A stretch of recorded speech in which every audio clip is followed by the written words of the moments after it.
Chapter 1. Title page Treasure Island by Robert Louis Stevenson. Imprint this ebook is the product of many hours of hard work by volunteers for standard ebooks, and builds on the hard work of other literature lovers made possible by the public domain. The source text and artwork in this ebook are believed to be in the United States public domain. That is, they are believed to be free of copyright restrictions in the United States. They may still be copyrighted in other countries, so users located outside of the United States must check their local laws before using this ebook. The creators of and contributors to this ebook dedicate their contributions to the worldwide public domain via the terms in the CC01. 0 Universal Public Domain Dedication. For full license information, see the uncopyright at the end of this ebook. To the hesitating purchaser, if sailor tales to sailor tunes, storm and adventure, heat and cold. If schooners, islands and maroons and buccaneers and buried gold, and all the old romance retold exactly in the ancient way, can please as me they pleased of old, the wiser youngsters of today. So be it and fall on. If not, if studious youth no longer crave, his ancient appetites forgot, Kingston or Ballantine the brave, or Cooper of the wood and wave, so be it also. And may I and all my pirates share the grave where these and their creations lie. Dedication to Lloyd Osbourne, an American gentleman, in accordance with whose classic taste the following narrative has been designed. It is now, in return for numerous delightful hours and with the kindest wishes, dedicated by his affectionate friend, the author. Treasure Island Part I. The Old Buccaneer Part I. The Old Buccaneer I. At the Admiral Benbow, Squire Trelawney, Dr. Livesey, and the rest of these gentlemen having asked me to write down the whole particulars about Treasure Island, from the beginning to the end, keeping nothing back but the bearings of the island, and that only because there is still treasure not yet lifted, I take up my pen in the year of grace 17. And go back to the time when my father kept the Admiral Benbow Inn, and the brown old seaman with the sabre cut first took up his lodging under our roof. Standard eBooks is a volunteer-driven project that produces ebook editions of public domain literature using modern typography, technology and editorial standards, and distributes them free of cost. You can download this and other ebooks carefully produced for true book lovers at standardbooks.org. I remember him as if it were yesterday, as he came plodding to the inn door, his seat chest following behind him in a hand-barrow. A tall, strong, heavy, nut-brown man, his tarry pigtail falling over the shoulders of his soiled blue coat, his hands ragged and scarred, with black broken nails and the sabre cut across one cheek, a dirty livid white. I remember him looking round the cove and whistling to himself as he did so, and then breaking out in that old sea song that he sang so often afterwards. 15 men on the dead man's chest, yo-ho-ho and a bottle of rum, in the high old tottering voice that seemed to have been tuned and broken at the capstan bars. Then he rapped on the door with a bit of stick like a handspike that he carried, and when my father appeared, called roughly for a glass of rum. This, when it was brought to him, he drank slowly like a connoisseur, lingering on the taste and still looking about him at the cliffs and up at our signboard. This is a handy cove, says he at length, and a pleasant sitiated grog shop. Much company, mate. My father told him no, very little company, the more was the pity. Well then, said he, this is the berth for me. Here you matey, he cried to the man who trundled the barrow, bring up alongside and help up my chest. I'll stay here a bit, he continued. I'm a plain man, rum and bacon and eggs is what I want, and that head up therefore to watch ships off. What you mought call me, you mought call me captain. Oh, I see what you're at there. And he threw down 3 or 4 gold pieces on the threshold. You can tell me when I've worked through that, said he, looking as fierce as a commander. And indeed, bad as his clothes were, and coarsely as he spoke, he had none of the appearance of a man who sailed before the mast, but seemed like a mate or skipper, accustomed to be obeyed or to strike. The man who came with the barrow told us the mail had set him down the morning before at the Royal George, that he had inquired what inns there were along the coast, and hearing ours well spoken of, I suppose, and described as lonely, had chosen it from the others for his place of residence. And that was all we could learn of our guest. He was a very silent man by custom. All day he hung round the cove or upon the cliffs with a brass telescope. All evening he sat in a corner of the parlour next the fire, and drank rum and water very strong. Mostly he would not speak when spoken to, only look up sudden and fierce, and blow through his nose like a foghorn. And we and the people who came about our house soon learned to let him be. Every day when he came back from his stroll, he would ask if any seafaring men had gone by along the road.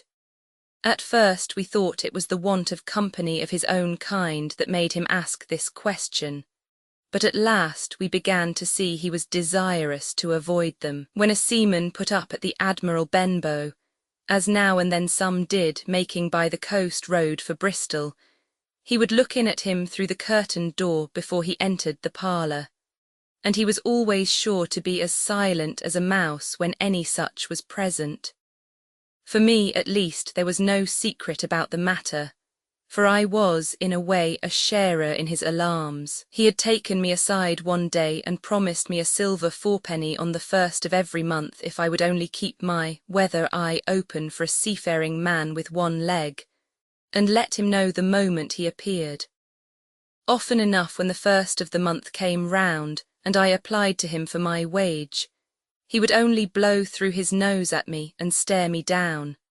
But before the week was out he was sure to think better of it, bring me my 4penny piece, and repeat his orders to look out for the seafaring man with one leg. How that personage haunted my dreams I need scarcely tell you. On stormy nights when the wind shook the 4 corners of the house, and the surf roared along the cove and up the cliffs, I would see him in 1,000 forms, and with 1,000 diabolical expressions. Now the leg would be cut off at the knee, now at the hip. Now he was a monstrous kind of a creature who had never had but one leg, and that in the middle of his body. To see him leap and run and pursue me over hedge and ditch was the worst of nightmares. And altogether I paid pretty dear for my monthly 4penny piece, in the shape of these abominable fancies.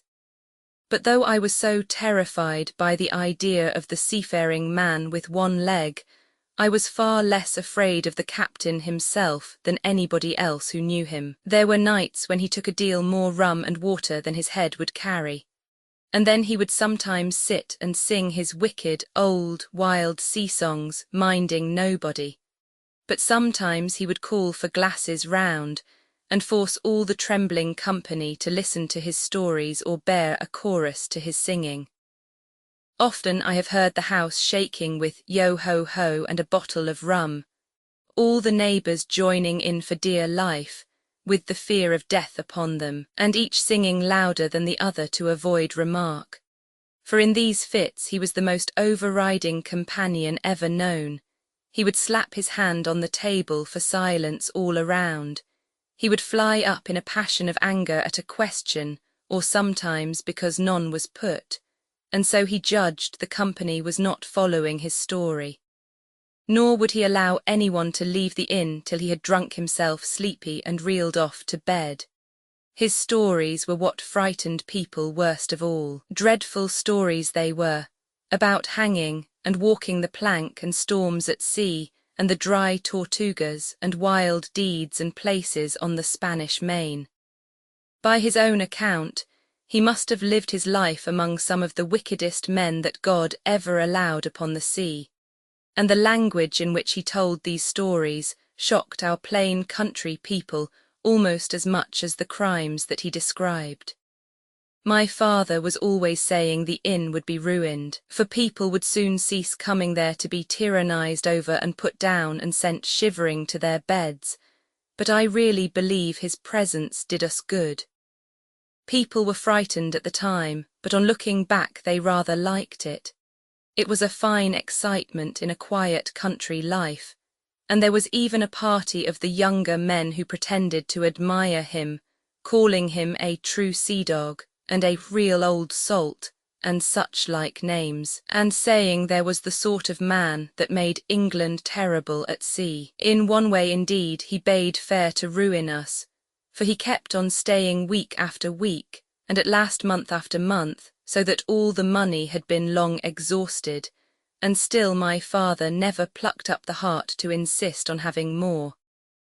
If ever he mentioned it, the captain blew through his nose so loudly that you might say he roared, and stared my poor father out of the room. I have seen him wringing his hands after such a rebuff, and I am sure the annoyance and the terror he lived in must have greatly hastened his early and unhappy death. All the time he lived with us, the captain made no change whatever in his dress but to buy some stockings from a hawker. One of the cocks of his hat having fallen down, he let it hang from that day forth, though it was a great annoyance when it blew. I remember the appearance of his coat, which he patched himself upstairs in his room, and which before the end was nothing but patches.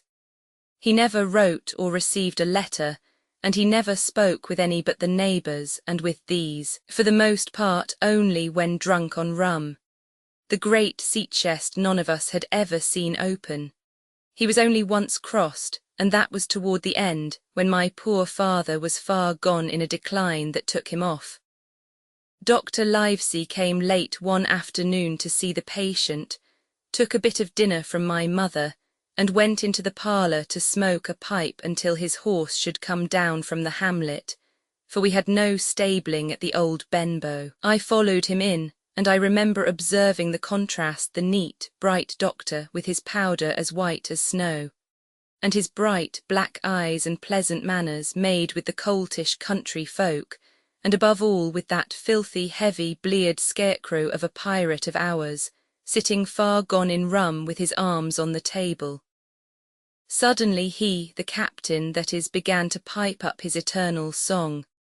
15 men on the dead man's chest, yo-ho-ho and a bottle of rum. Drink and the devil had done for the rest, yo-ho-ho and a bottle of rum.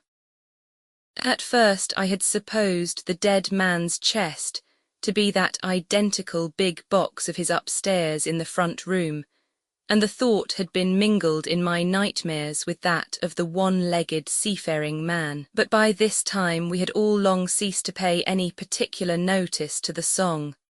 It was new that night to nobody but Dr. Livesey, and on him I observed it did not produce an agreeable effect, for he looked up for a moment quite angrily before he went on with his talk to old Taylor, the gardener, on a new cure for rheumatics.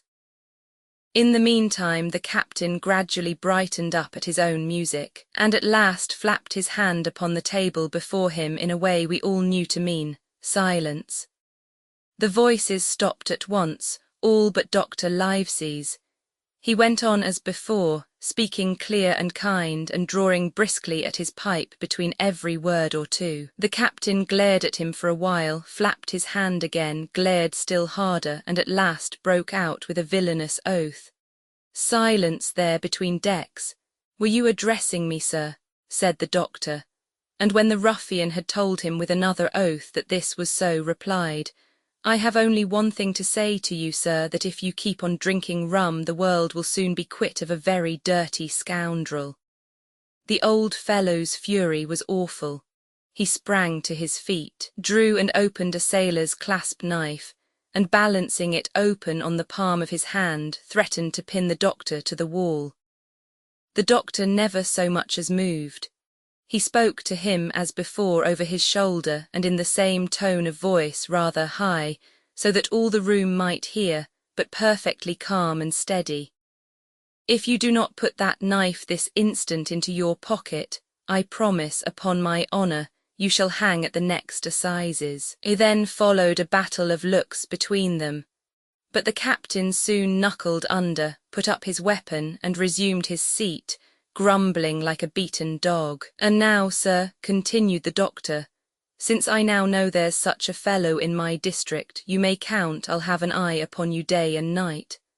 I'm not a doctor only, I'm a magistrate, and if I catch a breath of complaint against you, if it's only for a piece of incivility like tonight's, I'll take effectual means to have you hunted down and routed out of this. Let that suffice. Soon after Dr. Livesey's horse came to the door and he rode away, but the captain held his peace that evening, and for many evenings to come. Roman 2. Black dog appears and disappears. Roman 2. Black dog appears and disappears. It was not very long after this that there occurred the first of the mysterious events that rid us at last of the captain, though not, as you will see, of his affairs.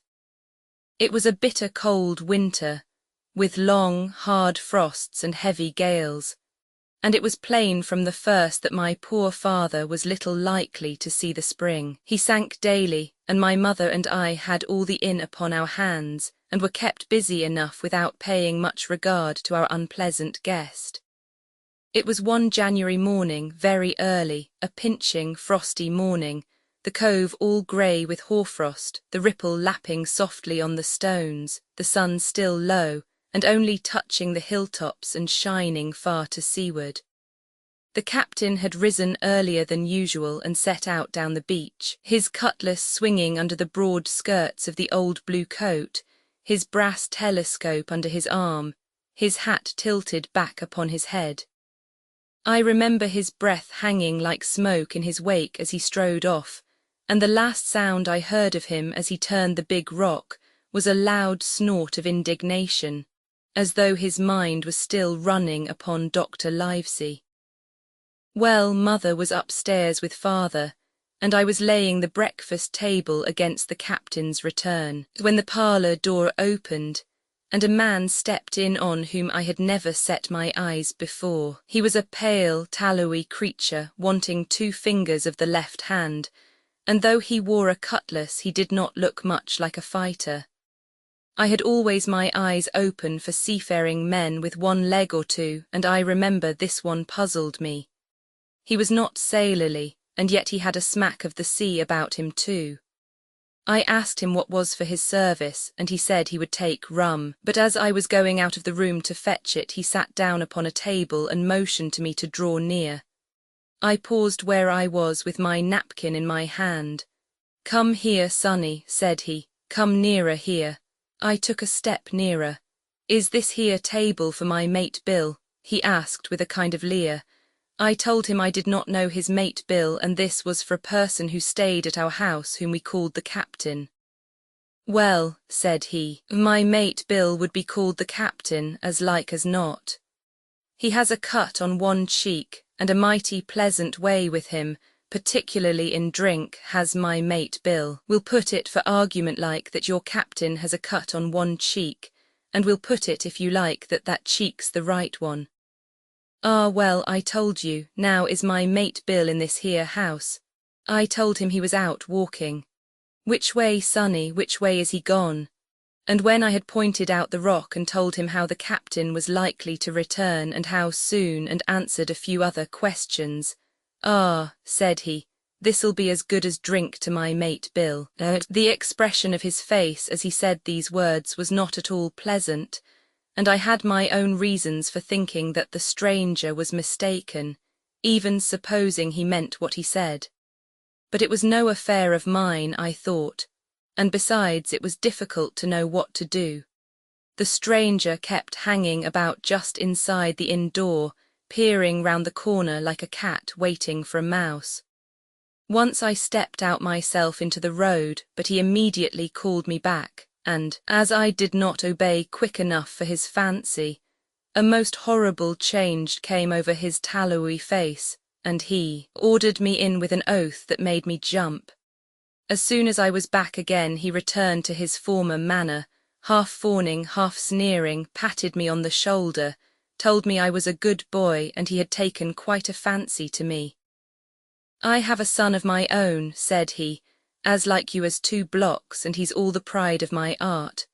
But the great thing for boys is discipline, sonny, discipline. Now, if you had sailed along of Bill, you wouldn't have stood there to be spoke to twice, not you. That was never Bill's way, nor the way of sich as sailed with him. And here, sure enough, is my mate Bill, with a spyglass under his arm, bless his old art to be sure.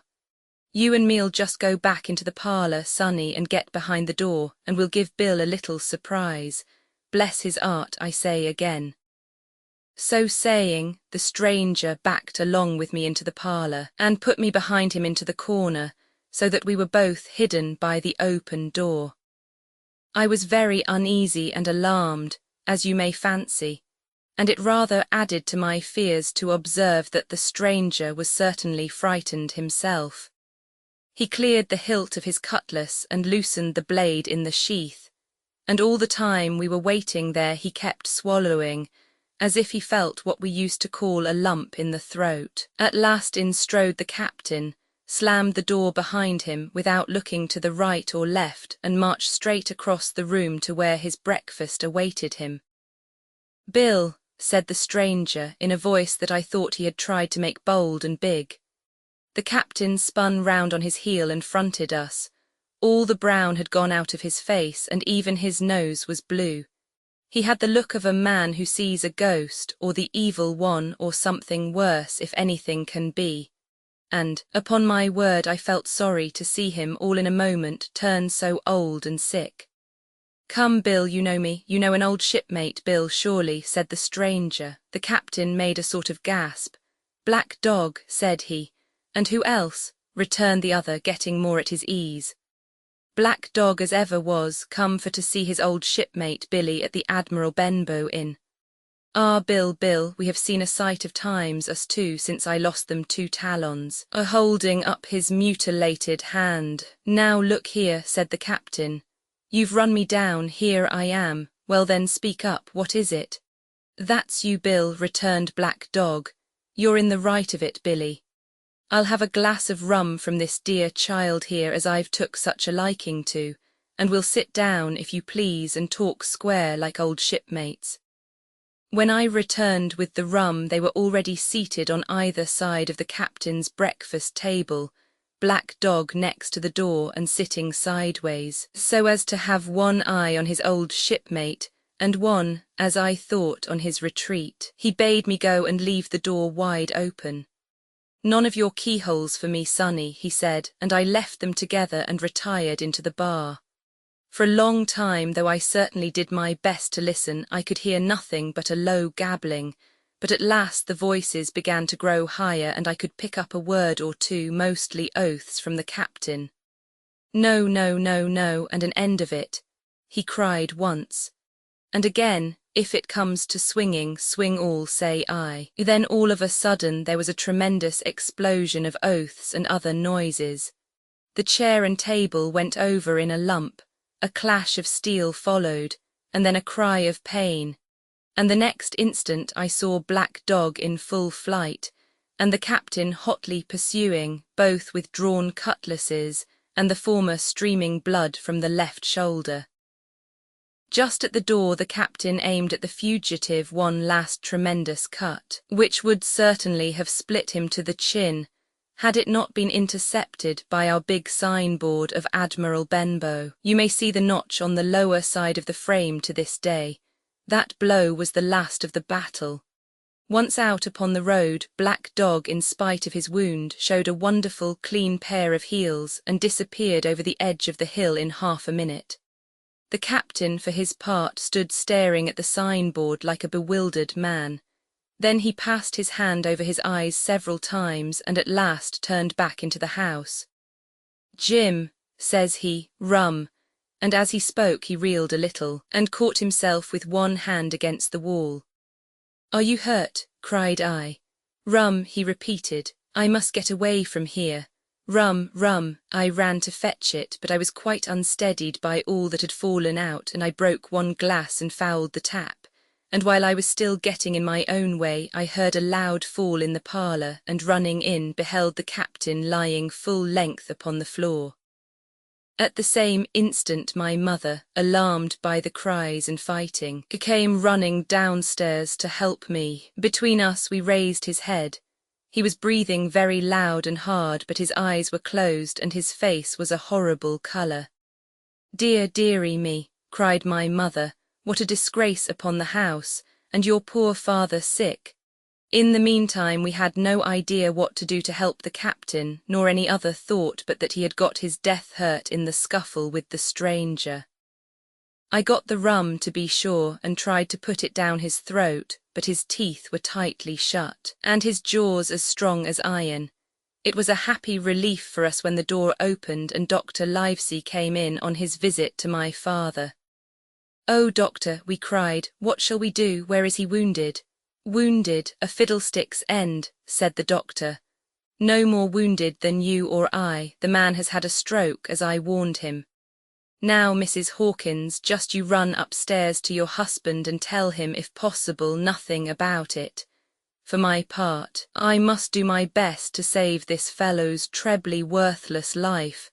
And Jim, you get me a basin." When I got back with the basin, the doctor had already ripped up the captain's sleeve and exposed his great sinewy arm. It was tattooed in several places. "Here's luck." A fair wind and Billy Bones, his fancy, were very neatly and clearly executed on the forearm, and up near the shoulder there was a sketch of a gallows and a man hanging from it, done, as I thought, with great spirit. "Prophetic," said the doctor, touching this picture with his finger. "And now, Master Billy Bones, if that be your name, we'll have a look at the colour of your blood." "Jim," he said, "are you afraid of blood?" "No, sir," said I. "Well then," said he, "you hold the basin," and with that he took his lancet and opened a vein. A great deal of blood was taken before the captain opened his eyes and looked mistily about him. First he recognized the doctor with an unmistakable frown. Then his glance fell upon me and he looked relieved. But suddenly his colour changed and he tried to raise himself, crying, "Where's Black Dog?" "There is no black dog here," said the doctor, "except what you have on your own back. You have been drinking rum, you have had a stroke precisely as I told you, and I have just very much against my own will dragged you head foremost out of the grave. Now, Mr. Bones—" "That's not my name," he interrupted. "Much I care," returned the doctor. "It's the name of a buccaneer of my acquaintance, and I call you by it for the sake of shortness, and what I have to say to you is this. 1 glass of rum won't kill you, but if you take one you'll take another and another, and I stake my wig if you don't break off short, you'll die, do you understand that? Die and go to your own place like the man in the Bible. Come now, make an effort. I'll help you to your bed for once."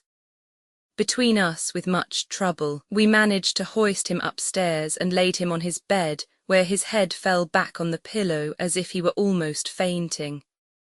"Now, mind you," said the doctor, "I clear my conscience. The name of rum for you is death." And with that he went off to see my father, taking me with him by the arm. "This is nothing," he said as soon as he had closed the door. "I have drawn blood enough to keep him quiet a while. He should lie for a week where he is. That is the best thing for him and you. But another stroke would settle him. Roman 3, the black spot, Roman 3, the black spot. About noon I stopped at the captain's door with some cooling drinks and medicines. He was lying very much as we had left him, only a little higher, and he seemed both weak and excited. "Jim," he said, "you're the only one here that's worth anything, and you know I've always been good to you. Never a month but I've given you a silver 4-penny for yourself. And now you see, mate, I'm pretty low and deserted by all, and, to Jim, you'll bring me 1 noggin of rum now, won't you, matey?" "The doctor," I began, but he broke in, cursing the doctor in a feeble voice but heartily.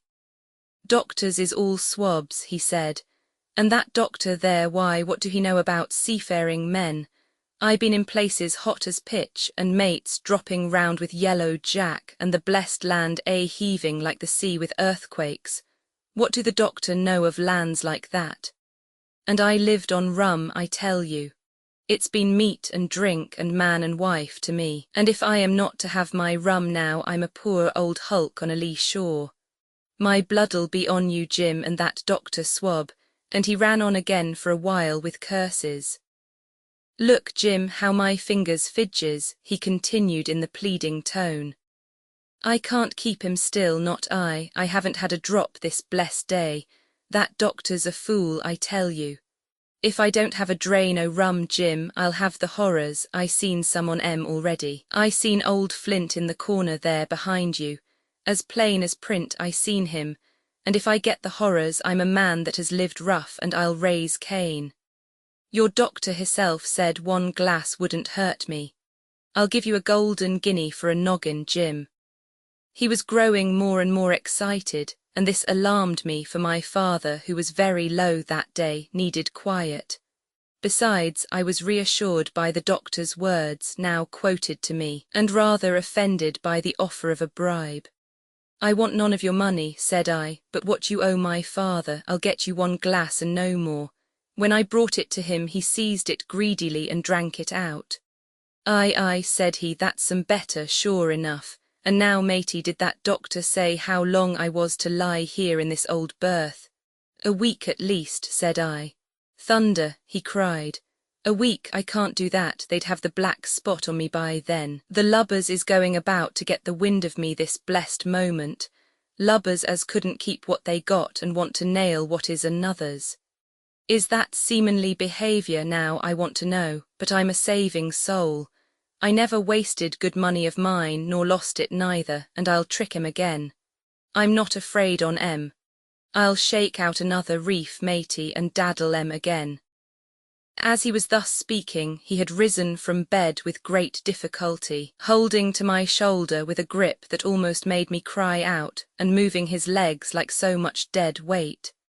His words, spirited as they were in meaning, contrasted sadly with the weakness of the voice in which they were uttered.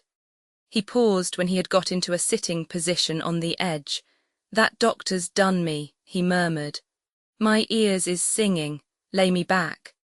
Before I could do much to help him, he had fallen back again to his former place, where he lay for a while silent. Jim, he said at length, you saw that seafaring man today. A black dog, I asked. Ah, black dog, said he. He's a bad un, but there's worse that put him on. Now if I can't get away nohow, and they tip me the black spot, mind you, it's my old sea chest they are after. You get on a horse, you can, can't you? Well then, you get on a horse and go to, well yes, I will. To that eternal Dr. Swab, and tell him to pipe all hands, magistrates and sich, and he'll lay 'em aboard at the Admiral Benbow. All old Flint's crew, man and boy, all on 'em that's left. I was first mate, I was old Flint's first mate, and I'm the only one as knows the place. He gave it me at Savannah when he lay dying like as if I was to now, you see. But you won't peach unless they get the black spot on me, or unless you see that black dog again, or a seafaring man with 1 leg, Jim, him above all. But what is the black spot, Captain? I asked. That's a summons, mate, I'll tell you if they get that. But you keep your weather eye open, Jim, and I'll share with you equals, upon my honour. He wondered a little longer, his voice growing weaker, but soon after I had given him his medicine, which he took like a child, with the remark, if ever a seaman wanted drugs, it's me. He fell at last into a heavy, swoon-like sleep, in which I left him. What I should have done had all gone well, I do not know. Probably I should have told the whole story to the doctor, for I was in mortal fear lest the captain should repent of his confessions and make an end of me. But as things fell out, my poor father died quite suddenly that evening, which put all other matters on one side. Our natural distress, the visits of the neighbours, the arranging of the funeral, and all the work of the inn to be carried on in the meanwhile, kept me so busy that I had scarcely time to think of the captain, far less to be afraid of him. He got downstairs next morning, to be sure, and had his meals as usual, though he ate little, and had more, I am afraid, than his usual supply of rum. for he helped himself out of the bar, scowling and blowing through his nose, and no one dared to cross him. On the night before the funeral he was as drunk as ever, and it was shocking in that house of mourning to hear him singing away his ugly old sea song. But weak as he was, we were all in fear of death for him, and the doctor was suddenly taken up with a case many miles away, and was never near the house after my father's death. I have said the captain was weak, and indeed he seemed rather to grow weaker than to regain his strength. He clambered up and down stairs, and went from the parlour to the bar and back again, and sometimes put his nose out of doors to smell the sea, holding on to the walls as he went for support, and breathing hard and fast, like a man on a steep mountain. He never particularly addressed me, and it is my belief he had as good as forgotten his confidences. But his temper was more flighty, and, allowing for his bodily weakness, more violent than ever. He had an alarming way now when he was drunk of drawing his cutlass and laying it bare before him on the table. But with all that, he minded people less and seemed shut up in his own thoughts and rather wandering. Once, for instance, to our extreme wonder, he piped up to a different air, a kind of country love song, that he must have learned in his youth before he had begun to follow the sea. So things passed until the day after the funeral and about 3 o'clock of a bitter, foggy, frosty afternoon. I was standing at the door for a moment, full of sad thoughts about my father, when I saw someone drawing slowly near along the road. He was plainly blind, for he tapped before him with a stick, and wore a great green shade over his eyes and nose. And he was hunched as if with age or weakness, and wore a huge old tattered sea cloak with a hood that made him appear positively deformed. I never saw in my life a more dreadful-looking figure. He stopped a little from the inn, and raising his voice in an odd sing-song, addressed the air in front of him. Will any kind friend inform a poor blind man, who has lost the precious sight of his eyes in the gracious defence of his native country, England, and God bless King George, where or in what part of this country he may now be? You are at the Admiral Benbow, Black Hill Cove, my good man, said I. I hear a voice, said he, a young voice. Will you give me your hand, my kind young friend, and lead me in? I held out my hand, and the horrible, soft-spoken, eyeless creature gripped it in a moment like a vise. I was so much startled that I struggled to withdraw, but the blind man pulled me close up to him with a single action of his arm. Now, boy, he said, take me into the captain. Sir, said I, upon my word I dare not. Oh, he sneered, that's it, take me in straight, or I'll break your arm. He gave it, as he spoke, a wrench that made me cry out. Sir, said I, it is for yourself I mean, the captain is not what he used to be. He sits with a drawn cutlass. Another gentleman, come now, march, interrupted he, and I never heard a voice so cruel and cold and ugly as that blind man's. It cowed me more than the pain, and I began to obey him at once, walking straight in at the door and towards the parlour, where the sick old buccaneer was sitting, dazed with rum. The blind man clung close to me, holding me in one iron fist, and leaning almost more of his weight on me than I could carry. Lead me straight up to him, and when I'm in view, cry out, here's a friend for you, Bill. If you don't, I'll do this. And with that he gave me a twitch that I thought would have made me faint. Between this and that, I was so utterly terrified by the blind beggar that I forgot my terror of the captain, and as I opened the parlour door, cried out the words he had ordered in a trembling voice.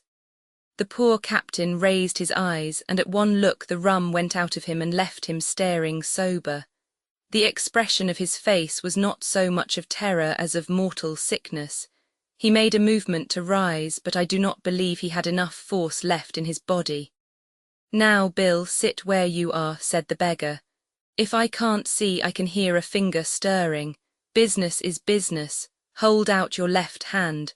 Boy, to take his left hand by the wrist, and bring it near to my right. We both obeyed him to the letter, and I saw him pass something from the hollow of the hand that held his stick into the palm of the captain's, which closed upon it instantly. "And now that's done," said the blind man, and at the words he suddenly left hold of me and with incredible accuracy and nimbleness skipped out of the parlour and into the road, where, as I stood motionless, I could hear his stick go tap-tap-tapping into the distance. It was some time before either I or the captain seemed to gather our senses, but at length and about the same moment I released his wrist, which I was still holding, and he drew in his hand and looked sharply into the palm. 10 o'clock, he cried. 6 hours will do them yet, and he sprang to his feet. Even as he did so, he reeled, put his hand to his throat, stood swaying for a moment, and then, with a peculiar sound, fell from his whole height face foremost to the floor. I ran to him at once, calling to my mother, but haste was all in vain. The captain had been struck dead by thundering apoplexy. It is a curious thing to understand, for I had certainly never liked the man, though of late I had begun to pity him, but as soon as I saw that he was dead I burst into a flood of tears. It was the second death I had known, and the sorrow of the first was still fresh in my heart. Roman 4, the seat chest, Roman 4, the seat chest. I lost no time, of course, in telling my mother all that I knew, and perhaps should have told her long before, and we saw ourselves at once in a difficult and dangerous position. Some of the man's money, if he had any, was certainly due to us, but it was not likely that our captain's shipmates, above all the 2 specimens seen by me, Black Dog and the blind beggar, would be inclined to give up their booty in payment of the dead man's debts. The captain's order to mount at once and ride for Dr. Livesey would have left my mother alone and unprotected, which was not to be thought of. Indeed, it seemed impossible for either of us to remain much longer in the house.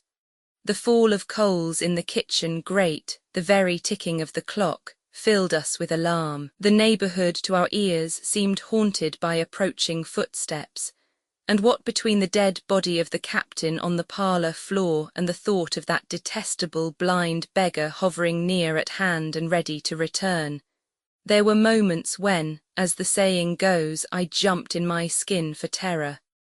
Something must speedily be resolved upon, and it occurred to us at last to go forth together and seek help in the neighbouring hamlet. No sooner said than done. Bareheaded as we were, we ran out at once in the gathering evening and the frosty fog. The hamlet lay not many 100 yards away, though out of view on the other side of the next cove. And what greatly encouraged me, it was in an opposite direction from that whence the blind man had made his appearance, and whither he had presumably returned. We were not many minutes on the road, though we sometimes stopped to lay hold of each other and hearken. But there was no unusual sound, nothing but the low wash of the ripple and the croaking of the inmates of the wood. It was already candlelight when we reached the hamlet, and I shall never forget how much I was cheered to see the yellow shine in doors and windows. But that, as it proved, was the best of the help we were likely to get in that quarter. For you would have thought men would have been ashamed of themselves, no soul would consent to return with us to the Admiral Benbow. The more we told of our troubles, the more, man, woman and child, they clung to the shelter of their houses. The name of Captain Flint, though it was strange to me, was well enough known to some there, and carried a great weight of terror. Some of the men who had been to field work on the far side of the Admiral Benbow remembered, besides, to have seen several strangers on the road, and taking them to be smugglers, to have bolted away, and one at least had seen a little lugger in what we called Kit's Hole. For that matter, anyone who was a comrade of the captain's was enough to frighten them to death, and the short and the long of the matter was, that while we could get several who were willing enough to ride to Dr. Livesey's, which lay in another direction, not one would help us to defend the inn. They say cowardice is infectious, but then argument is, on the other hand, a great emboldener, and so when each had said his say, my mother made them a speech. She would not, she declared, lose money that belonged to her fatherless boy. If none of the rest of you dare, she said, Jim and I dare. Back we will go the way we came, and small thanks to you big, hulking, chicken-hearted men. We'll have that chest open if we die for it. And I'll thank you for that bag, Mrs. Crossley, to bring back our lawful money in. Of course I said I would go with my mother, and of course they all cried out at our foolhardiness, but even then not a man would go along with us. All they would do was to give me a loaded pistol, lest we were attacked, and to promise to have horses ready saddled in case we were pursued on our return, while one lad was to ride forward to the doctors in search of armed assistance. My heart was beating fiercely when we two set forth in the cold night upon this dangerous venture. A full moon was beginning to rise and peered redly through the upper edges of the fog, and this increased our haste, for it was plain, before we came forth again, that all would be bright as day, and our departure exposed to the eyes of any watchers. We slipped along the hedges, noiseless and swift, nor did we see or hear anything to increase our terrors till, to our huge relief, the door of the Admiral Benbow had closed behind us.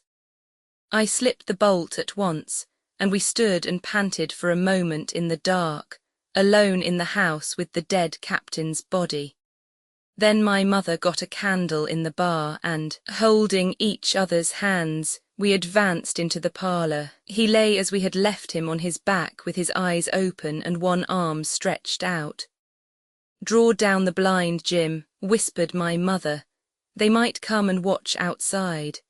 And now, said she when I had done so, we have to get the key off that, and who's to touch it I should like to know. And she gave a kind of sob as she said the words. I went down on my knees at once. On the floor close to his hand there was a little round of paper, blackened on one side. I could not doubt that this was the black spot, and taking it up I found written on the other side in a very good, clear hand this short message, You have till 10 tonight. He had till 10, mother, said I, and just as I said it our old clock began striking. This sudden noise startled us shockingly, but the news was good, for it was only 6. Now, Jim, she said, that key. I felt in his pockets, one after another. A few small coins, a thimble and some thread and big needles, a piece of pigtail tobacco bitten away at the end, his gully with the crooked handle, a pocket compass and a tinder box were all that they contained, and I began to despair. Perhaps it's round his neck, suggested my mother. Overcoming a strong repugnance, I tore open his shirt at the neck, and there, sure enough, hanging to a bit of tarry string which I cut with his own gully, we found the key. At this triumph we were filled with hope, and hurried upstairs without delay to the little room where he had slept so long, and where his box had stood since the day of his arrival. It was like any other seaman's chest on the outside, the initial B burned on the top of it with a hot iron, and the corners somewhat smashed and broken as by long, rough usage. Give me the key, said my mother, and though the lock was very stiff, she had turned it and thrown back the lid in a twinkling. A strong smell of tobacco and tar arose from the interior, but nothing was to be seen on the top except a suit of very good clothes, carefully brushed and folded. They had never been worn, my mother said. Under that the miscellany began. A quadrant, a tin cannikin, several sticks of tobacco, 2 brace of very handsome pistols, a piece of bar silver, an old Spanish watch, and some other trinkets of little value and mostly of foreign make. A pair of compasses mounted with brass, and 5 or 6 curious West Indian shells. I have often wondered since why he should have carried about these shells with him in his wandering, guilty and hunted life. In the meantime we found nothing of any value but the silver and the trinkets, and neither of these were in our way. Underneath there was an old boat cloak, whitened with sea salt on many a harbour bar. My mother pulled it up with impatience, and there lay before us, the last things in the chest, a bundle tied up in oilcloth and looking like papers, and a canvas bag that gave forth at a touch the jingle of gold. "I'll show those rogues that I'm an honest woman," said my mother. "I'll have my dues and not a farthing over. Hold Mrs. Crossley's bag." And she began to count over the amount of the captain's score from the sailor's bag into the one that I was holding. It was a long, difficult business, for the coins were of all countries and sizes, doubloons and louis d'ors and guineas and pieces of 8, and I know not what besides, all shaken together at random. The guineas, too, were about the scarcest, and it was with these only that my mother knew how to make her count. When we were about halfway through, I suddenly put my hand upon her arm, for I had heard in the silent, frosty air a sound that brought my heart into my mouth, the tap-tapping of the blind man's stick upon the frozen road. It drew nearer and nearer, while we sat holding our breath. Then it struck sharp on the inn door, and then we could hear the handle being turned, and the bolt rattling as the wretched being tried to enter, and then there was a long time of silence both within and without. At last the tapping recommenced, and to our indescribable joy and gratitude, died slowly away again until it ceased to be heard. "Mother," said I, "take the whole and let's be going." For I was sure the bolted door must have seemed suspicious, and would bring the whole hornet's nest about our ears. Though how thankful I was that I had bolted it, none could tell who had never met that terrible blind man. But my mother, frightened as she was, would not consent to take a fraction more than was due to her, and was obstinately unwilling to be content with less. It was not yet 7, she said, by a long way. She knew her rights and she would have them, and she was still arguing with me when a little low whistle sounded a good way off upon the hill. That was enough and more than enough for both of us. "I'll take what I have," she said, jumping to her feet. "And I'll take this to square the count," said I, picking up the oilskin packet. Next moment we were both groping downstairs, leaving the candle by the empty chest, and the next we had opened the door and were in full retreat. We had not started a moment too soon. The fog was rapidly dispersing. Already the moon shone quite clear on the high ground on either side, and it was only in the exact bottom of the dell and round the tavern door that a thin veil still hung unbroken to conceal the first steps of our escape. Far less than halfway to the hamlet, very little beyond the bottom of the hill, we must come forth into the moonlight. Nor was this all, for the sound of several footsteps running came already to our ears, and as we looked back in their direction, a light, tossing to and fro and still rapidly advancing, showed that one of the newcomers carried a lantern. "My dear," said my mother suddenly, "take the money and run on. I am going to faint." This was certainly the end for both of us, I thought. How I cursed the cowardice of the neighbours! How I blamed my poor mother for her honesty and her greed for her past foolhardiness and present weakness. We were just at the little bridge by good fortune, and I helped her, tottering as she was, to the edge of the bank, where, sure enough, she gave a sigh and fell on my shoulder. I do not know how I found the strength to do it all, and I am afraid it was roughly done, but I managed to drag her down the bank and a little way under the arch. Farther I could not move her, for the bridge was too low to let me do more than crawl below it. So there we had to stay, my mother almost entirely exposed and both of us within earshot of the inn. The last of the blind man, the last of the blind man. My curiosity, in a sense, was stronger than my fear, for I could not remain where I was, but crept back to the bank again, whence, sheltering my head behind a bush of broom, I might command the road before our door. I was scarcely in position ere my enemies began to arrive, 7 or 8 of them running hard, their feet beating out of time along the road, and the man with the lantern some paces in front. 3 men ran together, hand in hand, and I made out, even through the mist, that the middle man of this trio was the blind beggar. The next moment his voice showed me that I was right. "Down with the door," he cried. "Aye, aye, sir," answered 2 or 3, and a rush was made upon the Admiral Benbow, the lantern-bearer following, and then I could see them pause and hear speeches passed in a lower key as if they were surprised to find the door open. But the pause was brief, for the blind man again issued his commands. His voice sounded louder and higher, as if he were afire with eagerness and rage. In, he shouted and cursed them for their delay. 4 or 5 of them obeyed at once, 2 remaining on the road with the formidable beggar. There was a pause, then a cry of surprise, and then a voice shouting from the house, "Bill's dead," but the blind man swore at them again for their delay. "Search him, some of you shirking lubbers, and the rest of you aloft and get the chest," he cried. I could hear their feet rattling up our old stairs so that the house must have shook with it. Promptly afterward fresh sounds of astonishment arose. The window of the captain's room was thrown open with a slam and a jingle of broken glass, and a man leaned out into the moonlight head and shoulders and addressed the blind beggar on the road below him. "Pew," he cried, "they've been before us. Someone's turned the chest out alow and aloft." "Is it there?" roared Pew. "The money's there." The blind man cursed the money. "Flint's fist, I mean," he cried. "We don't see it here nohow," returned the man. "Here, you below there, is it on Bill?" cried the blind man again.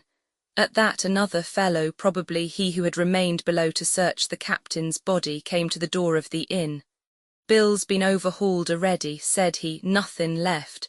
It's these people of the inn, it's that boy, I wish I had put his eyes out," cried the blind man Pew. "They were here no time ago, they had the door bolted when I tried it.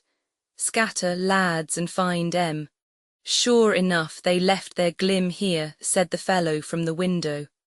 "Scatter and find 'em, rout the house out," reiterated Pew, striking with his stick upon the road. Then there followed a great to-do through all our old inn, heavy feet pounding to and fro, furniture all thrown over, doors kicked in, until the very rocks reachoed, and the men came out again, one after another on the road, and declared that we were nowhere to be found.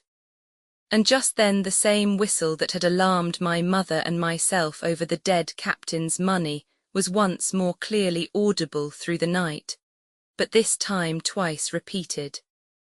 I had thought it to be the blind man's trumpet, so to speak, summoning his crew to the assault, but I now found that it was a signal from the hillside toward the hamlet, and from its effect upon the buccaneers, a signal to warn them of approaching danger.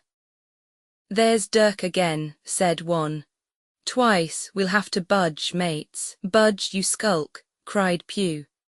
"Dirk was a fool and a coward from the first. You wouldn't mind him, they must be close by, they can't be far, you have your hands on it." "Scatter and look for them, dogs, oh shiver my soul," he cried, "if I had eyes." This appeal seemed to produce some effect, for 2 of the fellows began to look here and there among the lumber, but half-heartedly I thought, and with half an eye to their own danger all the time, while the rest stood irresolute on the road. "You have your hands on thousands, you fools, and you hang a leg. You'd be as rich as kings if you could find it, and you know it's here, and you stand there skulking. There wasn't one of you dared face Bill, and I did it, a blind man, and I'm to lose my chance for you.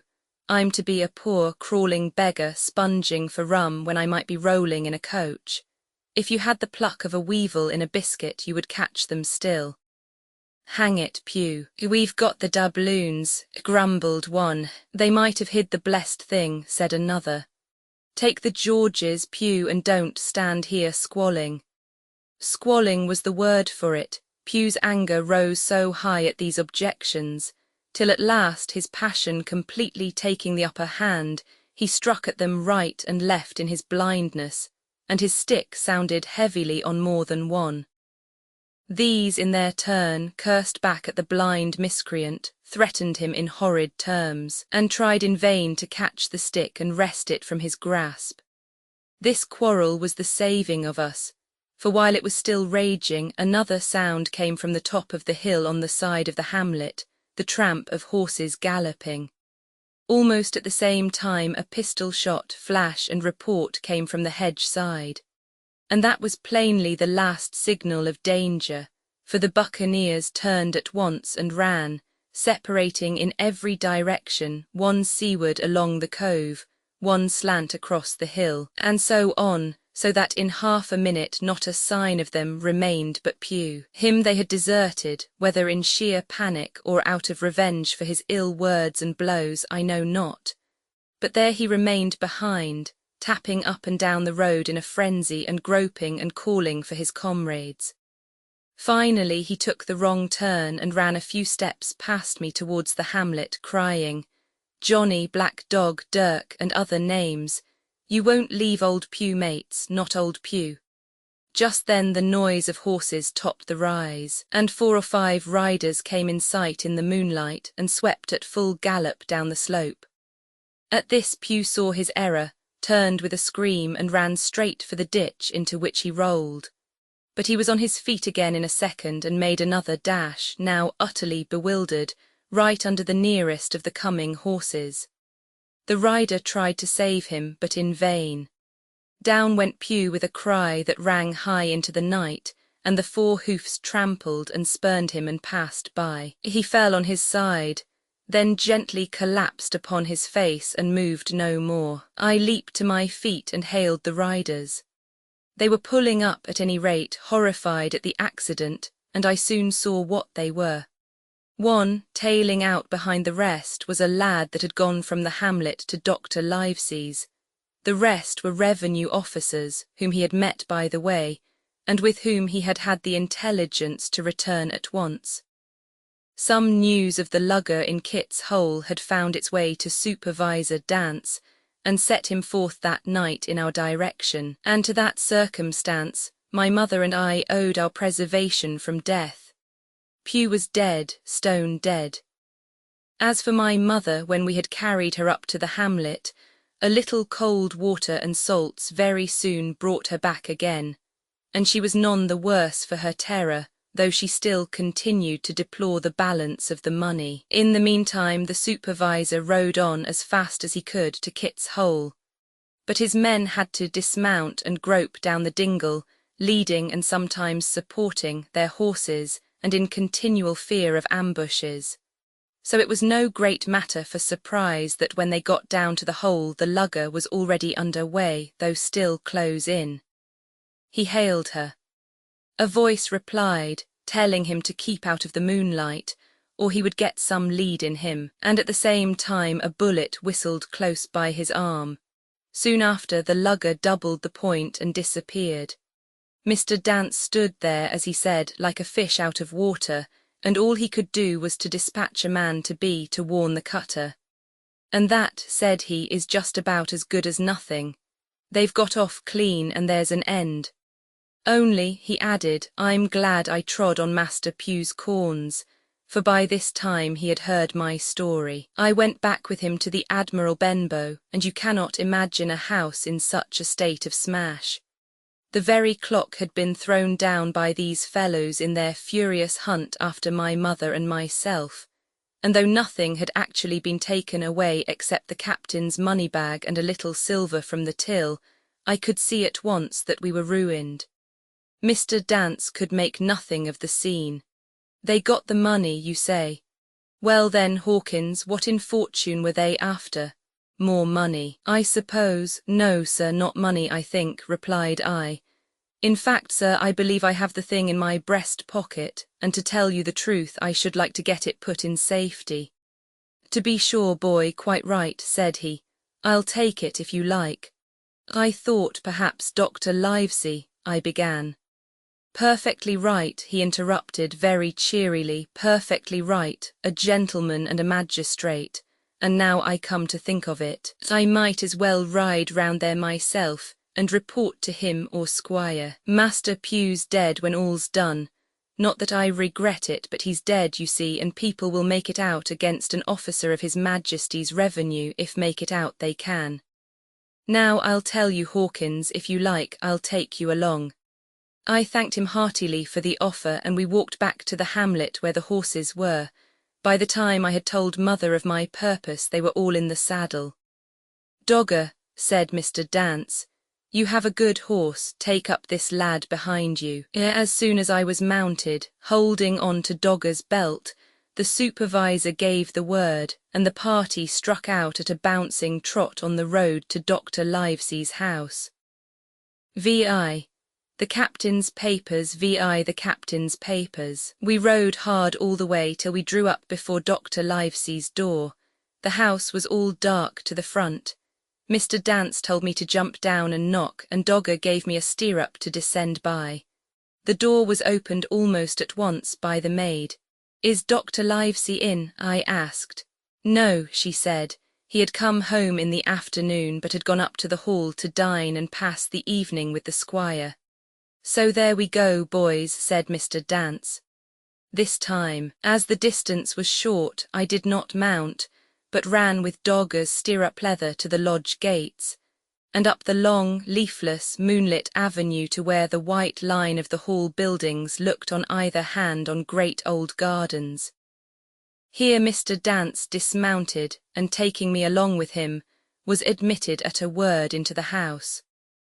The servant led us down a matted passage, and showed us at the end into a great library, all lined with bookcases and busts upon top of them, where the squire and Dr. Livesey sat, pipe in hand, on either side of a bright fire. I had never seen the squire so near at hand. He was a tall man, over 6 feet high and broad in proportion, and he had a bluff, rough and ready face, all roughened and reddened and lined in his long travels. His eyebrows were very black and moved readily, and this gave him a look of some temper, not bad, you would say, but quick and high. "Come in, Mr. Dance," said he, very stately and condescending. "Good evening, Dance," said the doctor with a nod. "And good evening to you. Friend Jim, what good wind brings you here?" The supervisor stood up straight and stiff and told his story like a lesson, and you should have seen how the two gentlemen leaned forward and looked at each other and forgot to smoke in their surprise and interest. When they heard how my mother went back to the inn, Dr. Livesey fairly slapped his thigh, and the squire cried "Bravo!" and broke his long pipe against the grate. Long before it was done, Mr. Trelawney, that you will remember, was the squire's name, had got up from his seat and was striding about the room, and the doctor, as if to hear the better, had taken off his powdered wig and sat there looking very strange indeed with his own close-cropped black poll. At last Mr. Dance finished the story. "Mr. Dance," said the squire, "you are a very noble fellow. And as for riding down that black, atrocious miscreant, I regard it as an act of virtue, sir, like stamping on a cockroach. This lad Hawkins is a trump, I perceive. Hawkins, will you ring that bell? Mr. Dance must have some ale." "And so, Jim," said the doctor, "you have the thing that they were after, have you?" "Here it is, sir," said I, and gave him the oilskin packet. The doctor looked it all over as if his fingers were itching to open it, but instead of doing that he put it quietly in the pocket of his coat. "Squire," said he, "when Dance has had his ale he must of course be off on his Majesty's service. But I mean to keep Jim Hawkins here to sleep at my house, and with your permission I propose we should have up the cold pie and let him sup." "As you will, Livesey," said the squire. "Hawkins has earned better than cold pie." So a big pigeon pie was brought in and put on a side table, and I made a hearty supper, for I was as hungry as a hawk, while Mr. Dance was further complimented and at last dismissed. "And now, squire," said the doctor. "And now, Livesey," said the squire in the same breath. One at a time," laughed Dr. Livesey. "You have heard of this Flint, I suppose?" "Heard of him," cried the squire. "Heard of him, you say? He was the bloodthirstiest buccaneer that sailed. Blackbeard was a child to Flint. The Spaniards were so prodigiously afraid of him that I tell you, sir, I was sometimes proud he was an Englishman. I've seen his topsails with these eyes off Trinidad, and the cowardly son of a rum puncheon that I sailed with put back, sir, into port of Spain. Well, I've heard of him myself in England, said the doctor. But the point is, had he money? Money, cried the squire. Have you heard the story? What were these villains after but money? What do they care for but money? For what would they risk their rascal carcasses but money? That we shall soon know, replied the doctor. But you are so confoundedly hit-headed and exclamatory that I cannot get a word in. What I want to know is this. Supposing that I have here in my pocket some clue to where Flint buried his treasure, will that treasure amount to much? Amount, sir, cried the squire. It will amount to this. If we have the clue you talk about, I'll fit out a ship in Bristol dock and take you and Hawkins here along, and I'll have that treasure if I search a year. Very well, said the doctor. Now then, if Jim is agreeable, we'll open the packet, and he laid it before him on the table. The bundle was sewn together, and the doctor had to get out his instrument case and cut the stitches with his medical scissors. It contained two things, a book and a sealed paper. First of all we'll try the book, observed the doctor. The squire and I were both peering over his shoulder as he opened it, for Dr. Livesey had kindly motioned me to come round from the side table, where I had been eating, to enjoy the sport of the search. On the first page there were only some scraps of writing, such as a man with a pen in his hand might make for idleness or practice. One was the same as the tattoo mark, Billy Bones his fancy. Then there was Mr. W. Bones, mate, no more rum, off Palm Key he got it, and some other snatches, mostly single words and unintelligible. I could not help wondering who it was that had got it, and what it was that he got. A knife in his back as like as not. Not much instruction there, said Dr. Livesey as he passed on. The next 10 or 12 pages were filled with a curious series of entries. There was a date at one end of the line and at the other a sum of money, as in common account books, but instead of explanatory writing, only a varying number of crosses between the two. On the 12th of June, 1745, for instance, a sum of £70 had plainly become due to someone, and there was nothing but 6 crosses to explain the cause. In a few cases, to be sure, the name of a place would be added, as off Caracas, or a mere entry of latitude and longitude, as 62 degrees 1720, 19 degrees 240. The record lasted over nearly 20 years, the amount of the separate entries growing larger as time went on, and at the end a grand total had been made out after 5 or 6 wrong additions, and these words appended, Bones his pile. I can't make head or tail of this, said Dr. Livesey. The thing is as clear as noonday, cried the squire. This is the black-hearted hound's account book. These crosses stand for the names of ships or towns that they sank or plundered. The sums are the scoundrel's share, and where he feared an ambiguity, you see he added something clearer. Off Caracas now, you see here was some unhappy vessel boarded off that coast. God help the poor souls that manned her coral long ago. Right, said the doctor. See what it is to be a traveller. Right, and the amounts increase, you see, as he rose in rank. There was little else in the volume but a few bearings of places noted in the blank leaves toward the end, and a table for reducing French, English, and Spanish moneys to a common value. Thrifty man, cried the doctor. He wasn't the one to be cheated. And now, said the squire for the other. The paper had been sealed in several places with a thimble by way of seal, the very thimble, perhaps, that I had found in the captain's pocket. The doctor opened the seals with great care, and there fell out the map of an island, with latitude and longitude, soundings, names of hills and bays and inlets, and every particular that would be needed to bring a ship to a safe anchorage upon its shores. It was about 9 miles long and 5 across, shaped, you might say, like a fat dragon standing up, and had 2 fine landlocked harbours, and a hill in the centre part marked the spy-glass. There were several editions of a later date, but above all 3 crosses of red ink, two on the north part of the island, one in the southwest, and beside this last in the same red ink, and in a small, neat hand very different from the captain's tottery characters, these words, "Bulk of treasure here."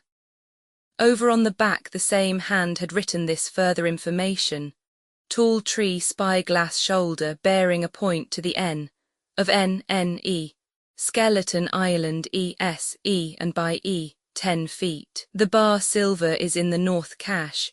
You can find it by the trend of the east hummock, 10 fathoms south of the black crag with the face on it. The arms are easy found in the sandhill N point of North Inlet Cape, bearing E and a quarter N, JF. That was all but brief as it was, and to me incomprehensible. It filled the squire and Dr. Livesey with delight. "Livesey," said the squire, "you will give up this wretched practice at once. Tomorrow I start for Bristol. In 3 weeks' time, 3 weeks. 2 weeks, 10 days, we'll have the best ship, sir, and the choicest crew in England. Hawkins shall come as cabin boy. You'll make a famous cabin boy, Hawkins. You, Livesey, are ship's doctor. I am admiral. We'll take Redruth, Joyce, and Hunter. We'll have favourable winds, a quick passage, and not the least difficulty in finding the spot, and money to eat, to roll in, to play duck and drake with ever after." "Trelawney," said the doctor, "I'll go with you, and I'll go bail for it, so will Jim, and be a credit to the undertaking. There's only one man I'm afraid of." "And who's that?" cried the squire.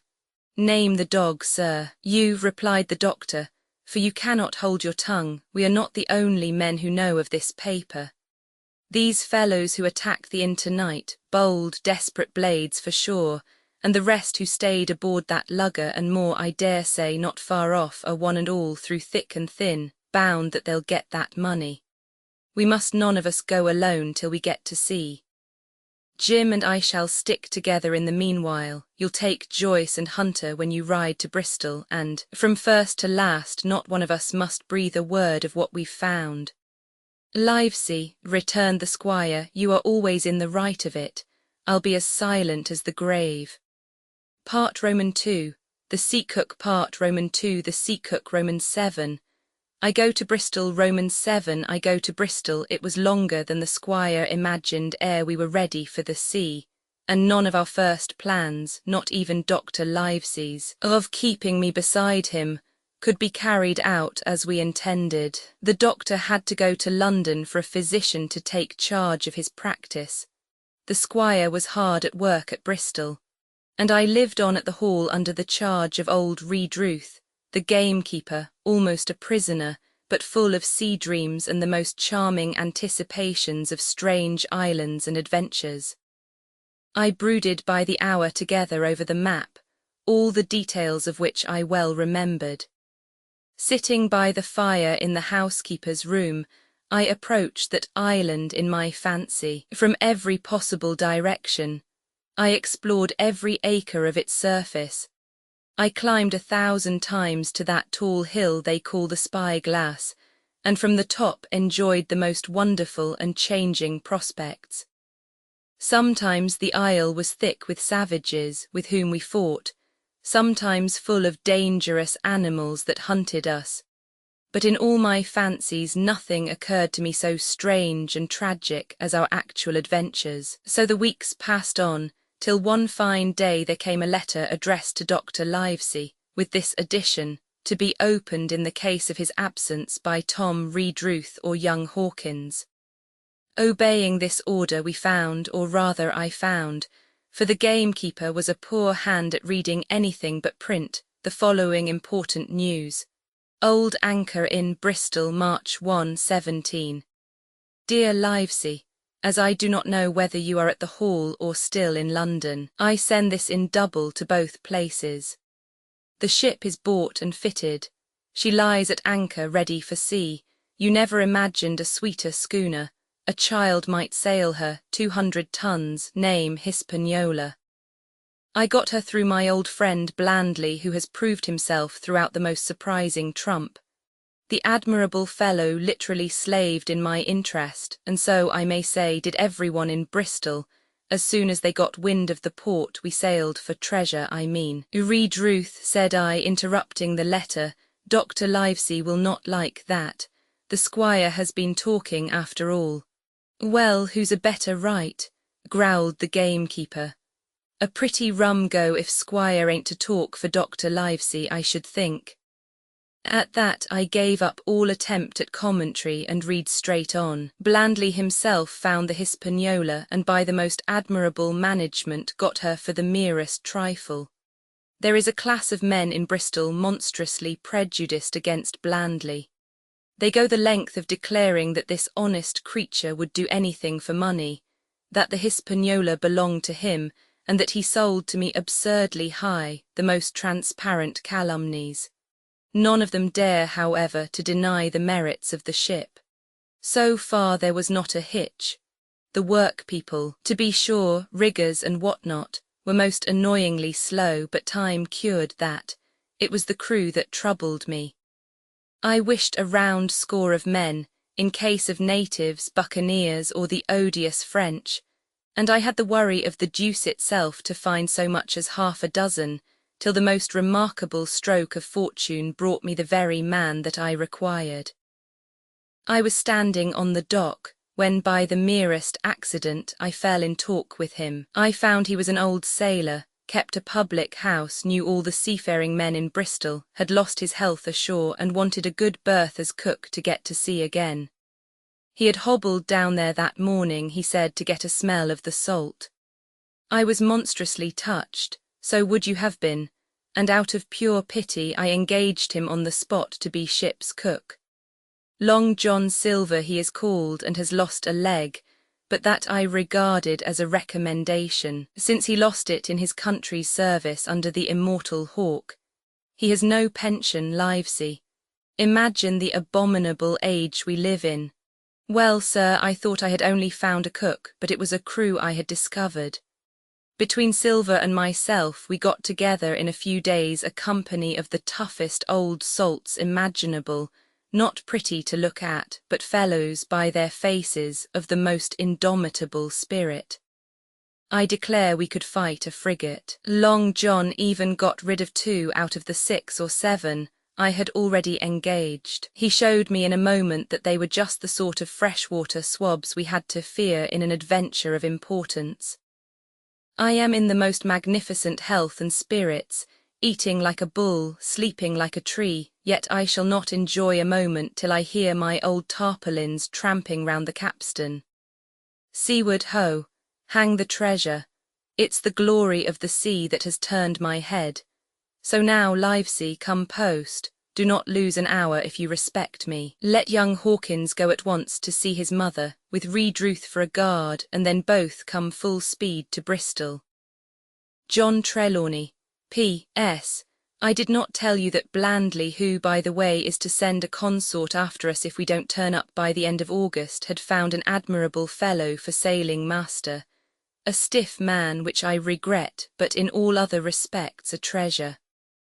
Long John Silver unearthed a very competent man for a mate, a man named Arrow. I have a boatswain who pipes Livesey, so things shall go man-o'-war fashion on board the good ship Hispaniola.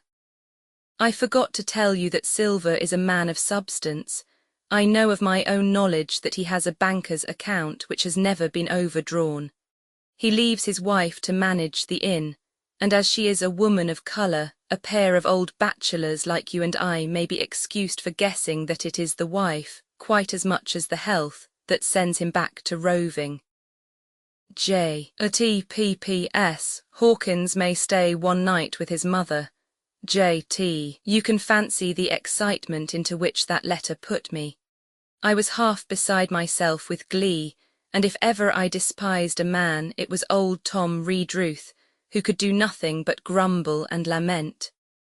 Any of the under gamekeepers would gladly have changed places with him, but such was not the squire's pleasure, and the squire's pleasure was like law among them all. Nobody but old Redruth would have dared so much as even to grumble. The next morning he and I set out on foot for the Admiral Benbow, and there I found my mother in good health and spirits. The captain, who had so long been a cause of so much discomfort, was gone where the wicked cease from troubling. The squire had had everything repaired, and the public rooms and the sign repainted, and had added some furniture, above all a beautiful armchair for mother in the bar. He had found her a boy as an apprentice also, so that she should not want help while I was gone. It was on seeing that boy that I understood for the first time my situation. I had thought up to that moment of the adventures before me, not at all of the home that I was leaving, and now at sight of this clumsy stranger who was to stay here in my place beside my mother, I had my first attack of tears. I am afraid I led that boy a dog's life, for as he was new to the work, I had 100 opportunities of setting him right and putting him down, and I was not slow to profit by them. The night passed, and the next day after dinner Redruth and I were afoot again and on the road. I said good-bye to mother and the cove where I had lived since I was born, and the dear old Admiral Benbow, since he was repainted, no longer quite so dear. One of my last thoughts was of the captain, who had so often strode along the beach with his cocked hat, his sabre-cut cheek, and his old brass telescope. Next moment we had turned the corner, and my home was out of sight. The mail picked us up about dusk at the Royal George on the Heath.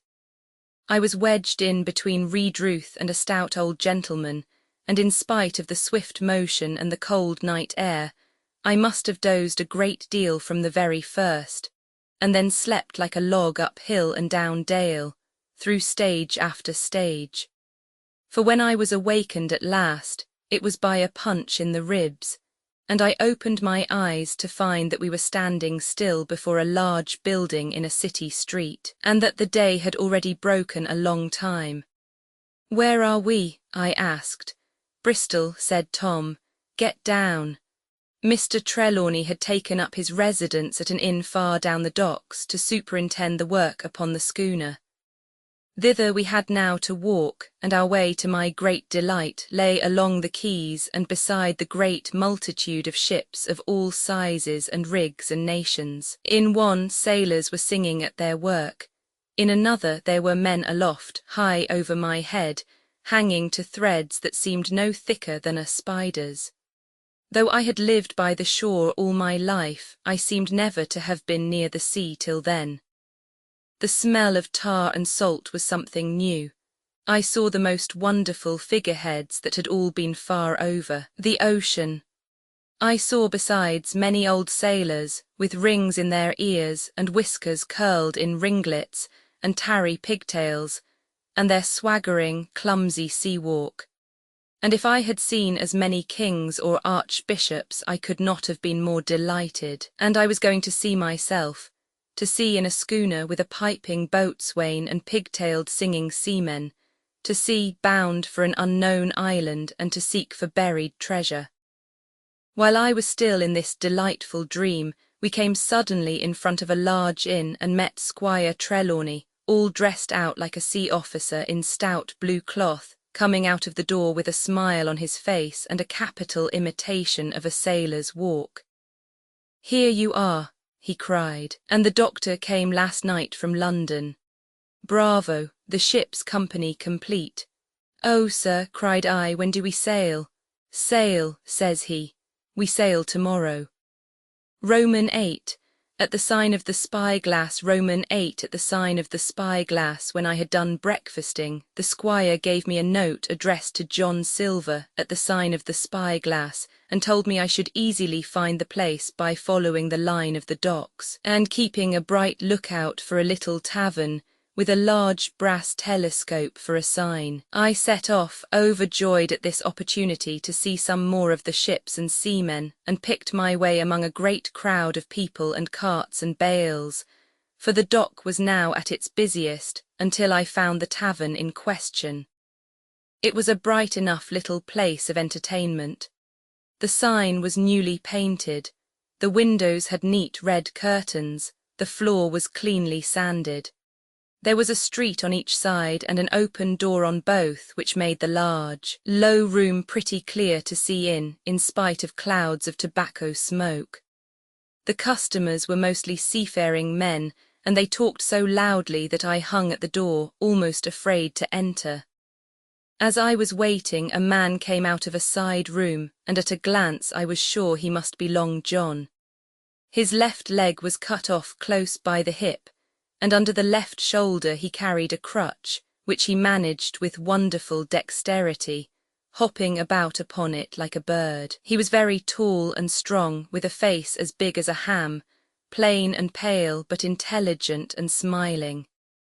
Indeed, he seemed in the most cheerful spirits, whistling as he moved about among the tables, with a merry word or a slap on the shoulder for the more favoured of his guests. Now, to tell you the truth, from the very first mention of Long John in Squire Trelawney's letter, I had taken a fear in my mind that he might prove to be the very one-legged sailor whom I had watched for so long at the old Benbow. But one look at the man before me was enough. I had seen the captain and Black Dog and the blind man Pew, and I thought I knew what a buccaneer was like. A very different creature, according to me, from this clean and pleasant-tempered landlord.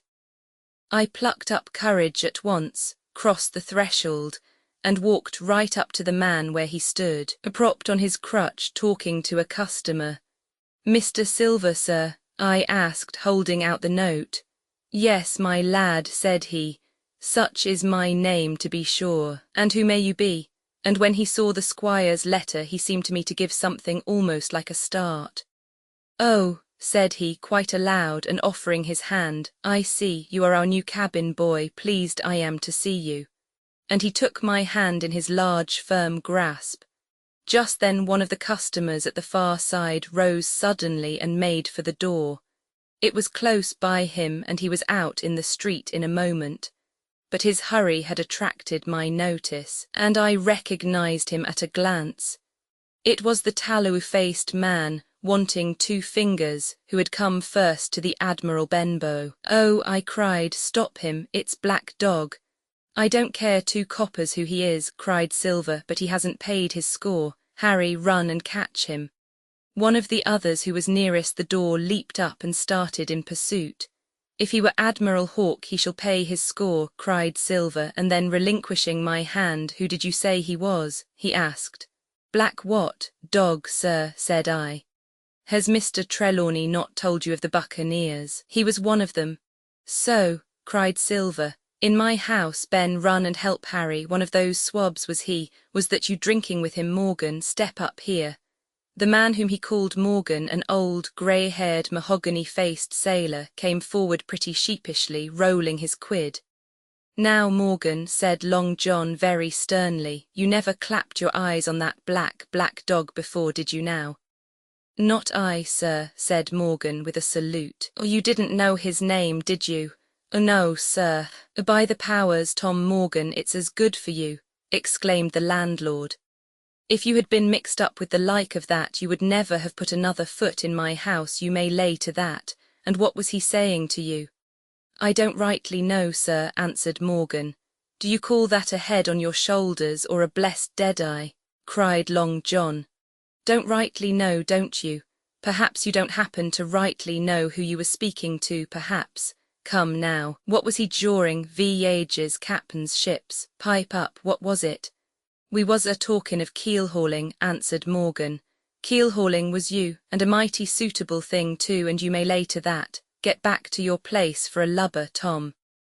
And then, as Morgan rolled back to his seat, Silver added to me in a confidential whisper that was very flattering, as I thought, "He's quite an honest man, Tom Morgan, onny stupid." And now, he ran on again aloud, "Let's see, Black Dog.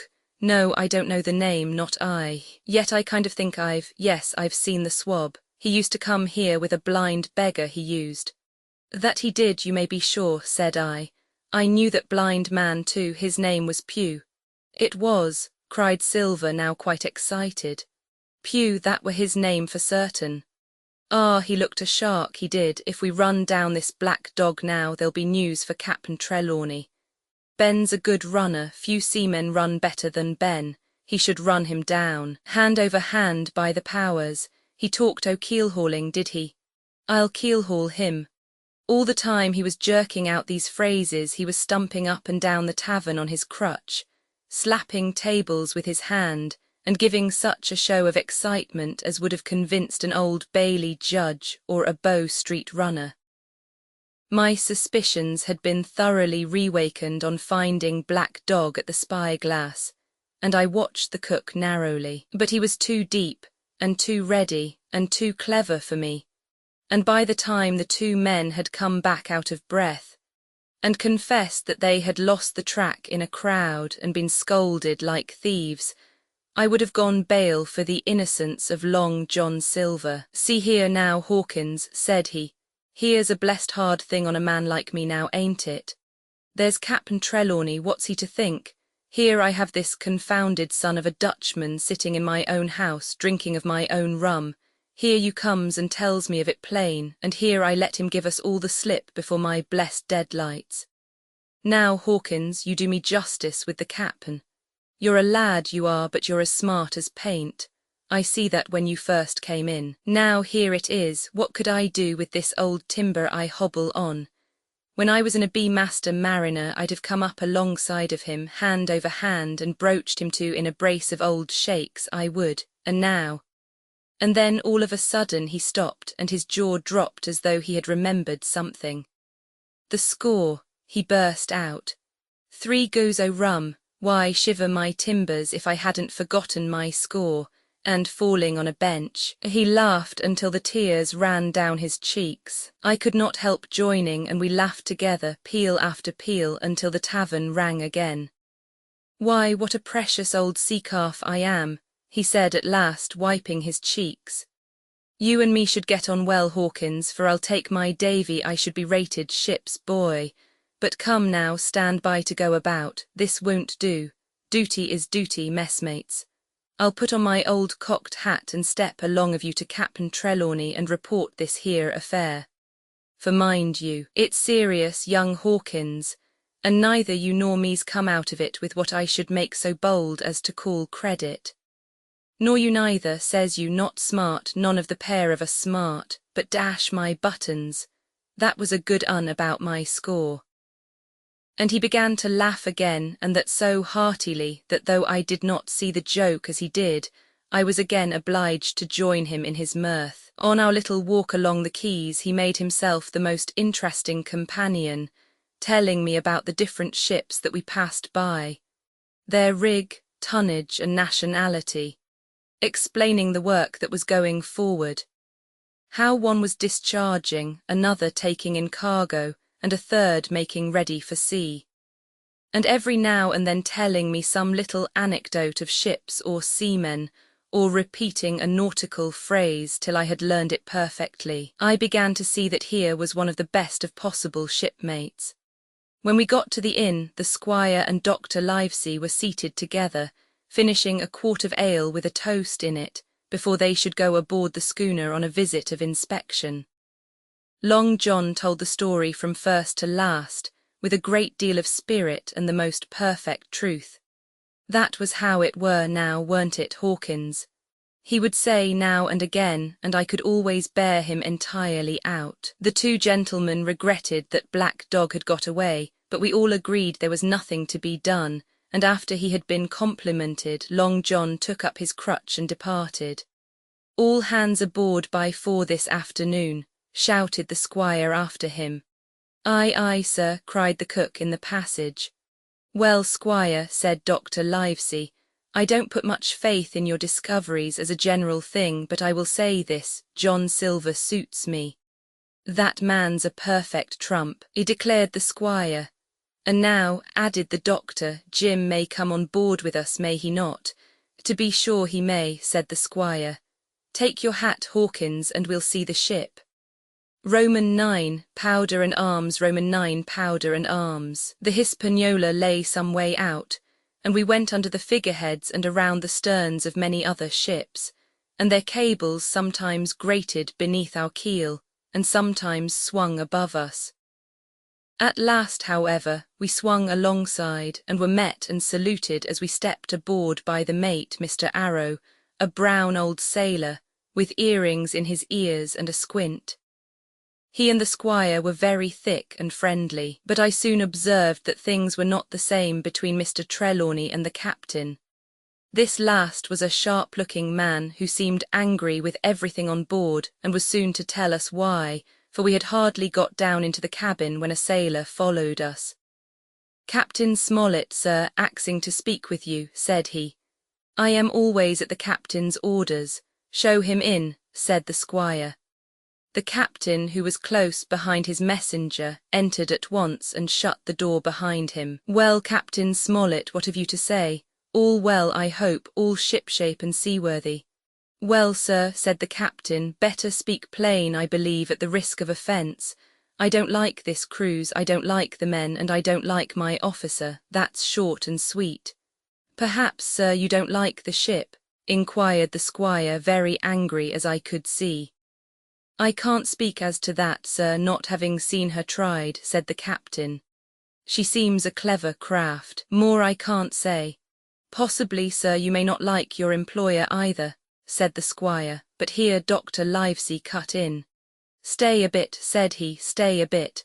No use of such questions as that but to produce ill feeling. The captain has said too much or he has said too little, and I'm bound to say that I require an explanation of his words. You don't, you say, like this cruise. Now, why?" "I was engaged, sir, on what we call sealed orders, to sail this ship for that gentleman where he should bid me," said the captain. "So far so good. But now I find that every man before the mast knows more than I do. I don't call that fair now, do you?" "No," said Dr. Livesey, "I don't." "Next," said the captain, "I learn we are going after treasure. Hear it from my own hands, mind you. Now, treasure is ticklish work. I don't like treasure voyages on any account, and I don't like them above all when they are secret and when, begging your pardon, Mr. Trelawney, the secret has been told to the parrot." "Silver's parrot?" asked the squire. "It's a way of speaking," said the captain. "Blabbed, I mean. It's my belief neither of you gentlemen know what you are about, but I'll tell you my way of it, life or death and a close run." "That is all clear and I dare say true enough," replied Dr. Livesey. "We take the risk, but we are not so ignorant as you believe us. Next, you say you don't like the crew. Are they not good seamen?" "I don't like them, sir," returned Captain Smollett, "and I think I should have had the choosing of my own hands if you go to that." "Perhaps you should," replied the doctor. "My friend should perhaps have taken you along with him, but the slight, if there be one, was unintentional. And you don't like Mr. Arrow?" "I don't, sir. I believe he's a good seaman, but he's too free with the crew to be a good officer. A mate should keep himself to himself, shouldn't drink with the men before the mast." "Do you mean he drinks?" cried the squire. "No, sir," replied the captain, "only that he's too familiar." "Well now, and the short and long of it, captain?" asked the doctor. "Tell us what you want." "Well, gentlemen, are you determined to go on this cruise?" "Like iron," answered the squire. "Very good," said the captain. "Then, as you've heard me very patiently saying things that I could not prove, hear me a few words more. They are putting the powder and the arms in the fore hold. Now you have a good place under the cabin, why not put them there? First point. Then you are bringing 4 of your own people with you, and they tell me some of them are to be berthed forward. Why not give them the berths here beside the cabin? Second point. "Any more?" asked Mr. Trelawney. "One more," said the captain. "There's been too much blabbing already."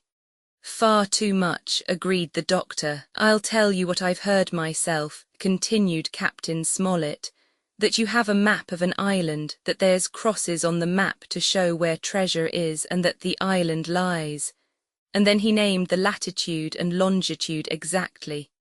"I never told that," cried the squire, "to a soul." "The hands know it, sir," returned the captain. "Livesey, that must have been you or Hawkins," cried the squire. It doesn't much matter who it was, replied the doctor, and I could see that neither he nor the captain paid much regard to Mr. Trelawney's protestations. Neither did I, to be sure, he was so loose a talker, yet in this case I believe he was really right, and that nobody had told the situation of the island. Well, gentlemen, continued the captain, I don't know who has this map, but I make it a point it shall be kept secret even from me and Mr. Arrow. Otherwise I would ask you to let me resign.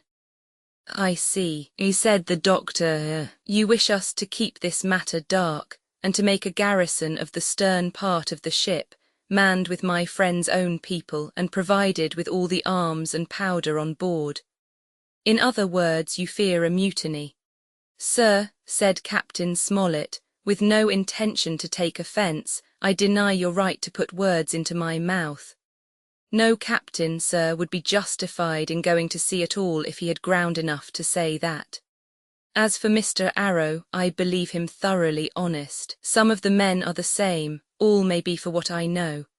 But I am responsible for the ship's safety and the life of every man Jack aboard of her. I see things going as I think not quite right, and I ask you to take certain precautions or let me resign my berth, and that's all. Captain Smollett, began the doctor with a smile, did ever you hear the fable of the mountain and the mouse?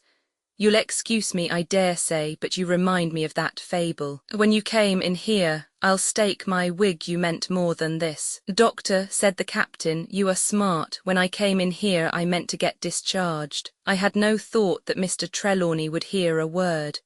No more I would, cried the squire. Had Livesey not been here I should have seen you to the deuce. As it is, I have heard you. I will do as you desire, but I think the worse of you. That's as you please, sir, said the captain. You'll find I do my duty. And with that he took his leave. Trelawney, said the doctor, contrary to all my notions, I believe you have managed to get 2 honest men on board with you, that man and John Silver. Silver, if you like, cried the squire, but as for that intolerable humbug, I declare I think his conduct unmanly, unsailorly, and downright un-English. Well, said the doctor, we shall see. When we came on deck, the men had begun already to take out the arms and powder, yo-hoing at their work, while the captain and Mr. Arrow stood by superintending. The new arrangement was quite to my liking. The whole schooner had been overhauled. 6 berths had been made astern, out of what had been the after part of the main hold, and this set of cabins was only joined to the galley and forecastle by a sparred passage on the port side. It had been originally meant that the captain, Mr. Arrow, Hunter, Joyce, the doctor, and the squire were to occupy these 6 berths. Now Redruth and I were to get 2 of them, and Mr. Arrow and the captain were to sleep on deck in the companion, which had been enlarged on each side till you might almost have called it a roundhouse.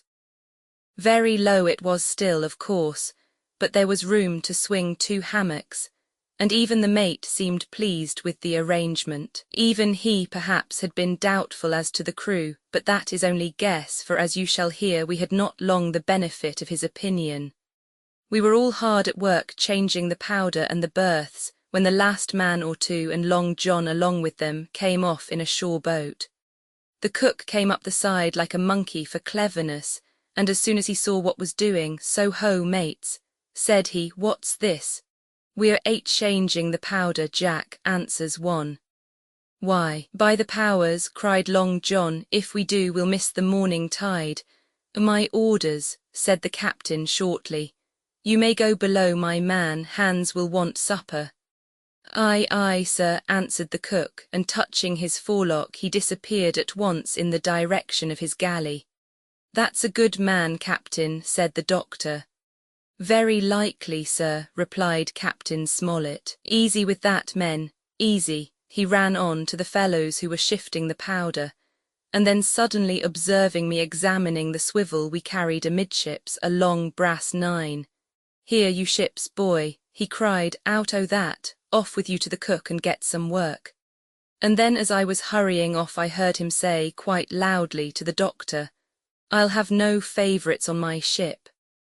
I assure you I was quite of the squire's way of thinking and hated the captain deeply. The voyage, all that night we were in a great bustle getting things stowed in their place, and boatfuls of the squire's friends, Mr. Blandley and the like, coming off to wish him a good voyage and a safe return. We never had a night at the Admiral Benbow when I had half the work, and I was dog-tired when, a little before dawn, the boatswain sounded his pipe, and the crew began to man the capstan bars. I might have been twice as weary, yet I would not have left the deck. All was so new and interesting to me, the brief commands, the shrill notes of the whistle, the men bustling to their places in the glimmer of the ship's lanterns. "Now, Barbecue, tip us a stave," cried one voice. "The old one," cried another. "Aye, aye, mates," said Long John, who was standing by with his crutch under his arm, and at once broke out in the air and words I knew so well. 15 men on the dead man's chest, and then the whole crew bore chorus, "Yo ho ho," and a bottle of rum, and at the third ho, drove the bars before them with a will. Even at that exciting moment it carried me back to the old Admiral Benbow in a second, and I seemed to hear the voice of the captain piping in the chorus. But soon the anchor was short up, soon it was hanging dripping at the bows, soon the sails began to draw, and the land and shipping to flit by on either side, and before I could lie down to snatch an hour of slumber, the Hispaniola had begun her voyage to the Isle of Treasure. I am not going to relate the voyage in detail. It was fairly prosperous. The ship proved to be a good ship, the crew were capable seamen, and the captain thoroughly understood his business. But before we came the length of Treasure Island, 2 or 3 things had happened which require to be known. Mr. Arrow, first of all, turned out even worse than the captain had feared. He had no command among the men, and people did what they pleased with him, but that was by no means the worst of it. For after a day or 2 at sea he began to appear on deck with hazy eye, red cheeks, stuttering tongue, and other marks of drunkenness. Time after time he was ordered below in disgrace. Sometimes he fell and cut himself, sometimes he lay all day long in his little bunk at one side of the companion. Sometimes for a day or 2 he would be almost sober and attend to his work at least passably. In the meantime we could never make out where he got the drink. That was the ship's mystery. Watch him as we pleased, we could do nothing to solve it, and when we asked him to his face, he would only laugh if he were drunk, and if he were sober, deny solemnly that he ever tasted anything but water. He was not only useless as an officer, and a bad influence among the men, but it was plain that at this rate he must soon kill himself outright, so nobody was much surprised nor very sorry when one dark night with a head sea he disappeared entirely and was seen no more. "Overboard," said the captain. "Well, gentlemen, that saves the trouble of putting him in irons." But there we were without a mate, and it was necessary, of course, to advance one of the men. The boatswain, Job Anderson, was the likeliest man aboard, and though he kept his old title, he served in a way as mate. Mr. Trelawney had followed the sea, and his knowledge made him very useful, for he often took a watch himself in easy weather. And the coxswain, Israel Hands, was a careful, wily, old, experienced seaman who could be trusted at a pinch with almost anything. He was a great confidant of Long John Silver, and so the mention of his name leads me on to speak of our ship's cook, Barbecue, as the men called him. Aboard ship he carried his crutch by a lanyard round his neck, to have both hands as free as possible. It was something to see him wedge the foot of the crutch against a bulkhead, and propped against it, yielding to every movement of the ship, get on with his cooking like someone safe ashore. Still more strange was it to see him in the heaviest of weather cross the deck. He had a line or 2 rigged up to help him across the widest spaces, Long John's earrings, they were called, and he would hand himself from one place to another, now using the crutch, now trailing it alongside by the lanyard, as quickly as another man could walk. Yet some of the men who had sailed with him before expressed their pity to see him so reduced. "He's no common man, Barbecue," said the coxswain to me. "He had good schooling in his young days and can speak like a book when so minded, and brave, a lion's nothing alongside of Long John. I seen him grapple for and knock their heads together, him unarmed." All the crew respected and even obeyed him. He had a way of talking to each and doing everybody some particular service. To me he was unweariedly kind and always glad to see me in the galley, which he kept as clean as a new pin, the dishes hanging up burnished and his parrot in a cage in the corner. "Come away, Hawkins," he would say, "come and have a yarn with John. Nobody more welcome than yourself, my son. Sit you down and hear the news. Here's Cap'n Flint. I calls my parrot Cap'n Flint after the famous buccaneer. Here's Cap'n Flint predicting success to our voyage. Wasn't you, Cap'n?" And the parrot would say with great rapidity, "Pieces of 8, pieces of 8, pieces of 8, till you wondered that it was not out of breath or till John threw his handkerchief over the cage. "Now that bird," he would say, "is maybe 200 years old, Hawkins. They live forever mostly, and if anybody's seen more wickedness it must be the devil himself. She's sailed with England, the great Cap'n England the pirate. She's been at Madagascar, and at Malabar and Suriname and Providence and Portobello. She was at the fishing up of the wrecked plate ships. It's there she learned pieces of 8, and little wonder, 350,000 of 'em, Hawkins. She was at the boarding of the Viceroy of the Indies out of Goa, she was, and to look at her you would think she was a babby. But you smelt powder, didn't you, Cap'n?" "Stand by to go about," the parrot would scream. "Ah, she's a handsome craft, she is," the cook would say and give her sugar from his pocket, and then the bird would peck at the bars and swear straight on, passing belief for wickedness. "There," John would add, "you can't touch pitch and not be mucked, lad. Here's this poor old innocent bird of mine swearing blue fire and none the wiser, you may lay to that." She would swear the same in a manner of speaking before the chaplain. And John would touch his forelock with a solemn way he had, that made me think he was the best of men. In the meantime the squire and Captain Smollett were still on pretty distant terms with one another. The squire made no bones about the matter, he despised the captain. The captain, on his part, never spoke but when he was spoken to, and then sharp and short and dry, and not a word wasted. He owned, when driven into a corner, that he seemed to have been wrong about the crew, that some of them were as brisk as he wanted to see, and all had behaved fairly well. As for the ship, he had taken a downright fancy to her. She'll lie a point nearer the wind than a man has a right to expect of his own married wife, sir. But, he would add, all I say is we're not home again and I don't like the cruise. The squire at this would turn away and march up and down the deck, chin in air. "A trifle more of that man," he would say, and I should explode. We had some heavy weather, which only proved the qualities of the Hispaniola. Every man on board seemed well content, and they must have been hard to please if they had been otherwise, for it is my belief there was never a ship's company so spoiled since Noah put to sea. Double grog was going on the least excuse.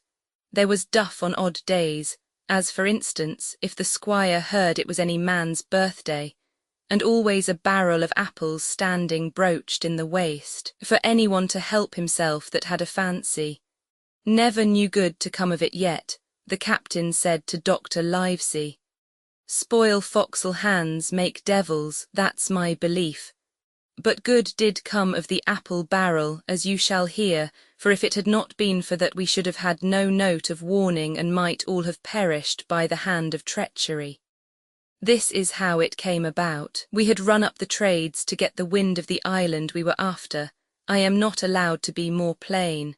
And now we were running down for it with a bright lookout day and night. It was about the last day of our outward voyage by the largest computation, Some time that night, or at latest before noon of the morrow, we should sight the treasure island. We were heading south-southwest and had a steady breeze abeam and a quiet sea. The Hispaniola rolled steadily, dipping her bowsprit now and then with a whiff of spray. All was drawing alow and aloft. Everyone was in the bravest spirits because we were now so near an end of the first part of our adventure. Now, just after sundown, when all my work was over and I was on my way to my berth, it occurred to me that I should like an apple. I ran on deck. The watch was all forward looking out for the island. The man at the helm was watching the luff of the sail and whistling away gently to himself, and that was the only sound excepting the swish of the sea against the bows and around the sides of the ship. In I got bodily into the apple barrel and found there was scarce an apple left. But sitting down there in the dark, what with the sound of the waters and the rocking movement of the ship, I had either fallen asleep, or was on the point of doing so, when a heavy man sat down with rather a clash close by. The barrel shook as he leaned his shoulders against it, and I was just about to jump up when the man began to speak. It was Silver's voice, and before I had heard a dozen words, I would not have shown myself for all the world, but lay there, trembling and listening, in the extreme of fear and curiosity. For from these dozen words, I understood that the lives of all the honest men aboard depended upon me alone. Roman 11, what I heard in the apple barrel. Roman 11, what I heard in the apple barrel. No, not I, said Silver. Flint was cap'n, I was quartermaster along of my timber leg. The same broadside I lost my leg, old Pew lost his deadlights.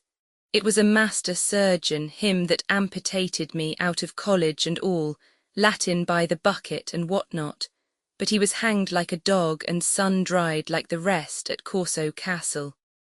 That was Robert's men, that was, and comed of changing names to their ships, Royal Fortune and so on. Now, what a ship was christened, so let her stay, I says. So it was with the Cassandra, as brought us all safe home from Malabar, after England took the Viceroy of the Indies. So it was with the old Walrus, Flint's old ship, as I've seen a muck with the red blood and fit to sink with gold. Ah, cried another voice, that of the youngest hand on board, and evidently full of admiration. He was the flower of the flock, was Flint. Davis was a man too, by all accounts, said Silver. I never sailed along of him, first with England, then with Flint, that's my story, and now here on my own account, in a manner of speaking. I laid by 900 safe from England and 2,000 after Flint. That ain't bad for a man before the mast, all safe in bank. 'Tain't earning now, it's saving, does it, you may lay to that. Where's all England's men now? I dunno. Where's Flint's? Why, most of 'em aboard here and glad to get the duff, been begging before that, some of 'em. Old Pew, as had lost his sight and might have thought shame, spends £1,200 in a year like a lord in Parliament. Where is he now? Well, he's dead now and under hatches, but for 2 years before that, shiver my timbers, the man was starving. He begged and he stole and he cut throats and starved at that by the powers. Well, it ain't much use after all, said the young seaman. 'Tain't much use for fools, you may lay to it, that nor nothing, cried Silver. But now you look here, you're young you are, but you're as smart as paint. I see that when I set my eyes on you, and I'll talk to you like a man. You can imagine how I felt when I heard this abominable old rogue addressing another in the very same words of flattery as he had used to myself. I think, if I had been able, that I would have killed him through the barrel. Meantime he ran on, little supposing he was overheard. Here it is about gentlemen of fortune. They lives rough and they risk swinging, but they eat and drink like fighting cocks, and when a cruise is done, why, it's hundreds of pounds instead of hundreds of farthings in their pockets. Now the most goes for rum and a good fling, and to sea again in their shirts. But that's not the course I lay. I puts it all away, some here, some there, and none too much anywheres, by reason of suspicion. I'm 50, mark you, once back from this cruise I set up gentleman in earnest. Time enough too, says you. Ah, but I've lived easy in the meantime, never denied myself nothing heart desires, and slept soft and ate dainty all my days but when at sea. And how did I begin? Before the mast like you. Well, said the other, but all the other money's gone now, ain't it? You daren't show face in Bristol after this. Why, where might you suppose it was? Asked Silver derisively. At Bristol in banks and places, answered his companion. It were, said the cook, it were when we weighed anchor, but my old missus has it all by now, and the spyglass is sold, lease and good will and rigging, and the old girl's off to meet me. I would tell you where, for I trust you, but it 'ud make jealousy among the mates. And you can trust your missus? He asked the other. Gentlemen of fortune, returned the cook, usually trust little among themselves, and right they are, you may lay to it, but I have a way with me, I have. When a mate brings a slip on his cable, one as knows me, I mean, it won't be in the same world with old John. There was some that was feared of Pew, and some that was feared of Flint, but Flint his own self was feared of me. Feared he was, and proud. They was the roughest crew afloat, was Flint's. The devil himself would have been feared to go to sea with them. Well now, I tell you I'm not a boasting man, and you seen yourself how easy I keep company. But when I was quartermaster, lambs wasn't the word for Flint's old buccaneers. Ah, you may be sure of yourself in old John's ship. Well, I tell you now, replied the lad, I didn't half a quarter like the job till I had this talk with you, John, but there's my hand on it now. And a brave lad you were, and smart too, answered Silver, shaking hands so heartily that all the barrel shook. And a finer figurehead for a gentleman of fortune I never clapped my eyes on. By this time I had begun to understand the meaning of their terms. By a gentleman of fortune, they plainly meant neither more nor less than a common pirate, and the little scene that I had overheard was the last act in the corruption of one of the honest hands, perhaps of the last one left aboard. But on this point I was soon to be relieved, for Silver giving a little whistle, a third man strolled up and sat down by the party. Dick's square, said Silver. Oh, I knowed Dick was square, returned the voice of the coxswain Israel Hands. He's no fool, is Dick. And he turned his quid and spat. But look here, he went on, here's what I want to know, barbecue. How long are we going to stand off and on like a blessed bumboat? I've had most enough, Captain Smollett, he's hazed me long enough, by thunder. I want to go into that cabin, I do, I want their pickles and wines and that.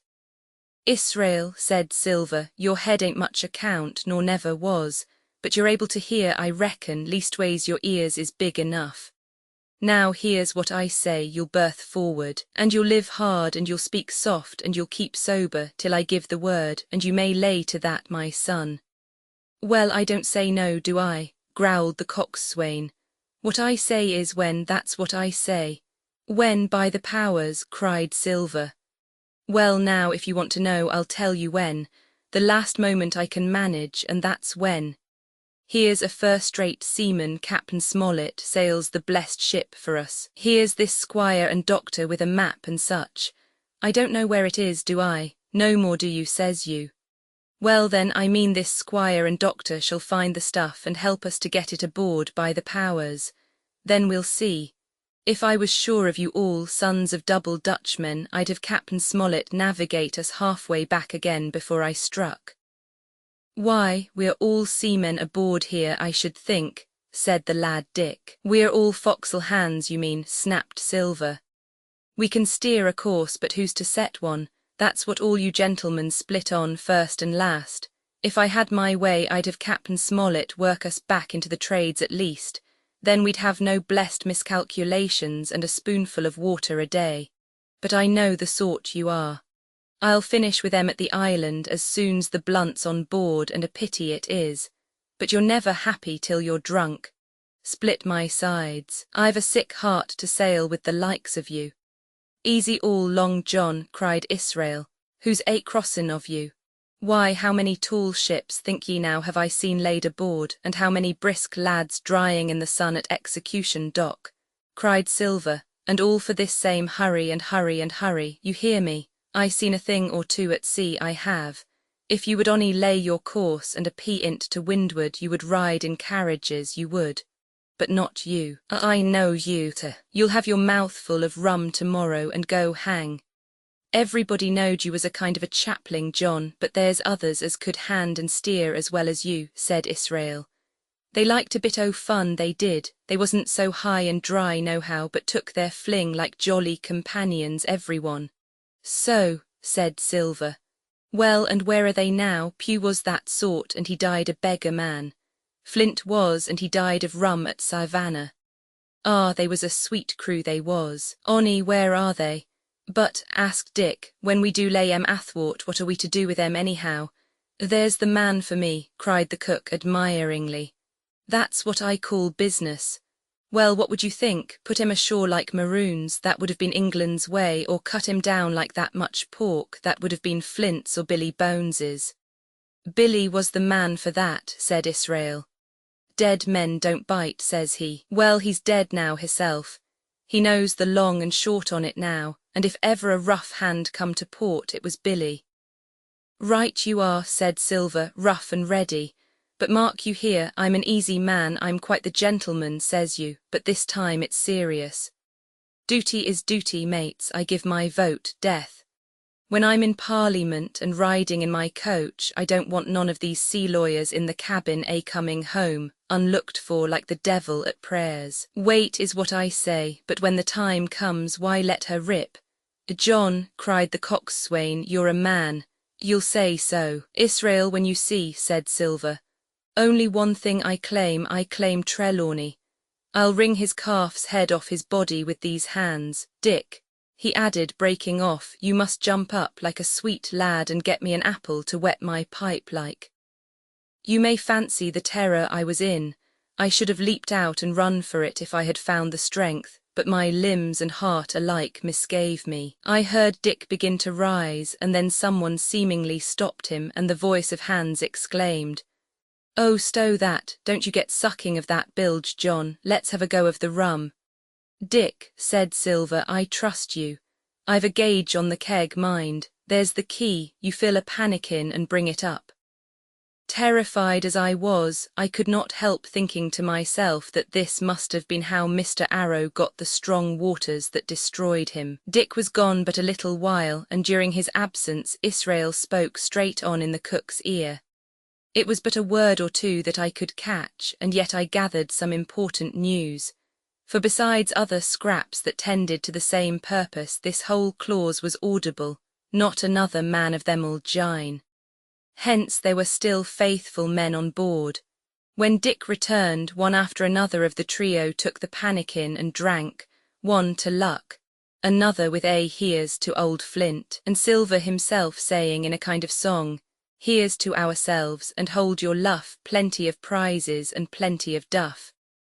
Just then a sort of brightness fell upon me in the barrel, and looking up I found the moon had risen and was silvering the mizzen top and shining white on the luff of the foresail. And almost at the same time the voice on the lookout shouted, "Land ho!" Roman 12, Council of War, Roman 12, Council of War. There was a great rush of feet across the deck. I could hear people tumbling up from the cabin and the forecastle, and slipping in an instant outside my barrel, I dived behind the foresail, made a double towards the stern, and came out upon the open deck in time to join Hunter and Dr. Livesey in the rush for the weather bow. There all hands were already congregated. A belt of fog had lifted almost simultaneously with the appearance of the moon. Away to the southwest of us we saw two low hills, about a couple of miles apart, and rising behind one of them a third and higher hill, whose peak was still buried in the fog. All three seemed sharp and conical in figure. So much I saw almost in a dream, for I had not yet recovered from my horrid fear of a minute or two before. And then I heard the voice of Captain Smollett issuing orders. The Hispaniola was laid a couple of points nearer the wind, and now sailed a course that would just clear the island on the east. "And now, men," said the captain when all was sheeted home, "has any one of you ever seen that land ahead?" "I have, sir," said Silver. "I've watered there with a trader I was cook in." "The anchorage is on the south behind an islet, I fancy?" asked the captain. "Yes, sir, Skeleton Island they calls it. It were a main place for pirates once, and a hand we had on board knowed all their names for it. That hill to the nor'ard they calls the foremast hill. There are 3 hills in a row running south'ard, 4 main and mizzen, sir. But the main, that's the big un with the cloud on it, they usually calls the spyglass, by reason of a lookout they kept when they was in the anchorage cleaning. For it's there they clean their ships, sir, asking your pardon." "I have a chart here," said Captain Smollett. "See if that's the place." Long John's eyes burned in his head as he took the chart, but by the fresh look of the paper, I knew he was doomed to disappointment. This was not the map we found in Billy Bones's chest, but an accurate copy, complete in all things, names and heights and soundings, with the single exception of the red crosses and the written notes. Sharp as must have been his annoyance, Silver had the strength of mind to hide it. "Yes, sir," said he, "this is the spot to be sure, and very prettily drawed out. Who might have done that, I wonder? The pirates were too ignorant, I reckon. Aye, here it is, Captain Kidd's anchorage, just the name my shipmate called it. There's a strong current runs along the south and then away nor'ard up the west coast." "Right you was, sir," said he, "to haul your wind and keep the weather of the island. Leastways, if such was your intention as to enter and careen, and there ain't no better place for that in these waters." "Thank you, my man," said Captain Smollett. "I'll ask you later on to give us a help, you may go." I was surprised at the coolness with which John avowed his knowledge of the island, and I own I was half frightened when I saw him drawing nearer to myself. He did not know, to be sure, that I had overheard his counsel from the apple barrel, and yet I had by this time taken such a horror of his cruelty, duplicity, and power, that I could scarce conceal a shudder when he laid his hand upon my arm. "Ah," said he, "this here is a sweet spot, this island, a sweet spot for a lad to get ashore on. You'll bathe, and you'll climb trees, and you'll hunt goats, you will, and you'll get aloft on them hills like a goat yourself. Why, it makes me young again. I was going to forget my timber leg, I was. It's a pleasant thing to be young and have 10 toes, and you may lay to that. When you want to go a bit of exploring, you just ask old John and he'll put up a snack for you to take along." And clapping me in the friendliest way upon the shoulder, he hobbled off forward and went below. Captain Smollett, the squire, and Dr. Livesey were talking together on the quarter-deck, and anxious as I was to tell them my story, I durst not interrupt them openly. While I was still casting about in my thoughts to find some probable excuse, Dr. Livesey called me to his side. He had left his pipe below, and being a slave to tobacco had meant that I should fetch it. But as soon as I was near enough to speak and not be overheard, I broke out immediately. "Doctor, let me speak. Get the captain and squire down to the cabin, and then make some pretence to send for me. I have terrible news." The doctor changed countenance a little, but next moment he was master of himself. "Thank you, Jim," said he quite loudly. That was all I wanted to know, as if he had asked me a question. And with that he turned on his heel and rejoined the other 2. They spoke together for a little, and though none of them started or raised his voice or so much as whistled, it was plain enough that Dr. Livesey had communicated my request, for the next thing that I heard was the captain giving an order to Job Anderson, and all hands were piped on deck. "My lads," said Captain Smollett, "I've a word to say to you. This land that we have sighted is the place we have been sailing to. Mr. Trelawney, being a very open-handed gentleman, as we all know, has just asked me a word or two, and as I was able to tell him that every man on board had done his duty, alow and aloft, as I never asked to see it done better. Why, he and I and the doctor are going below to the cabin to drink your health and luck, and you'll have grog served out for you to drink our health and luck. I'll tell you what I think of this, I think it handsome. And if you think as I do, you'll give a good sea cheer for the gentleman that does it. The cheer followed, that was a matter of course, but it rang out so full and hearty that I confess I could hardly believe these same men were plotting for our blood. One more cheer for Captain Smollett, cried Long John when the first had subsided, and this also was given with a will. On the top of that the three gentlemen went below, and not long after word was sent forward that Jim Hawkins was wanted in the cabin. I found them all three seated around the table, a bottle of Spanish wine and some raisins before them, and the doctor smoking away with his wig on his lap, and that I knew was a sign that he was agitated. The stern window was open, for it was a warm night, and you could see the moon shining behind on the ship's wake. "Now, Hawkins," said the squire, "you have something to say, speak up." I did as I was bid, and as short as I could make it, told the whole details of Silver's conversation. Nobody interrupted me till I was done, nor did any one of the three of them make so much as a movement, but they kept their eyes upon my face from first to last. "Jim," said Dr. Livesey, "take a seat." And they made me sit down at a table beside them, poured me out a glass of wine, filled my hands with raisins, and all three, one after the other, and each with a bow, drank my good health and their service to me for my luck and courage. "Now, Captain," said the squire, "you were right and I was wrong. I own myself an ass, and I await your orders." "No more an ass than I, sir," returned the captain. "I never heard of a crew that meant to mutiny but what showed signs before for any man that had an eye in his head to see the mischief and take steps according. But this crew," he added, "beats me." "Captain," said the doctor, "with your permission, that's Silver, a very remarkable man." "He'd look remarkably well from a yardarm, sir," returned the captain, "but this is talk, this don't lead to anything. I see 3 or 4 points, and with Mr. Trelawney's permission I'll name them." "You, sir, are the captain. It is for you to speak," said Mr. Trelawney grandly.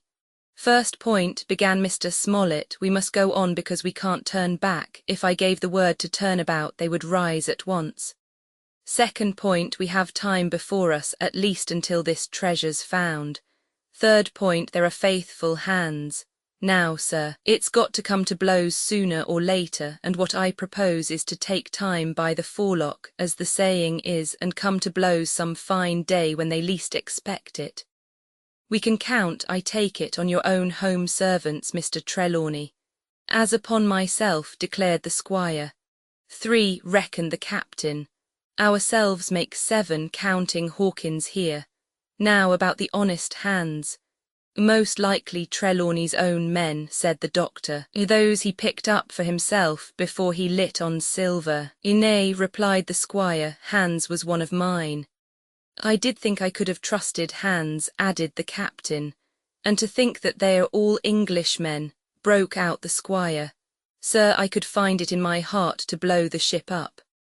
"Well, gentlemen," said the captain, "the best that I can say is not much.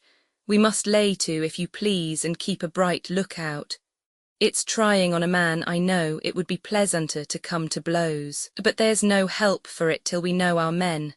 Lay to and whistle for a wind, that's my view. Jim here," said the doctor, "can help us more than anyone. The men are not shy with him, and Jim is a noticing lad. Hawkins, I put prodigious faith in you," added the squire. I began to feel pretty desperate at this, for I felt altogether helpless, and yet by an odd train of circumstances it was indeed through me that safety came. In the meantime, talk as we pleased, there were only 7 out of the 26 on whom we knew we could rely, and out of these 7 one was a boy, so that the grown men on our side were 6 to their 19. Part Roman 3. My Shore Adventure. Part Roman 3. My Shore Adventure. Roman 13.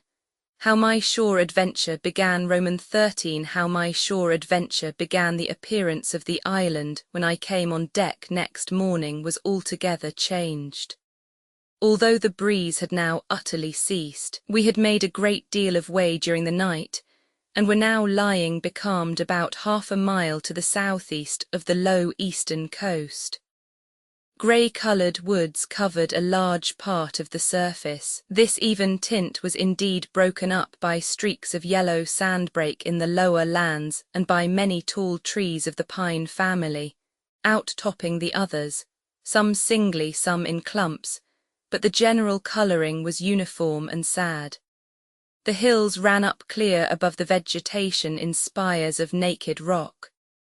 All were strangely shaped, and the spyglass, which was by 300 or 400 feet the tallest on the island, was likewise the strangest in configuration, running up sheer from almost every side, and then suddenly cut off at the top like a pedestal to put a statue on. The Hispaniola was rolling scuppers under in the ocean swell. The booms were tearing at the blocks, the rudder was banging to and fro, and the whole ship creaking, groaning and jumping like a manufactory. I had to cling tight to the backstay and the world turned giddily before my eyes. For though I was a good enough sailor when there was way on, this standing still and being rolled about like a bottle was a thing I never learned to stand without a qualm or so, above all in the morning on an empty stomach. Perhaps it was this. Perhaps it was the look of the island, with its grey, melancholy woods and wild stone spires, and the surf that we could both see and hear foaming and thundering on the steep beach. At least, although the sun shone bright and hot, and the shore birds were fishing and crying all around us, and you would have thought anyone would have been glad to get to land after being so long at sea. My heart sank, as the saying is, into my boots, and from that first look onward I hated the very thought of Treasure Island. We had a dreary morning's work before us, for there was no sign of any wind, and the boats had to be got out and manned, and the ship warped 3 or 4 miles round the corner of the island and up the narrow passage to the haven behind Skeleton Island. I volunteered for one of the boats where I had, of course, no business. The heat was sweltering and the men grumbled fiercely over their work. Anderson was in command of my boat, and instead of keeping the crew in order he grumbled as loud as the worst. "Well," he said with an oath, "it's not forever." I thought this was a very bad sign, for up to that day the men had gone briskly and willingly about their business, but the very sight of the island had relaxed the cords of discipline. All the way in, Long John stood by the steersman and conned the ship. He knew the passage like the palm of his hand, and though the man in the chains got everywhere more water than was down in the chart, John never hesitated once. "There's a strong scour with the ebb," he said, "and this here passage has been dug out, in a manner of speaking, with a spade." We brought up just where the anchor was in the chart, about 1/3 of a mile from each shore, the mainland on one side and Skeleton Island on the other. The bottom was clean sand. The plunge of our anchor sent up clouds of birds wheeling and crying over the woods, but in less than a minute they were down again and all was once more silent. The place was entirely landlocked, buried in woods, the trees coming right down to high water mark, the shores mostly flat, and the hilltops standing round at a distance in a sort of amphitheatre, one here, one there. 2 little rivers, or rather 2 swamps, emptied out into this pond, as you might call it, and the foliage round that part of the shore had a kind of poisonous brightness. From the ship we could see nothing of the house or stockade, for they were quite buried among trees, and if it had not been for the chart on the companion, we might have been the first that had ever anchored there since the islands arose out of the seas. There was not a breath of air moving, nor a sound but that of the surf booming half a mile away along the beaches and against the rocks outside. A peculiar stagnant smell hung over the anchorage, a smell of sodden leaves and rotting tree trunks. I observed the doctor sniffing and sniffing like someone tasting a bad egg. I don't know about treasure, he said, but I'll stake my wig there's fever here. If the conduct of the men had been alarming in the boat, it became truly threatening when they had come aboard. They lay about the deck, growling together in talk. The slightest order was received with a black look, and grudgingly and carelessly obeyed. Even the honest hands must have caught the infection, for there was not one man aboard to mend another. Mutiny, it was plain, hung over us like a thundercloud, and it was not only we of the cabin party who perceived the danger. Long John was hard at work going from group to group, spending himself in good advice, and as for example no man could have shown a better. He fairly outstripped himself in willingness and civility. He was all smiles to everyone. If an order were given, John would be on his crutch in an instant with the cheeriest "Aye, aye, sir," in the world, and when there was nothing else to do he kept up one song after another, as if to conceal the discontent of the rest. Of all the gloomy features of that gloomy afternoon, this obvious anxiety on the part of Long John appeared the worst. We held a council in the cabin. "Sir," said the captain, "if I risk another order the whole ship'll come about our ears by the run.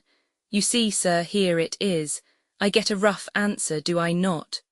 Well, if I speak back, Pikes will be going in 2 shakes. If I don't, Silver will see there's something under that and the game's up. Now we've only one man to rely on." "And who is that?" asked the squire. "Silver, sir," returned the captain. "He's as anxious as you and I to smother things up. This is a tiff, he'd soon talk him out of it if he had the chance, and what I propose to do is to give him the chance. Let's allow the men an afternoon ashore. If they all go, why, we'll fight the ship. If they none of them go, well then, we hold the cabin and God defend the right. If some go, you mark my words, sir, Silver'll bring 'em aboard again as mild as lambs." It was so decided. Loaded pistols were served out to all the shore men. Hunter, Joyce, and Reed Ruth were taken into our confidence and received the news with less surprise and a better spirit than we had looked for, and then the captain went on deck and addressed the crew. "My lads," said he, "we've had a hot day and are all tired and out of sorts. A turn ashore'll hurt nobody. The boats are still in the water. You can take the gigs, and as many as please can go ashore for the afternoon. I'll fire a gun half an hour before sundown. I believe the silly fellows must have thought they would break their shins over treasure as soon as they were landed, for they all came out of their sulks in a moment, and gave a cheer that started the echo in a far-away hill, and sent the birds once more flying and squalling round the anchorage. The captain was too bright to be in the way. He whipped out of sight in a moment, leaving Silver to arrange the party, and I fancy it was as well he did so. Had he been on deck he could no longer so much as have pretended not to understand the situation. It was as plain as day. Silver was the captain, and a mighty rebellious crew he had of it. The honest hands, and I was soon to see it proved that there were such on board, must have been very stupid fellows. Or rather, I suppose the truth was this, that all hands were disaffected by the example of the ringleaders, only some more, some less, and a few being good fellows in the main, could neither be led nor driven any farther. It is one thing to be idle and skulk, and quite another to take a ship and murder a number of innocent men. At last, however, the party was made up. 6 fellows were to stay on board, and the remaining 13, including Silver, began to embark. Then it was that there came into my head the first of the mad notions that contributed so much to save our lives. If 6 men were left by Silver, it was plain our party could not take and fight the ship, and since only 6 were left, it was equally plain that the cabin party had no present need of my assistance. It occurred to me at once to go ashore. In a jiffy I had slipped over the side and curled up in the foresheets of the nearest boat, and almost at the same moment she shoved off. No one took notice of me, only the bow oar saying, "Is that you, Jim? Keep your head down." But Silver from the other boat looked sharply over and called out to know if that were me. And from that moment, I began to regret what I had done. The crews raced for the beach, but the boat I was in, having some start and being at once the lighter and the better manned, shot far ahead of her consort, and the bow had struck among the shoreside trees, and I had caught a branch and swung myself out and plunged into the nearest thicket, while Silver and the rest were still 100 yards behind. "Jim, Jim," I heard him shouting. But you may suppose I paid no heed, jumping, ducking, and breaking through. I ran straight before my nose, till I could run no longer. Roman 14. The first blow, Roman 14, the first blow. I was so pleased at having given the slip to Long John, that I began to enjoy myself and look around me with some interest on the strange land that I was in. I had crossed a marshy tract full of willows, bulrushes, and odd, outlandish, swampy trees, and had now come out upon the skirts of an open piece of undulating, sandy country about a mile long, dotted with a few pines, and a great number of contorted trees, not unlike the oak in growth but pale in the foliage like willows. On the far side of the open stood one of the hills with two quaint, craggy peaks shining vividly in the sun. I now felt for the first time the joy of exploration. The isle was uninhabited. My shipmates I had left behind, and nothing lived in front of me but dumb brutes and fowls. I turned hither and thither among the trees. Here and there were flowering plants unknown to me. Here and there I saw snakes, and one raised his head from a ledge of rock and hissed at me with a noise not unlike the spinning of a top. Little did I suppose that he was a deadly enemy, and that the noise was the famous rattle.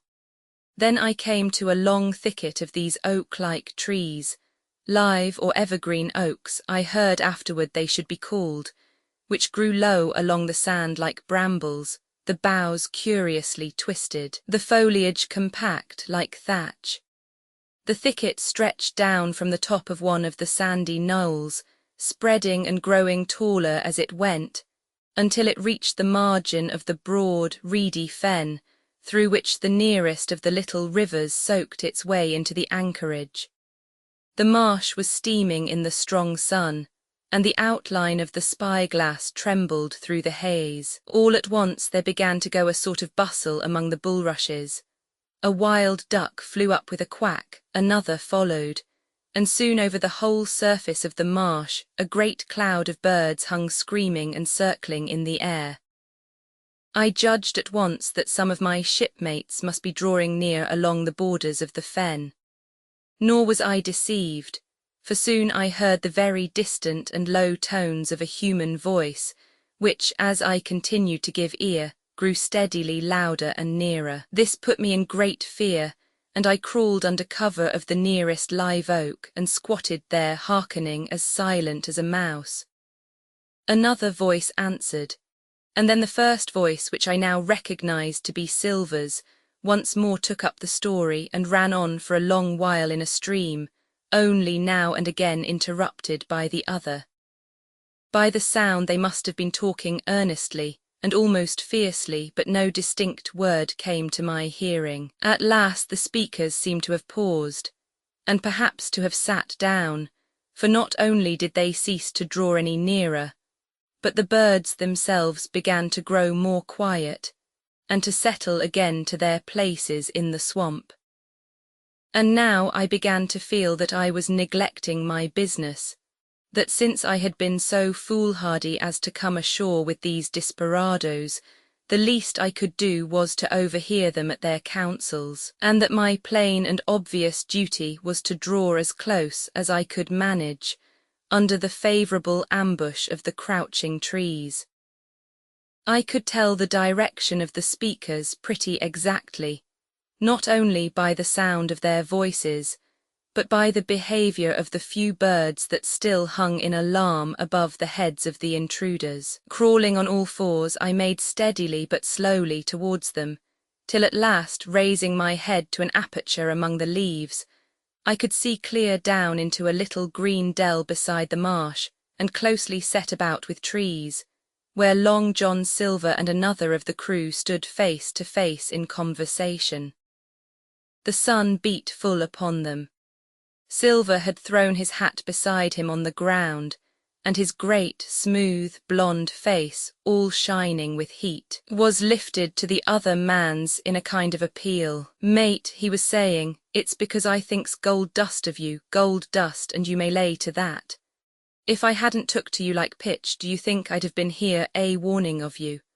All's up, you can't make nor mend, it's to save your neck that I'm speaking, and if one of the wild uns knew it, where 'ud I be, Tom? Now tell me, where 'ud I be?" "Silver," said the other man, and I observed he was not only red in the face, but spoke as hoarse as a crow, and his voice shook too like a taut rope.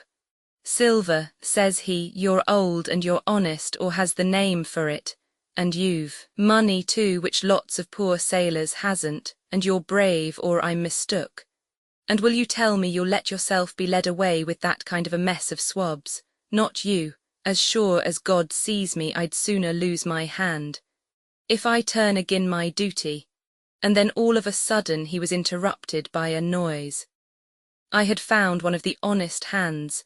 Well, here at that same moment came news of another. Far away out in the marsh there arose, all of a sudden, a sound like the cry of anger, then another on the back of it, and then one horrid, long-drawn scream. The rocks of the spyglass reached it a score of times. The whole troop of marsh birds rose again, darkening heaven with a simultaneous whir. And long after that death yell was still ringing in my brain, silence had re-established its empire, and only the rustle of the redescending birds and the boom of the distant surges disturbed the languor of the afternoon. Tom had leaped at the sound, like a horse at the spur, but Silver had not winked an eye. He stood where he was, resting lightly on his crutch, watching his companion like a snake about to spring. "John," said the sailor, stretching out his hand. "Hands off," cried Silver, leaping back a yard, as it seemed to me, with the speed and security of a trained gymnast. "Hands off, if you like, John Silver," said the other. "It's a black conscience that can make you feared of me, but in heaven's name tell me what was that?" "That," returned Silver, smiling away but warier than ever, his eye a mere pinpoint in his big face but gleaming like a crumb of glass. "That, oh, I reckon that'll be Alan," and at this poor Tom flashed out like a hero. "Alan," he cried, "then rest his soul for a true seaman. And as for you, John Silver, long you've been a mate of mine, but you're mate of mine no more. If I die like a dog, I'll die in my duty. You've killed Alan, have you? Kill me too if you can, but I defies you." And with that this brave fellow turned his back directly on the cook and set off walking for the beach, but he was not destined to go far. With a cry, John seized the branch of a tree, whipped the crutch out of his armpit, and sent that uncouth missile hurling through the air. It struck poor Tom, point foremost, and with stunning violence, right between the shoulders in the middle of his back. His hands flew up. He gave a sort of gasp and fell. Whether he was injured much or little, none could ever tell. Like enough, to judge from the sound, his back was broken on the spot. But he had no time given him to recover. Silver, agile as a monkey, even without leg or crutch, was on the top of him next moment, and had twice buried his knife up to the hilt in that defenceless body. From my place of ambush I could hear him pant aloud as he struck the blows. I do not know what it rightly is to faint, but I do know that for the next little while the whole world swam away from before me in a whirling mist. Silver and the birds and the tall spyglass hilltop going round and topsy-turvy before my eyes, and all manner of bells ringing and distant voices shouting in my ear. When I came again to myself, the monster had pulled himself together, his crutch under his arm, his hat upon his head. Just before him Tom lay motionless upon the sward, but the murderer minded him not a whit, cleansing his blood-stained knife the while upon a wisp of grass. Everything else was unchanged, the sun still shining mercilessly upon the steaming marsh and the tall pinnacle of the mountain, and I could scarce persuade myself that murder had actually been done and a human life cruelly cut short a moment since before my eyes.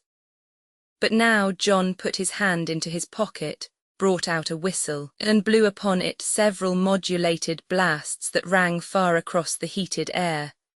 I could not tell, of course, the meaning of the signal, but it instantly awoke my fears. More men would be coming, I might be discovered. They had already slain 2 of the honest people. After Tom and Alan, might not I come next? Instantly I began to extricate myself and crawl back again, with what speed and silence I could manage, to the more open portion of the wood. As I did so I could hear hails coming and going between the old buccaneer and his comrades, and this sound of danger lent me wings.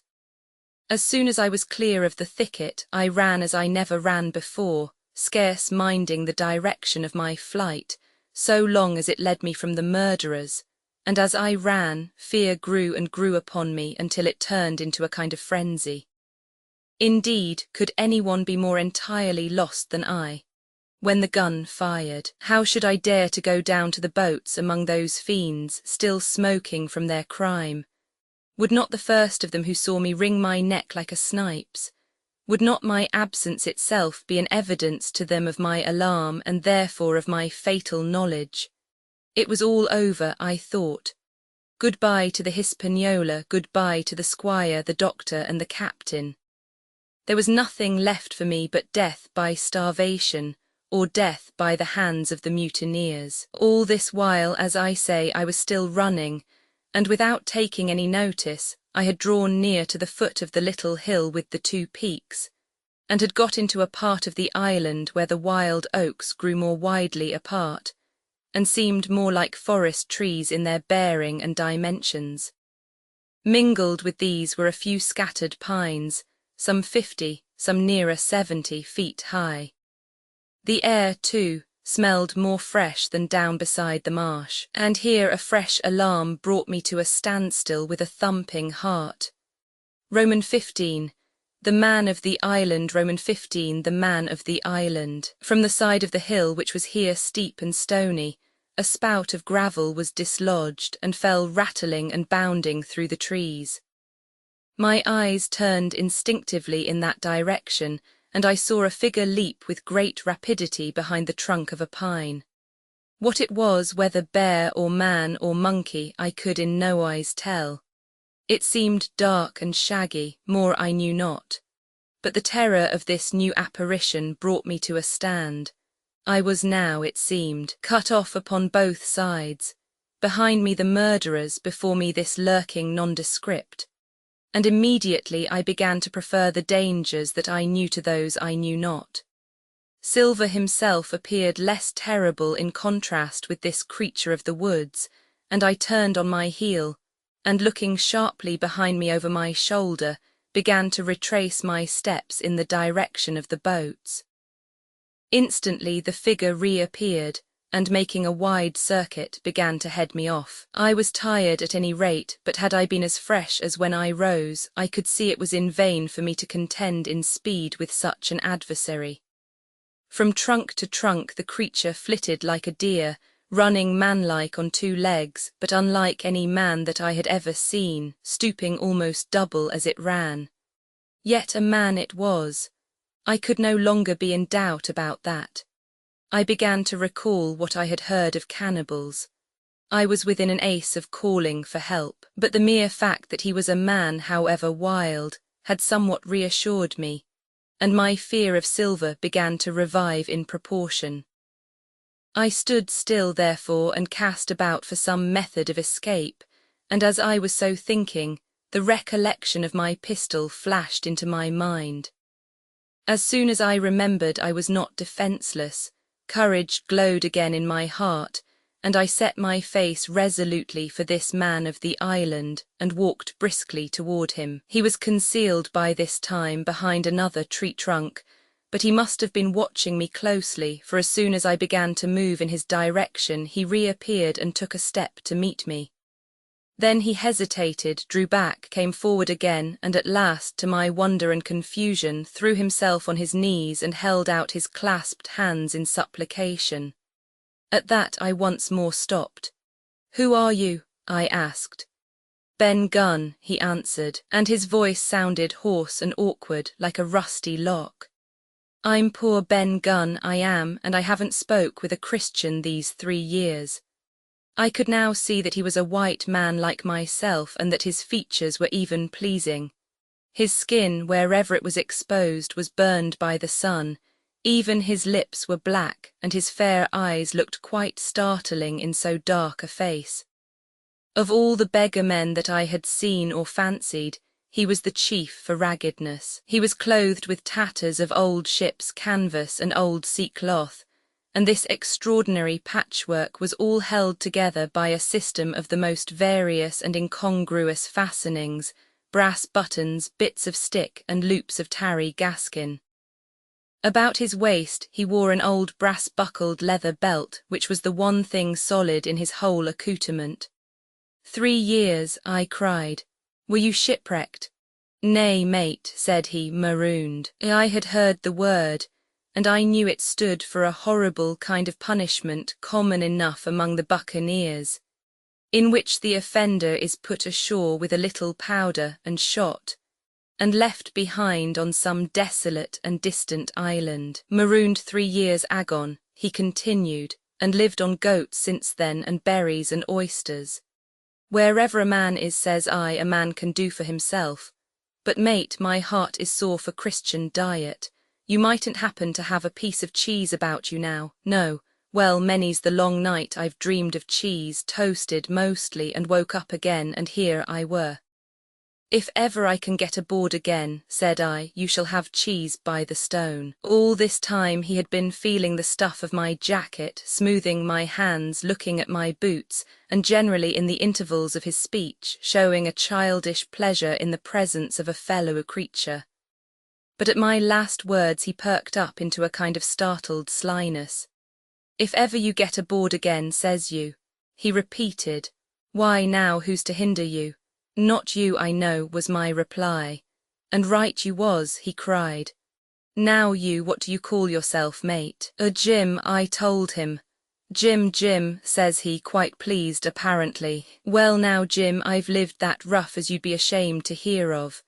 Now, for instance, you wouldn't think I had had a pious mother to look at me, he asked. Why no, not in particular, I answered. Ah well, said he, but I had remarkable pious. And I was a civil, pious boy and could rattle off my catechism that fast as you couldn't tell one word from another. And here's what it come to, Jim, and it begun with Chuck Farthen on the blessed gravestones. That's what it begun with, but it went further'n that, and so my mother told me and predict the whole, she did, the pious woman. But it were Providence that put me here. I've thought it all out in this here lonely island and I'm back on piety. You can't catch me tasting rum so much, but just a thimbleful for luck, of course, the first chance I have. I'm bound I'll be good, and I see the way to. And Jim, looking all round him and lowering his voice to a whisper, I'm rich. I now felt sure that the poor fellow had gone crazy in his solitude, and I suppose I must have shown the feeling in my face, for he repeated the statement hotly. Rich, I says. And I'll tell you what, I'll make a man of you, Jim.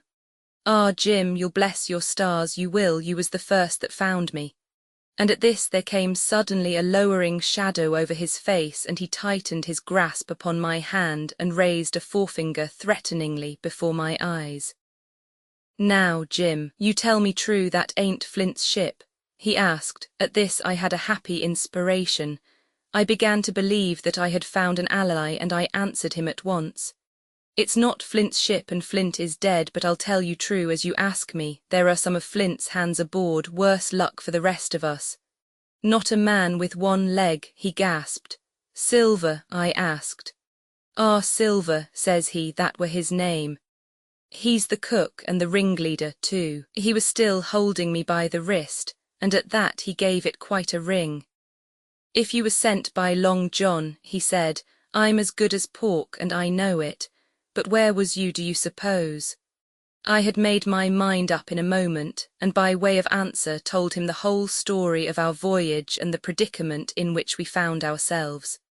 He heard me with the keenest interest, and when I had done he patted me on the head. "You're a good lad, Jim," he said, "and you're all in a clove hitch, ain't you?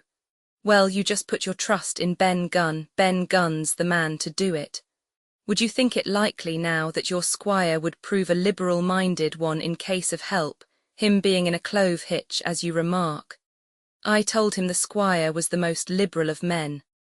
"Aye, but you see," returned Ben Gunn, "I didn't mean giving me a gate to keep and a suit of livery clothes and such. That's not my mark, Jim. What I mean is, would he be likely to come down to the tune of, say, £1,000 out of money that's as good as a man's own already?"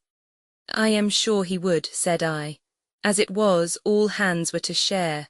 "And a passage home," he added with a look of great shrewdness.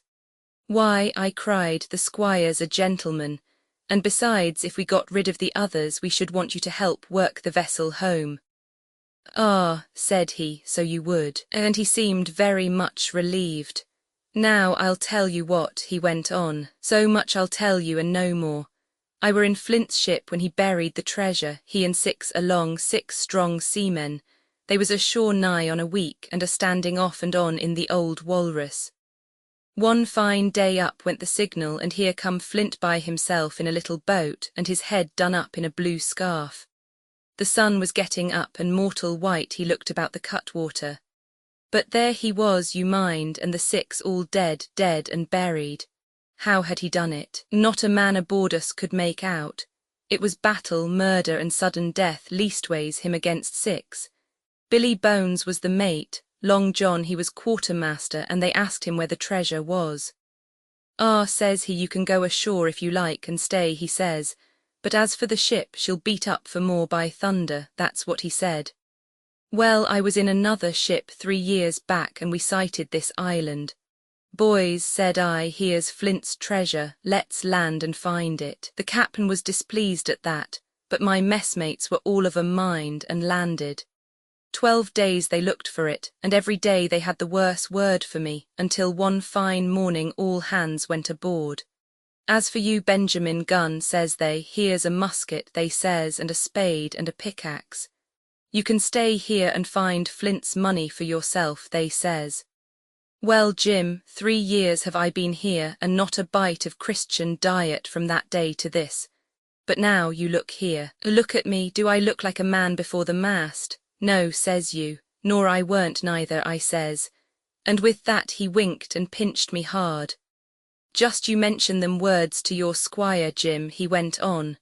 "Nor he weren't neither, that's the words. 3 years he were the man of this island, light and dark, fair and rain, and sometimes he would, maybe, think upon a prayer, says you, and sometimes he would, maybe, think of his old mother, so be as she's alive, you'll say. But the most part of Gunn's time, this is what you'll say, the most part of his time was took up with another matter. And then you'll give him a nip like I do." And he pinched me again in the most confidential manner. "Then," he continued, "then you'll up and you'll say this. Gunn is a good man, you'll say, and he puts a precious sight more confidence. A precious sight. Mind that, in a gentleman born than in these gentlemen of fortune, having been one hisself." "Well," I said, "I don't understand one word that you've been saying, but that's neither here nor there, for how am I to get on board?" "Ah," said he, "that's the hitch for sure. Well, there's my boat that I made with my 2 hands, I keep her under the White Rock. If the worst come to the worst, we might try that after dark." "Hi," he broke out, "what's that?" For just then, although the sun had still an hour or 2 to run, all the echoes of the island awoke and bellowed to the thunder of a cannon. "They have begun to fight," I cried. "Follow me." And I began to run toward the anchorage, my terrors all forgotten, while close at my side the marooned man in his goatskins trotted easily and lightly. "Left, left," says he. "Keep to your left hand, mate Jim, under the trees with you.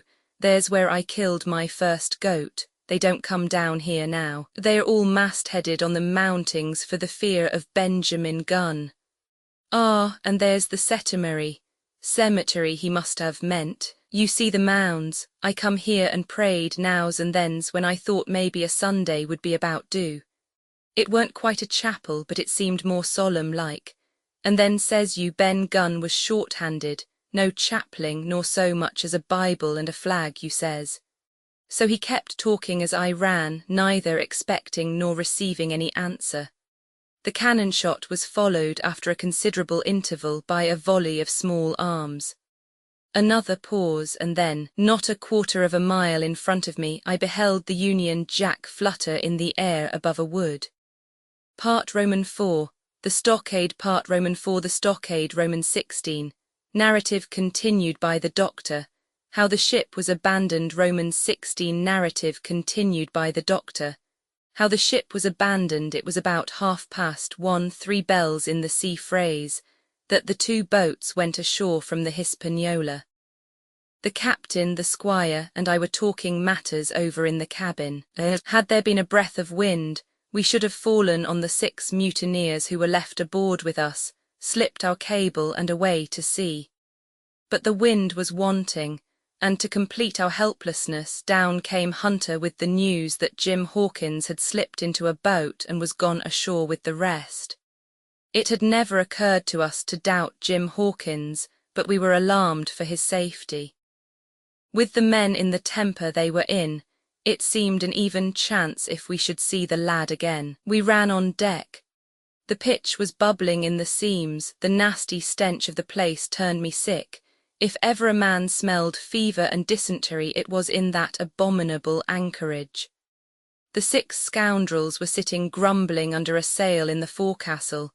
Ashore we could see the gigs made fast, and a man sitting in each, hard by where the river runs in. One of them was whistling Lily Bolero. Waiting was a strain, and it was decided that Hunter and I should go ashore with the jolly boat in quest of information. The gigs had leaned to their right, but Hunter and I pulled straight in the direction of the stockade upon the chart. The 2 who were left guarding their boats seemed in a bustle at our appearance.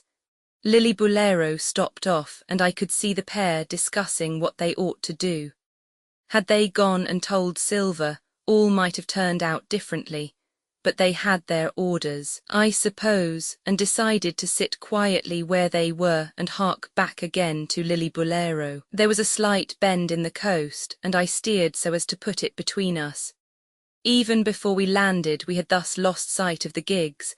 I jumped out and came as near running as I durst, with a big silk handkerchief under my hat for coolness' sake, and a brace of pistols ready primed for safety. I had not gone 100 yards when I came on the stockade. This was how it was. A spring of clear water arose at the top of a knoll. Well, on the knoll, and enclosing the spring, they had clapped a stout log house, fit to hold 20 people on a pinch, and loopholed for musketry on every side. All around this they had cleared a wide space, and then the thing was completed by a paling 6 feet high, without door or opening, too strong to pull down without time and labour, and too open to shelter the besiegers. The people in the log house had them in every way. They stood quiet in the shelter and shot the others like partridges. All they wanted was a good watch and food, for short of a complete surprise they might have held the place against a regiment. What particularly took my fancy was the spring, for though we had a good place of it in the cabin of the Hispaniola, with plenty of arms and ammunition, and things to eat and excellent wines, there had been one thing overlooked: we had no water. I was thinking this over, when there came ringing over the island the cry of a man at the point of death. I was not new to violent death. I have served His Royal Highness the Duke of Cumberland, and got a wound myself at Fontenoy, but I know my pulse went dot and carry one. Jim Hawkins is gone, was my first thought. It is something to have been an old soldier, but more still to have been a doctor. There is no time to dilly-dilly in our work, and so now I made up my mind instantly, and with no time lost returned to the shore and jumped on board the jolly boat. By good fortune, Hunter pulled a good oar. We made the water fly, and the boat was soon alongside and I aboard the schooner. I found them all shaken, as was natural. The squire was sitting down, as white as a sheet, thinking of the harm he had led us to, the good soul, and one of the 6 forecastle hands was little better. "There's a man," said Captain Smollett, nodding toward him, new to this work. "He came nigh hand fainting, doctor, when he heard the cry." Another touch of the rudder and that man would join us. I told my plan to the captain, and between us we settled on the details of its accomplishment. We put old Redruth in the gallery between the cabin and the forecastle, with 3 or 4 loaded muskets and a mattress for protection. Hunter brought the boat round under the stern port, and Joyce and I set to work loading her with powder, tins, muskets, bags of biscuits, kegs of pork, a cask of cognac, and my invaluable medicine chest. In the meantime the squire and the captain stayed on deck, and the latter hailed the coxswain, who was the principal man aboard. "Mr. Hands," he said, "here are 2 of us with a brace of pistols each. If any one of you 6 make a signal of any description, that man's dead." They were a good deal taken aback, and after a little consultation, one and all tumbled down the fore companion, thinking, no doubt, to take us on the rear. But when they saw Redruth waiting for them in the sparred gallery, they went about ship at once, and a head popped out again on deck. "Down, dog," cried the captain, and the head popped back again, and we heard no more for the time of these 6 very faint-hearted seamen.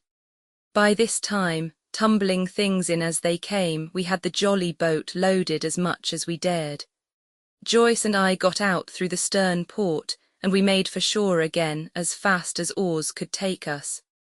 This second trip fairly aroused the watchers along shore. Lillibulero was dropped again, and just before we lost sight of them behind the little point, one of them whipped ashore and disappeared. I had half a mind to change my plan and destroy their boats, but I feared that Silver and the others might be close at hand, and all might very well be lost by trying for too much. We had soon touched land in the same place as before and set to work to provision the blockhouse. All 3 made the first journey, heavily laden, and tossed our stores over the palisade. Then, leaving Joyce to guard them, 1 man to be sure, but with half a dozen muskets, Hunter and I returned to the jolly boat and loaded ourselves once more. So we proceeded without pausing to take breath, till the whole cargo was bestowed, when the 2 servants took up their position in the blockhouse, and I, with all my power, sculled back to the Hispaniola. That we should have risked a second boat load seems more daring than it really was. They had the advantage of numbers, of course, but we had the advantage of arms. Not one of the men ashore had a musket, and before they could get within range for pistol shooting, we flattered ourselves we should be able to give a good account of a half-dozen at least. The squire was waiting for me at the stern window, all his faintness gone from him. He caught the painter and made it fast, and we fell to loading the boat for our very lives. Pork, powder and biscuit was the cargo, with only a musket and a cutlass apiece for Squire and me and Redruth and the captain. The rest of the arms and powder we dropped overboard in 2 fathoms and a half of water, so that we could see the bright steel shining far below us in the sun on the clean, sandy bottom. By this time, the tide was beginning to ebb, and the ship was swinging round to her anchor. Voices were heard faintly hallooing in the direction of the 2 gigs, and though this reassured us for Joyce and Hunter, who were well to the eastward, it warned our party to be off.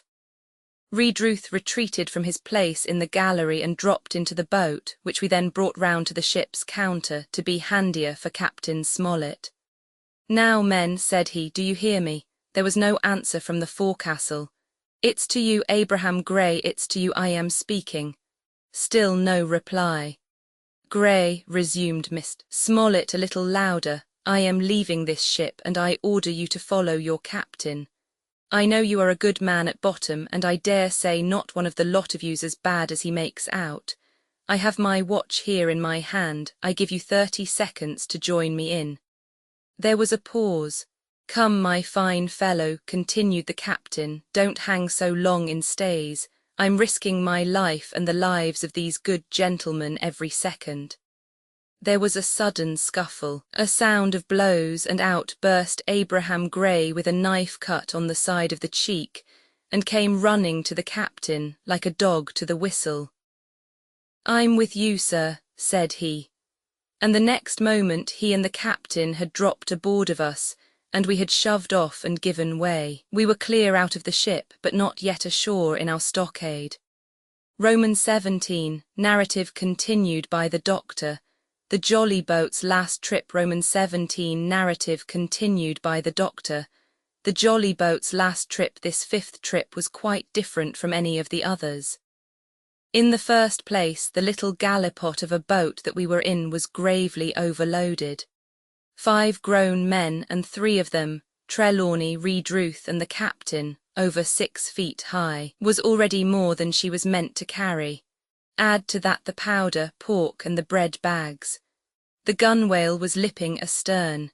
Several times we shipped a little water, and my breeches and the tails of my coat were all soaking wet before we had gone 100 yards. The captain made us trim the boat, and we got her to lie a little more evenly. All the same, we were afraid to breathe. In the second place, the ebb was now making, a strong, rippling current running westward through the basin, and then southward and seaward down the straits by which we had entered in the morning. Even the ripples were a danger to our overloaded craft, but the worst of it was that we were swept out of our true course and away from our proper landing place behind the point.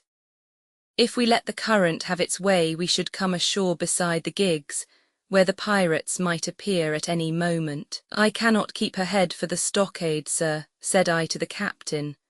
I was steering, while he and Redruth, 2 fresh men, were at the oars. "The tide keeps washing her down. Could you pull a little stronger?" "Not without swamping the boat," said he. "You must bear up, sir, if you please, bear up until you see you're gaining." I tried, and found by experiment that the tide kept sweeping us westward until I had laid her head due east, saw just about right angles to the way we ought to go. "We'll never get ashore at this rate," said I. "If it's the only course that we can lie, sir, we must even lie it," returned the captain. "We must keep upstream. You see, sir," he went on, "if once we drop to leeward of the landing place, it's hard to say where we should get ashore besides the chance of being boarded by the gigs. Whereas, the way we go the current must slacken, and then we can dodge back along the shore." "The current's less already, sir," said the man Gray, who was sitting in the foresheets. "You can ease her off a bit." "Thank you, my man," said I, quite as if nothing had happened, for we had all quietly made up our minds to treat him like one of ourselves. Suddenly the captain spoke up again, and I thought his voice was a little changed. "The gun," said he. "I have thought of that," said I, for I made sure he was thinking of a bombardment of the fort. "They could never get the gun ashore, and if they did, they could never haul it through the woods." "Look astern, doctor," replied the captain. We had entirely forgotten the long nine, and there, to our horror, were the 5 rogues busy about her, getting off her jacket, as they called the stout tarpaulin cover under which she sailed. Not only that, but it flashed into my mind at the same moment that the round shot and the powder for the gun had been left behind, and a stroke with an axe would put it all into the possession of the evil ones aboard. "Israel was Flint's gunner," said Gray, hoarsely. "At any risk, we put the boat's head direct for the landing place." By this time we had got so far out of the run of the current that we kept steerage way even at our necessarily gentle rate of rowing, and I could keep her steady for the goal. But the worst of it was that with the course I now held, we turned our broadside instead of our stern to the Hispaniola, and offered a target like a barn door. I could hear as well as see that brandy-faced rascal Israel Hands plumping down a round shot on the deck. "Who's the best shot?" asked the captain. "Mr. Trelawney out and away," said I. "Mr. Trelawney, will you please pick me off one of those men, sir? Hands if possible," said the captain. Trelawney was as cold as steel. He looked to the priming of his gun. "Now," cried the captain, "easy with that gun, sir, or you'll swamp the boat. All hands stand by to trim her when he aims." The squire raised his gun, the rowing ceased, and we leaned over to the other side to keep the balance, and all was so nicely contrived that we did not ship a drop. They had the gun by this time slewed around upon the swivel, and Hans, who was at the muzzle with the rammer, was in consequence the most exposed. However, we had no luck, for just as Trelawney fired, down he stooped, the ball whistling over him, and it was one of the other 4 who fell. The cry he gave was echoed, not only by his companions on board, but by a great number of voices from the shore, and looking in that direction I saw the other pirates trooping out from among the trees and tumbling into their places in the boats. "Here come the gigs, sir," said I. "Give way, then," said the captain. "We mustn't mind if we swamp her now. If we can't get ashore, all's up." "Only one of the gigs is being manned, sir," I added. "The crew of the other is most likely going around by shore to cut us off." "They'll have a hot run, sir," returned the captain. "Jack ashore, you know, it's not them I mind, it's the round shot. Carpet bowls, my lady's maid couldn't miss. Tell us, squire, when you see the match, and we'll hold water." In the meantime we had been making headway at a good pace for a boat so overloaded, and we had shipped but little water in the process. We were now close in 30 or 40 strokes, and we should beach her, for the ebb had already disclosed a narrow belt of sand below the clustering trees. The gig was no longer to be feared, the little point had already concealed it from our eyes. The ebb tide which had so cruelly delayed us was now making reparation, and delaying our assailants. The one source of danger was the gun. "If I durst," said the captain, "I'd stop and pick off another man." But it was plain that they meant nothing should delay their shot. They had never so much as looked at their fallen comrade, though he was not dead, and I could see him trying to crawl away. "Ready," cried the squire. "Hold," cried the captain, quick as an echo, and he and Redruth backed with a great heave that sent her astern bodily under water. The report fell in at the same instant of time. This was the first that Jim heard, the sound of the squire's shot not having reached him. When the ball passed, not one of us precisely knew, but I fancy it must have been over our heads, and that the wind of it may have contributed to our disaster. At any rate, the boat sunk by the stern quite gently in 3 feet of water, leaving the captain and myself facing each other on our feet. The other 3 took complete headers and came up again drenched and bubbling. So far there was no great harm. No lives were lost, and we could wade ashore in safety. But there were all our stores at the bottom, and to make things worse, only 2 guns out of 5 remained in a state for service. Mine I had snatched from my knees, and held over my head by a sort of instinct. As for the captain, he had carried his over his shoulder by a bandolier, and like a wise man lock uppermost. The other 3 had gone down with the boat. To add to our concern, we heard voices already drawing near us in the woods along the shore, and we had not only the danger of being cut off from the stockade in our half-crippled state, but the fear before us whether, if Hunter and Joyce were attacked by 6, they would have the sense and conduct to stand firm. Hunter was steady, that we knew. Joyce was a doubtful case. A pleasant, polite man for a valet and to brush one's clothes, but not entirely fitted for a man-of-war. With all this in our minds, we waded ashore as fast as we could, leaving behind us the poor jolly boat, and a good half of all our powder and provisions. Roman 18, narrative continued by the doctor. End of the first day's fighting. Roman 18, narrative continued by the doctor. End of the first day's fighting. We made our best speed across the strip of wood that now divided us from the stockade, and at every step we took the voices of the buccaneers rang nearer. Soon we could hear their footfalls as they ran, and the cracking of the branches as they breasted across a bit of thicket. I began to see we should have a brush for it in earnest, and looked to my priming. "Captain," said I, "Trelawney is the dead shot. Give him your gun, his own is useless." They exchanged guns, and Trelawney, silent and cool as he had been since the beginning of the bustle, hung a moment on his heel to see that all was fit for service. At the same time, observing Grey to be unarmed, I handed him my cutlass. It did all our hearts good to see him spit in his hand, knit his brows, and make the blade sing through the air. It was plain from every line of his body that our new hand was worth his salt. 40 paces farther we came to the edge of the wood and saw the stockade in front of us. We struck the enclosure about the middle of the south side, and almost at the same time 7 mutineers, Job Anderson, the boatswain at their head, appeared in full cry at the southwestern corner. They paused, as if taken aback, and before they recovered, not only the squire and I, but Hunter and Joyce from the blockhouse, had time to fire. The 4 shots came in rather a scattering volley, but they did the business. One of the enemy actually fell, and the rest, without hesitation, turned and plunged into the trees. After reloading, we walked down the outside of the palisade to see to the fallen enemy. He was stone dead, shot through the heart. We began to rejoice over our good success, when just at that moment a pistol cracked in the bush. A ball whistled close past my ear, and poor Tom Redruth stumbled and fell his length on the ground.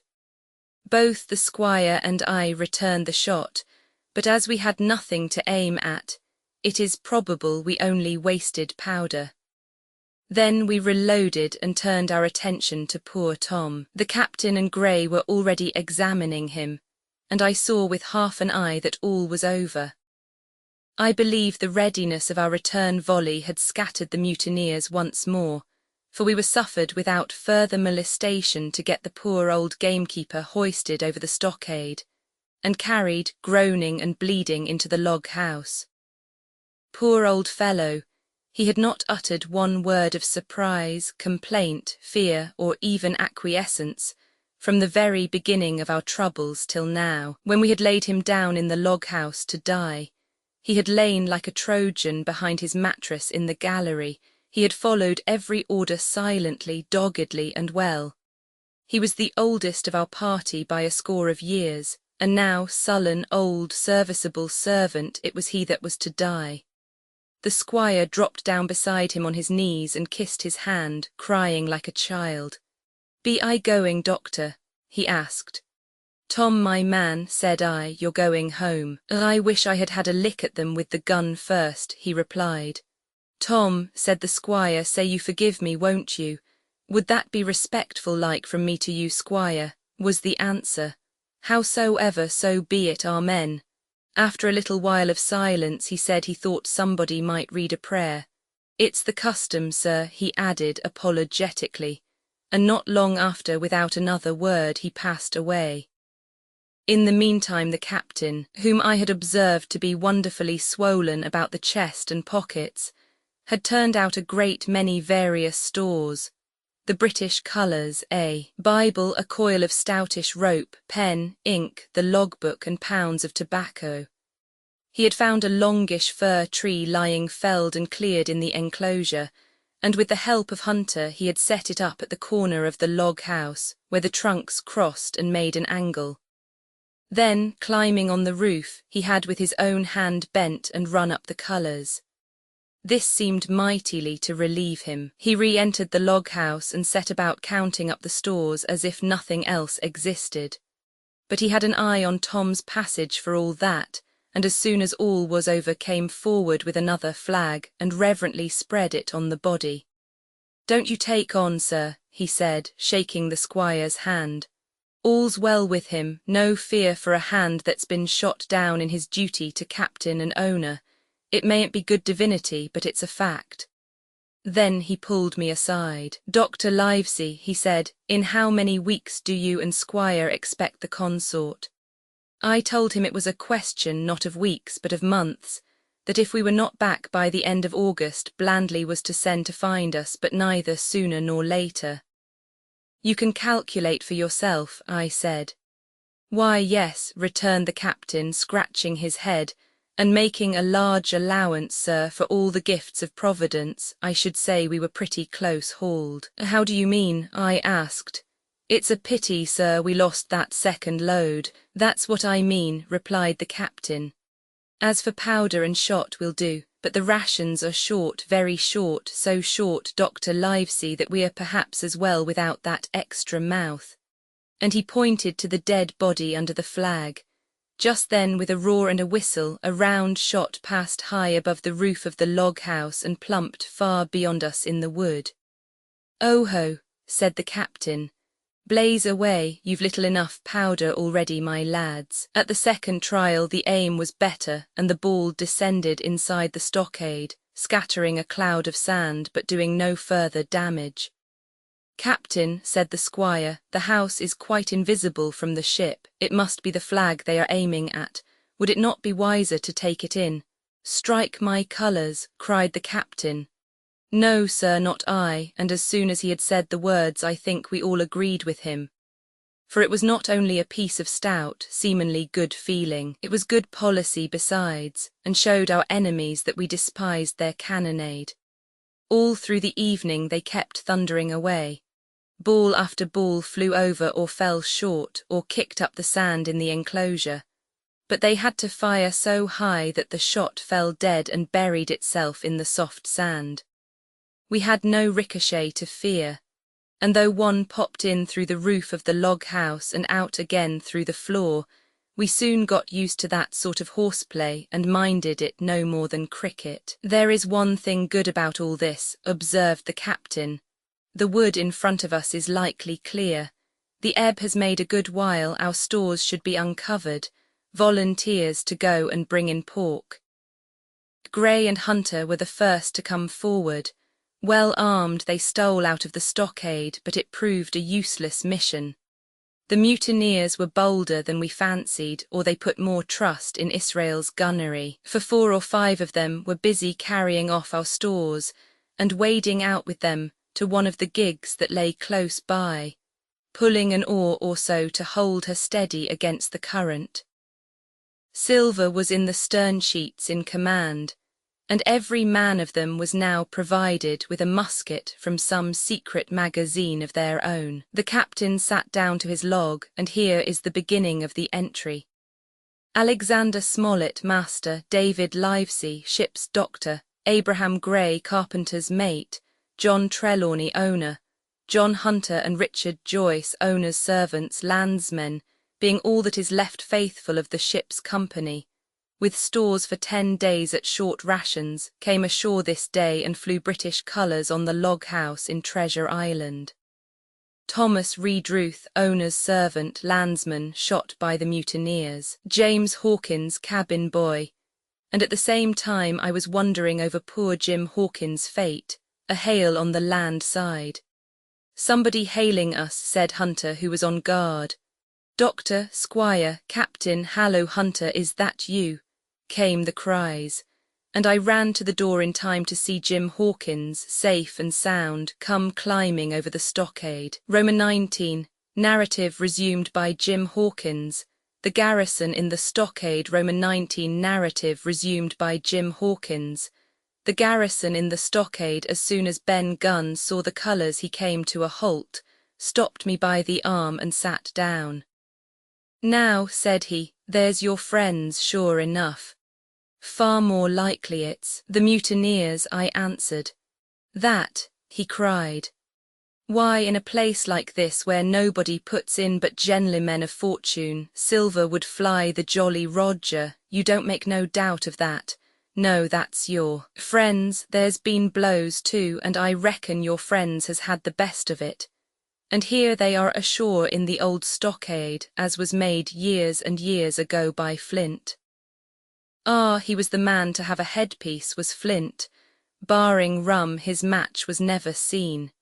He were afraid of none, not he. Ony Silver, Silver was that genteel. Well, said I, that may be so, and so be it. All the more reason that I should hurry on and join my friends. Nay, mate, returned Ben, not you.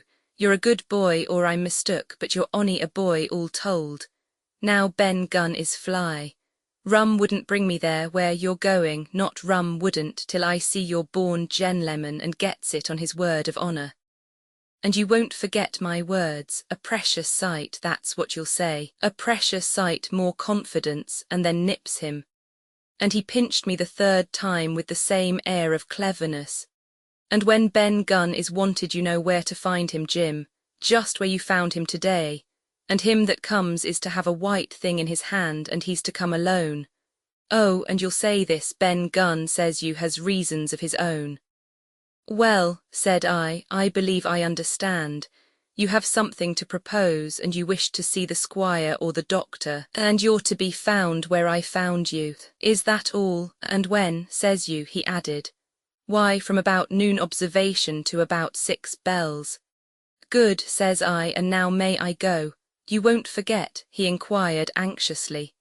Precious sight and reasons of his own, says you. Reasons of his own, that's the mainstay as between man and man.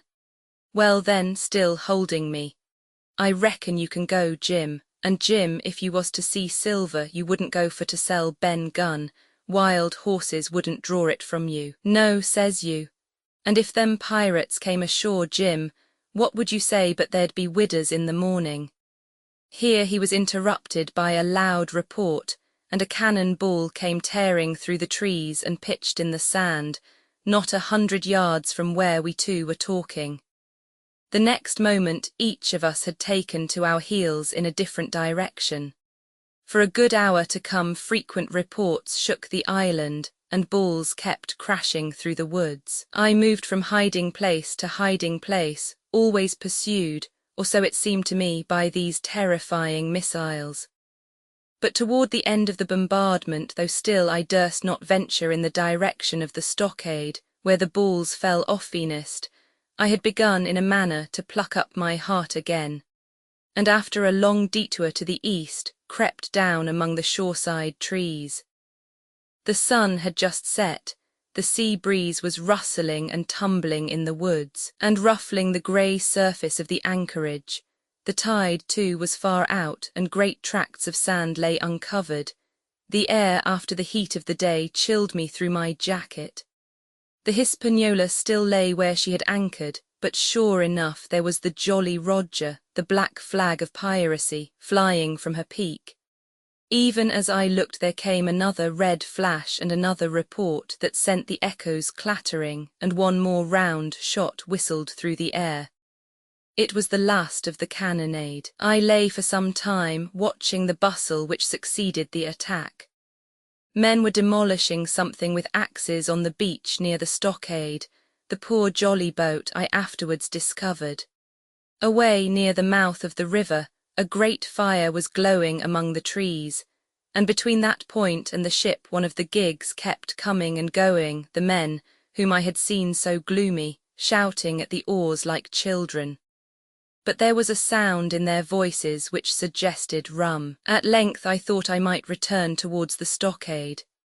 I was pretty far down on the low, sandy spit that encloses the anchorage to the east, and is joined at half water to Skeleton Island.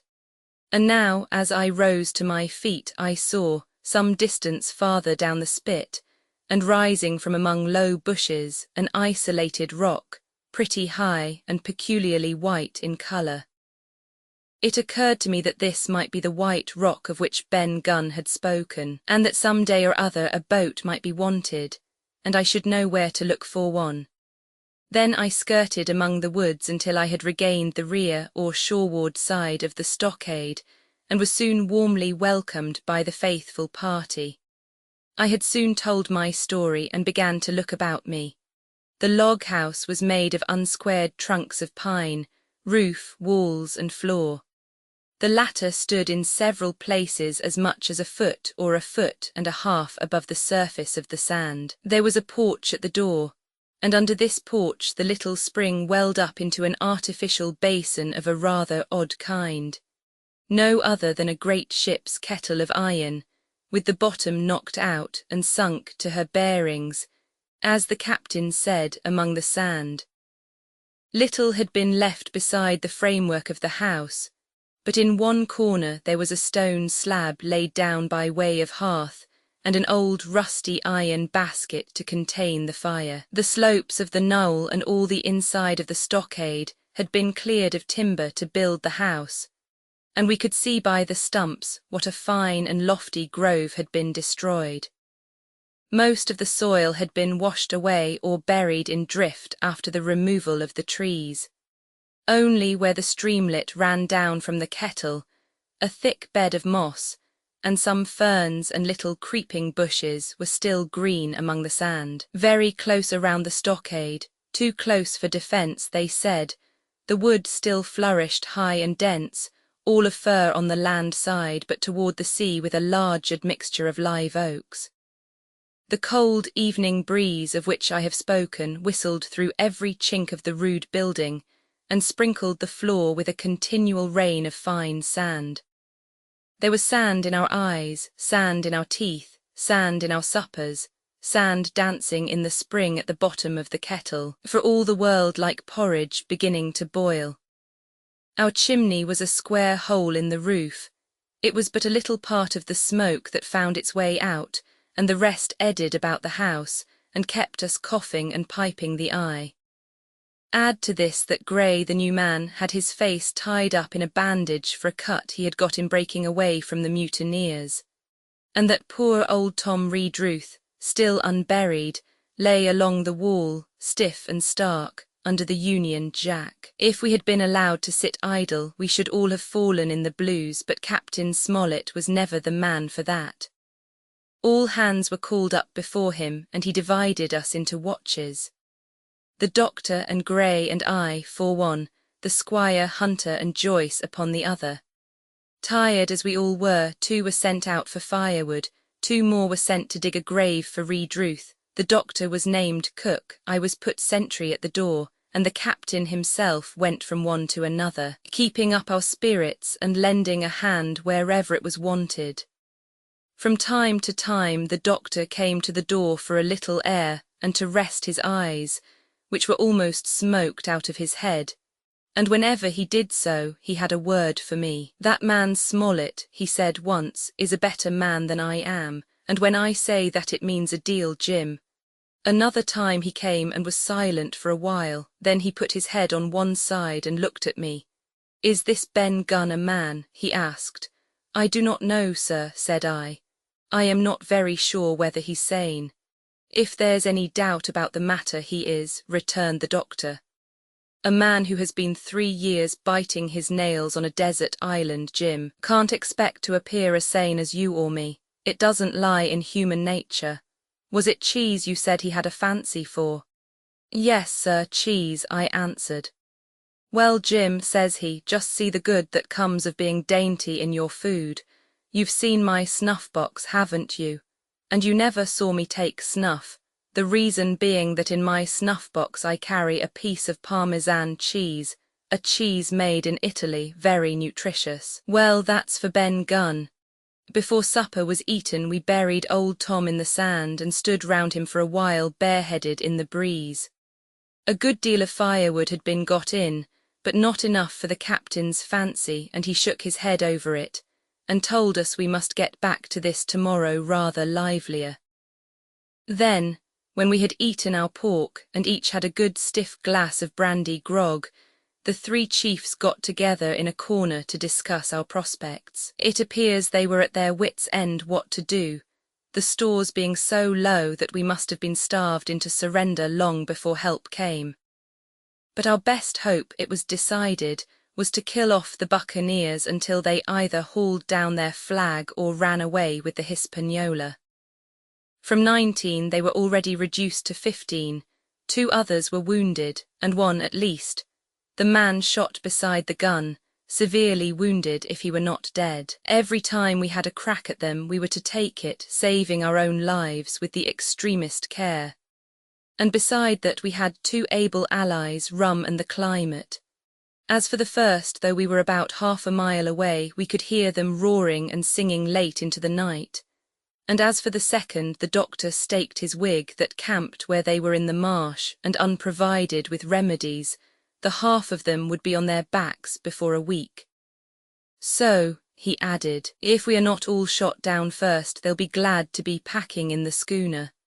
It's always a ship, and they can get to buccaneering again, I suppose. First ship that I ever lost, said Captain Smollett. I was dead tired, as you may fancy, and when I got to sleep, which was not till after a great deal of tossing, I slept like a log of wood. The rest had long been up, and had already breakfasted and increased the pile of firewood by about half as much again, when I was awakened by a bustle and the sound of voices. Flag of truce, I heard someone say, and then immediately after, with a cry of surprise, Silver himself. And at that up I jumped, and rubbing my eyes ran to a loophole in the wall. Roman 20. Silver's embassy. Roman 20. Silver's embassy. Sure enough, there were 2 men just outside the stockade, one of them waving a white cloth, the other, no less a person than Silver himself, standing placidly by. It was still quite early, and the coldest morning that I think I ever was abroad in, a chill that pierced into the marrow. The sky was bright and cloudless overhead, and the tops of the trees shone rosily in the sun. But where Silver stood with his lieutenant, all was still in shadow, and they waded knee-deep in a low, white vapour that had crawled during the night out of the morass. The chill and the vapour taken together told a poor tale of the island. It was plainly a damp, feverish, unhealthy spot. Keep indoors, men, said the captain. 10 to 1 this is a trick. Then he hailed the buccaneer. Who goes? Stand, or we fire. Flag of truce, cried Silver. The captain was in the porch, keeping himself carefully out of the way of a treacherous shot, should any be intended. He turned and spoke to us.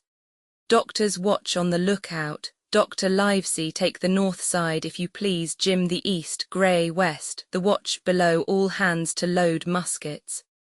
Lively, men, and careful. And then he turned again to the mutineers. And what do you want with your flag of truce?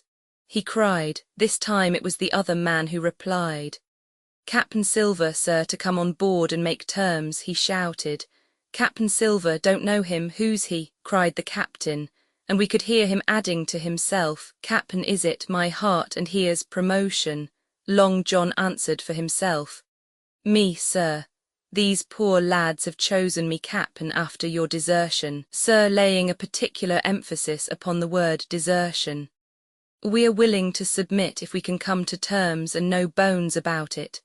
All I ask is your word, Captain Smollett, to let me safe and sound out of this here stockade, and 1 minute to get out o' shot before a gun is fired. My man, said Captain Smollett, I have not the slightest desire to talk to you. If you wish to talk to me you can come, that's all. If there's any treachery it'll be on your side, and the Lord help you. That's enough, Captain, shouted Long John cheerily. A word from you's enough. I know a gentleman and you may lay to that.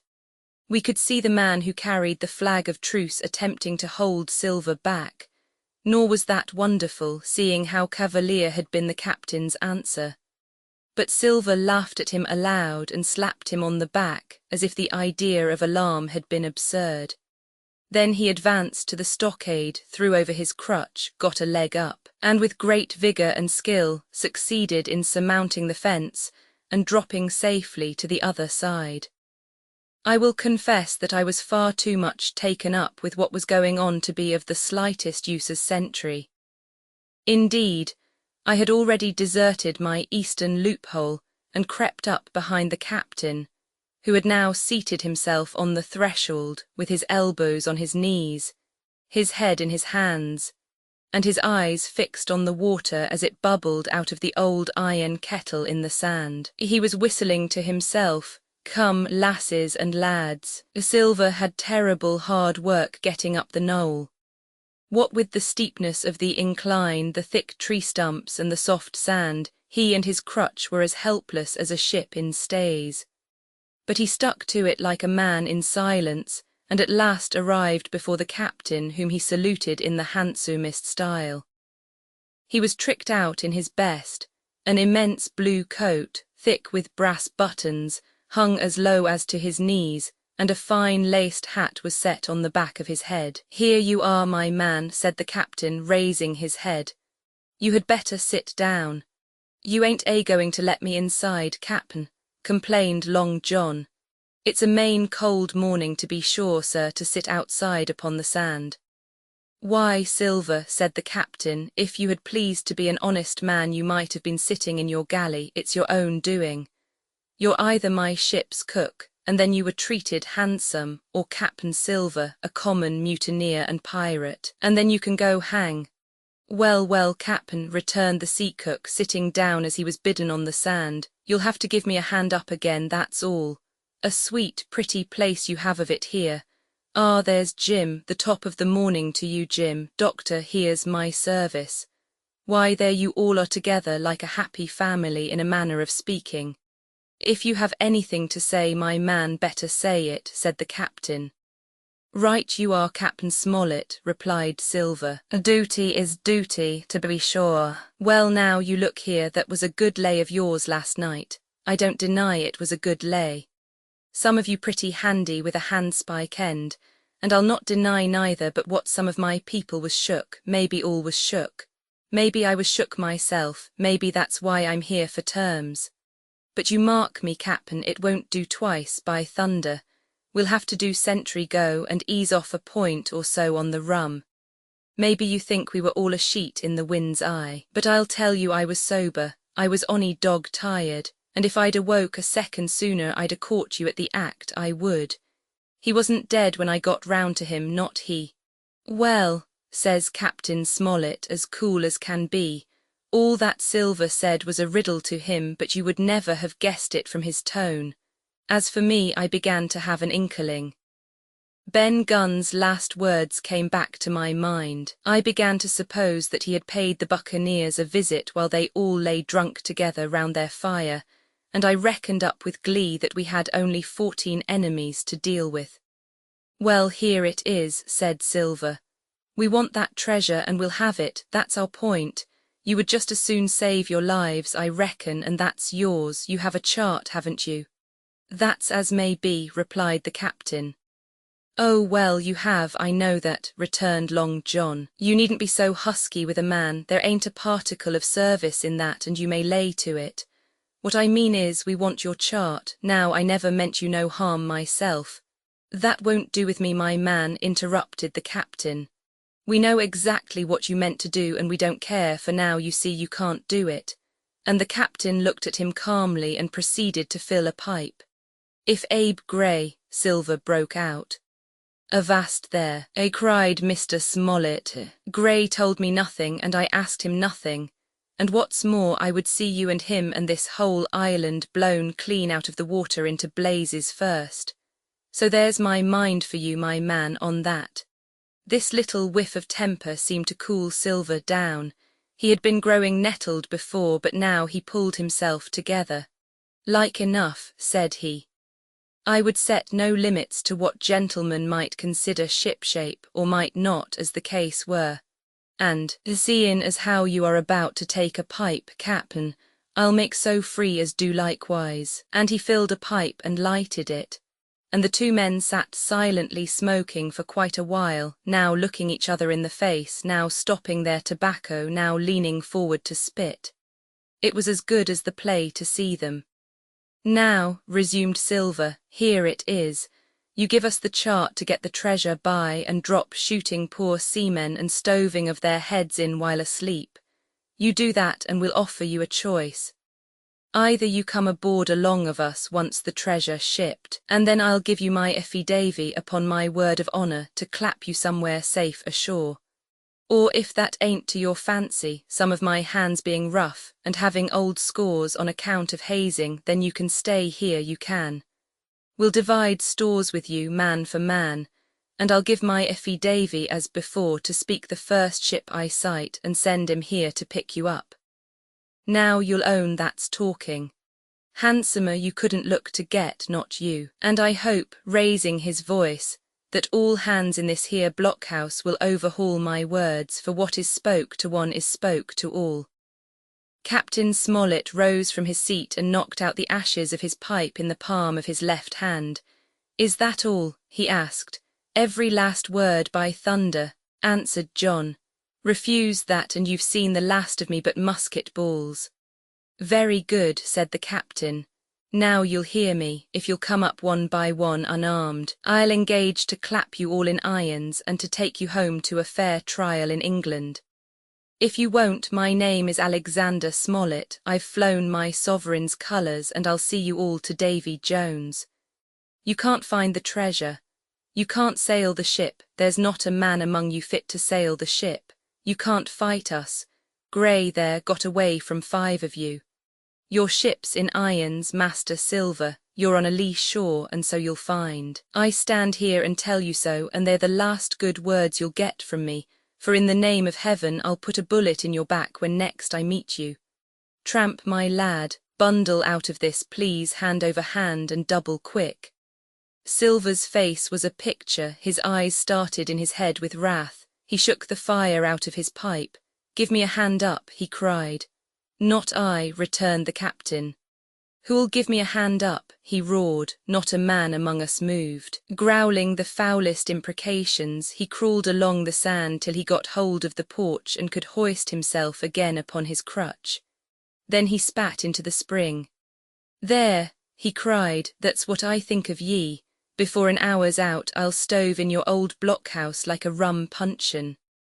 Laugh, by thunder, laugh. Before an hour's out, you'll laugh upon the other side. Them that die'll be the lucky ones. And with a dreadful oath he stumbled off, ploughed down the sand, was helped across the stockade after 4 or 5 failures by the man with the flag of truce, and disappeared in an instant afterward among the trees. Roman 21. The attack. Roman 21. The attack. As soon as Silver disappeared, the captain, who had been closely watching him, turned toward the interior of the house and found not a man of us at his post but Grey.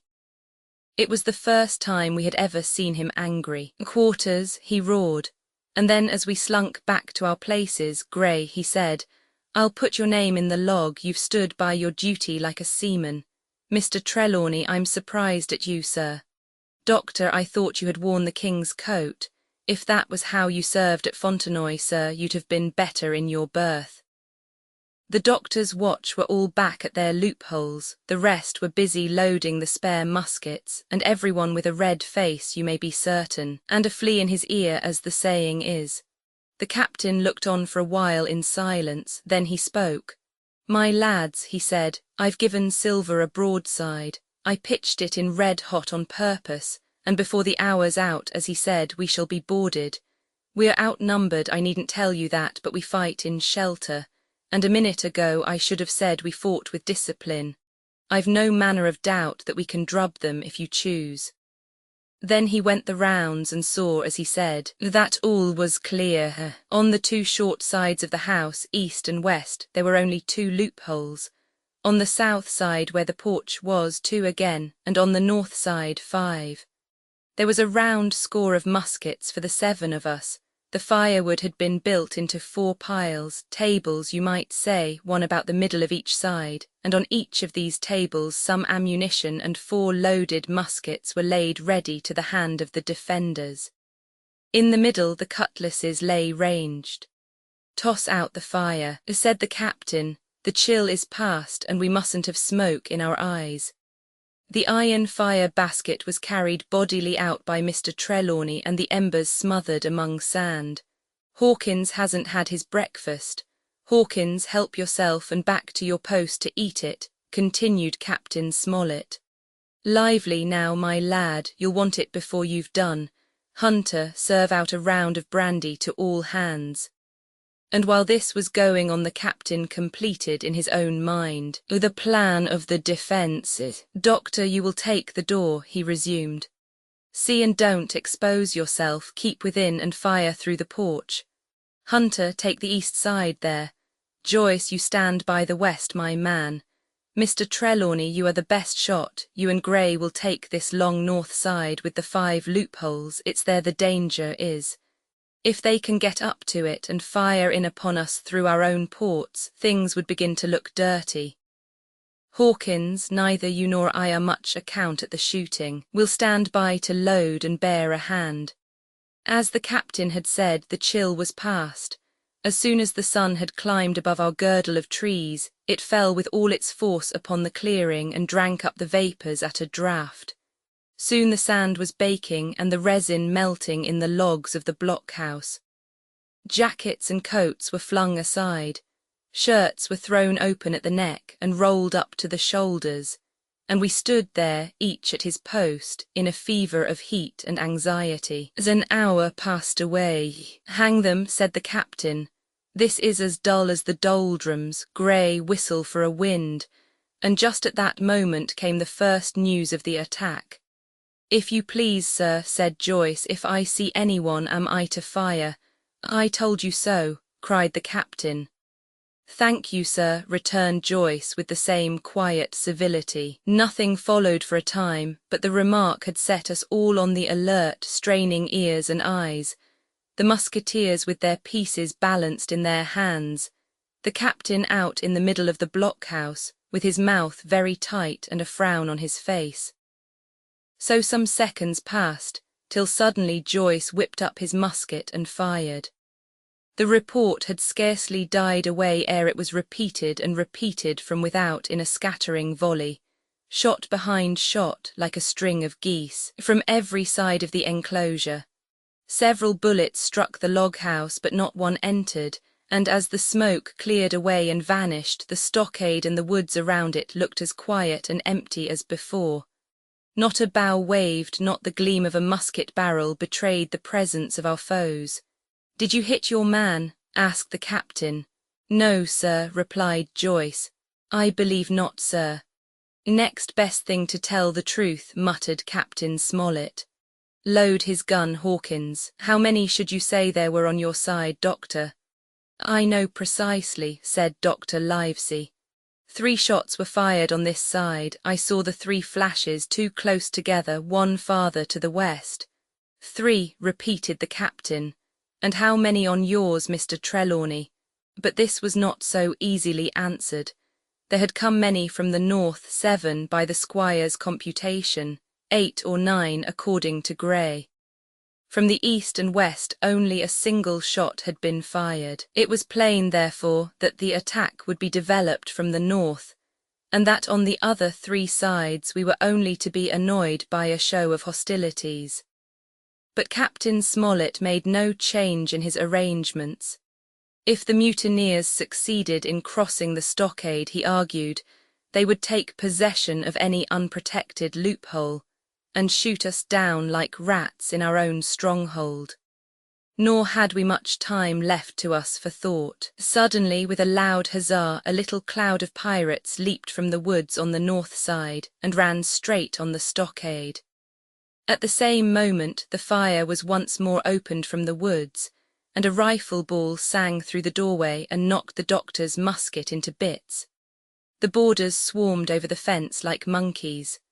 Squire and Gray fired again and yet again.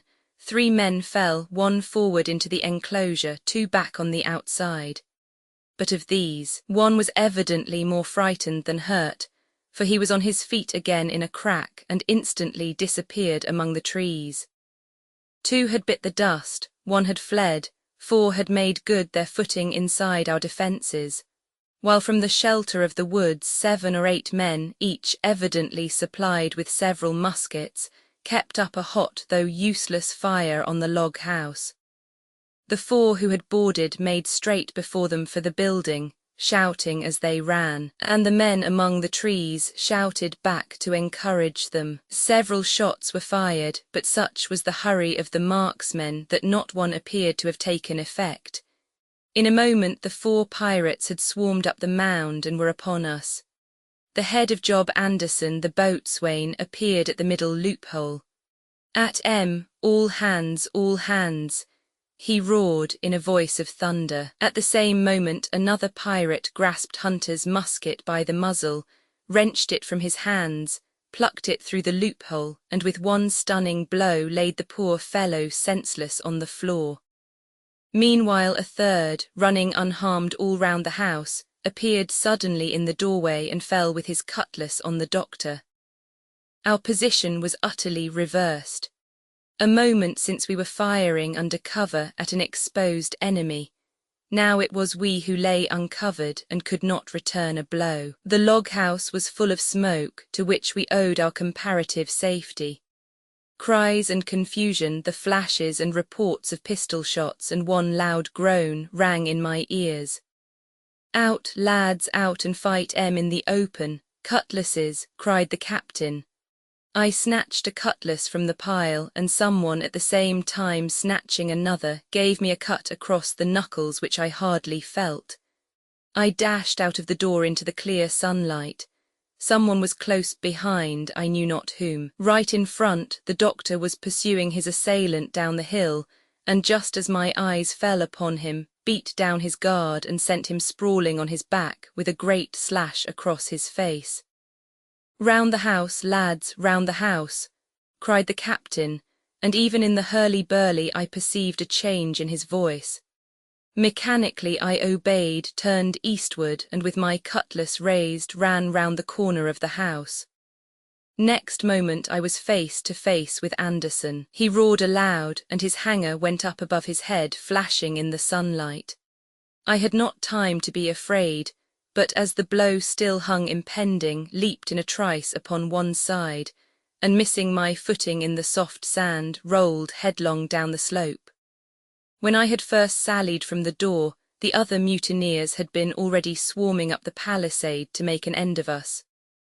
One man in a red nightcap, with his cutlass in his mouth, had even got upon the top and thrown a leg across. Well, so short had been the interval, that when I found my feet again all was in the same posture, the fellow with the red nightcap still halfway over, another still just showing his head above the top of the stockade.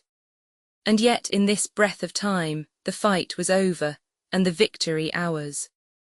Gray, following close behind me, had cut down the big boatswain ere he had time to recover from his lost blow. Another had been shot at a loophole in the very act of firing into the house, and now lay in agony, the pistol still smoking in his hand. A third, as I had seen, the doctor had disposed of at a blow. Of the four who had scaled the palisade, one only remained unaccounted for, and he, having left his cutlass on the field, was now clambering out again with the fear of death upon him. "Fire, fire from the house," cried the doctor, "and you lads back into cover." But his words were unheeded, no shot was fired, and the last boarder made good his escape, and disappeared with the rest into the wood. In 3 seconds nothing remained of the attacking party but the 5 who had fallen, 4 on the inside, and 1 on the outside of the palisade. The doctor and Gray and I ran full speed for shelter. The survivors would soon be back where they had left their muskets, and at any moment the fire might recommence. The house was by this time somewhat cleared of smoke, and we saw at a glance the price we had paid for victory. Hunter lay beside his loophole, stunned, Joyce by his shot through the head, never to move again, while right in the centre the squire was supporting the captain, one as pale as the other. "The captain's wounded," said Mr. Trelawney. "Have they run?" asked Mr. Smollett. "All that could, you may be bound," returned the doctor, "but there's 5 of them will never run again." "5," cried the captain. "Come, that's better. 5 against 3 leaves us 4 to 9. That's better odds than we had at starting. We were 7 to 19 then, or thought we were, and that's as bad to bear." 1 Part V. My Sea Adventure Part V. My Sea Adventure Roman 22.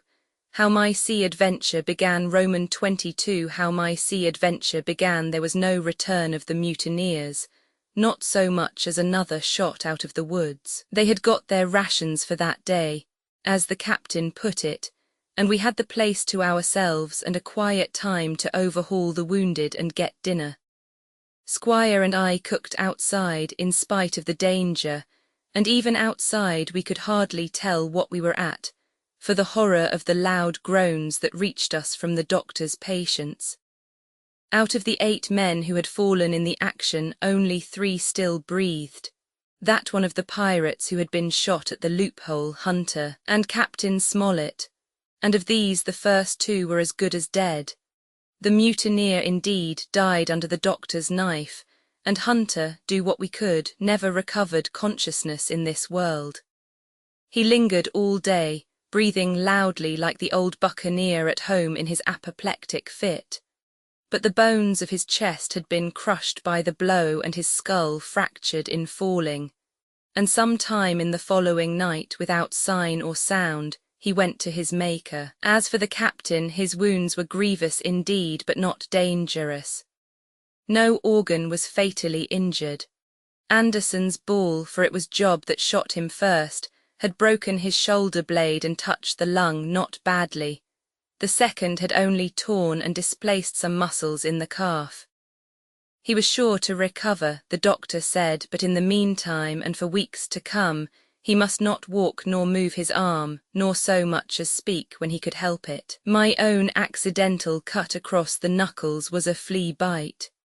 Dr. Livesey patched it up with plaster and pulled my ears for me into the bargain. After dinner the squire and the doctor sat by the captain's side a while in consultation, and when they had talked to their heart's content, it being then a little past noon, the doctor took up his hat and pistols, girt on a cutlass, put the chart in his pocket, and with a musket over his shoulder, crossed the palisade on the north side, and set off briskly through the trees. Gray and I were sitting together at the far end of the blockhouse to be out of earshot of our officers, consulting, and Gray took his pipe out of his mouth and fairly forgot to put it back again, so thunderstruck he was at this occurrence. "Why, in the name of Davy Jones," said he, "is Dr. Livesey mad?" "Why, no," says I. "He's about the last of this crew for that, I take it." "Well, shipmate," said Gray, "mad he may not be, but if he's not, mark my words, I am." "I take it," replied I. "The doctor has his idea, and if I am right, he's going now to see Ben Gunn." I was right, as appeared later. But in the meantime, the house being stifling hot, and the little patch of sand inside the palisade ablaze with midday sun, I began to get another thought into my head which was not by any means so right. What I began to do was to envy the doctor, walking in the cool shadow of the woods, with the birds about him and the pleasant smell of the pines, while I sat grilling with my clothes stuck to the hot resin, and so much blood about me, and so many poor dead bodies lying all around, that I took a disgust of the place that was almost as strong as fear.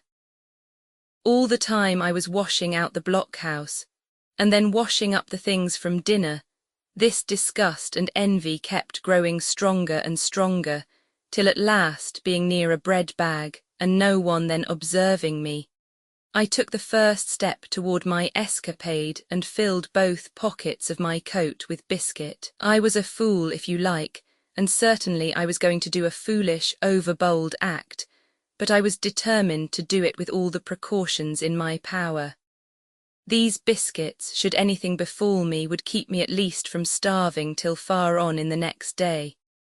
The next thing I laid hold of was a brace of pistols, and as I already had a powder horn and bullets, I felt myself well supplied with arms.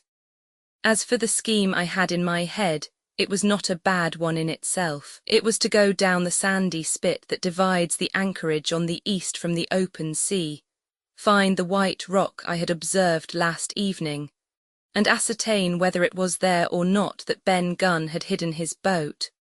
A thing quite worth doing, as I still believe.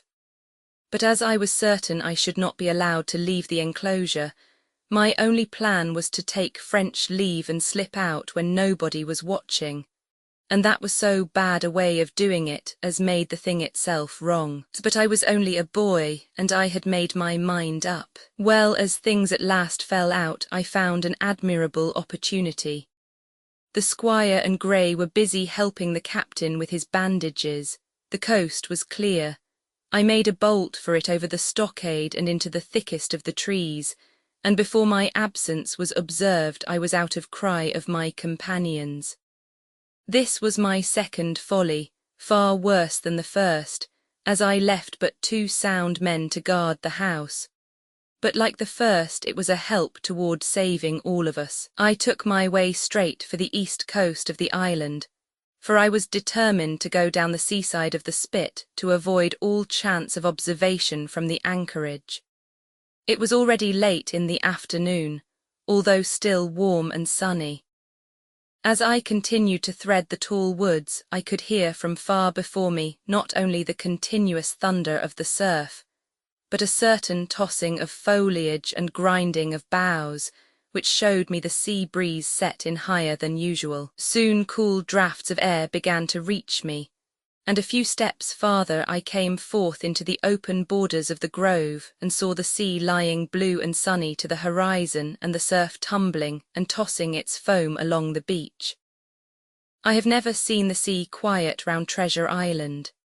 The sun might blaze overhead, the air be without a breath, the surface smooth and blue, but still these great rollers would be running along all the external coast, thundering and thundering by day and night, and I scarce believe there is one spot in the island where a man would be out of earshot of their noise. I walked along beside the surf with great enjoyment, till, thinking I was now got far enough to the south, I took the cover of some thick bushes and crept warily up to the ridge of the spit.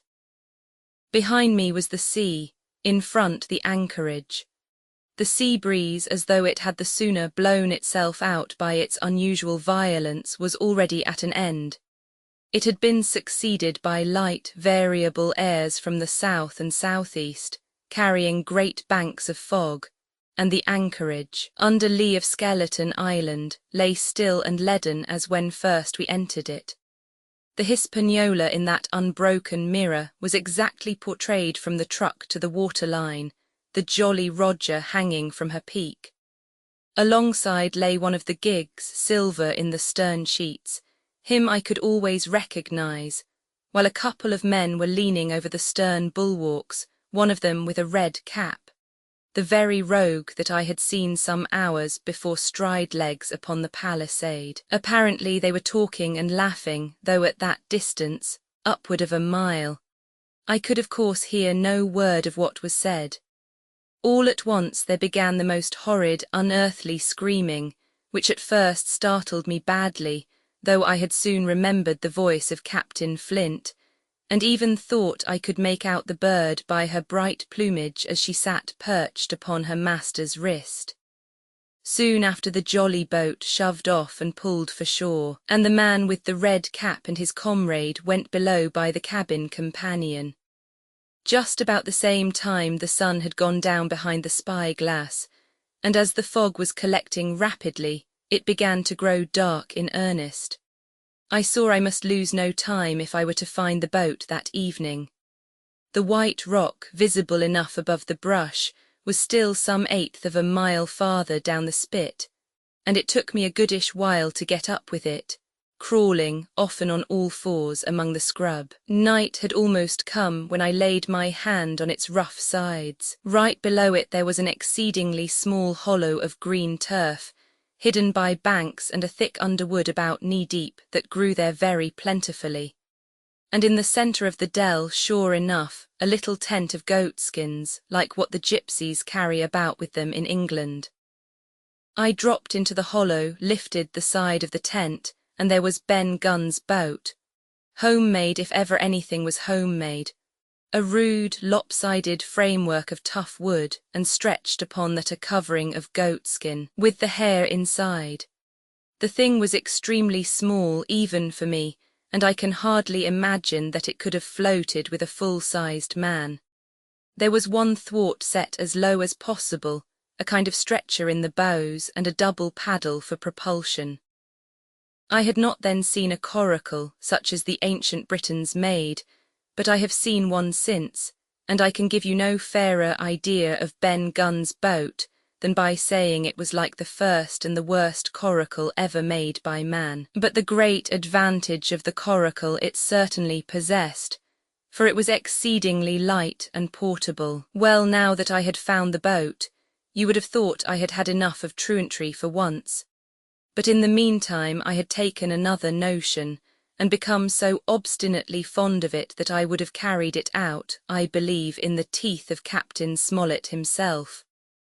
This was to slip out under cover of the night, cut the Hispaniola adrift, and let her go ashore where she fancied. I had quite made up my mind that the mutineers, after their repulse of the morning, had nothing nearer their hearts than to up anchor and away to sea.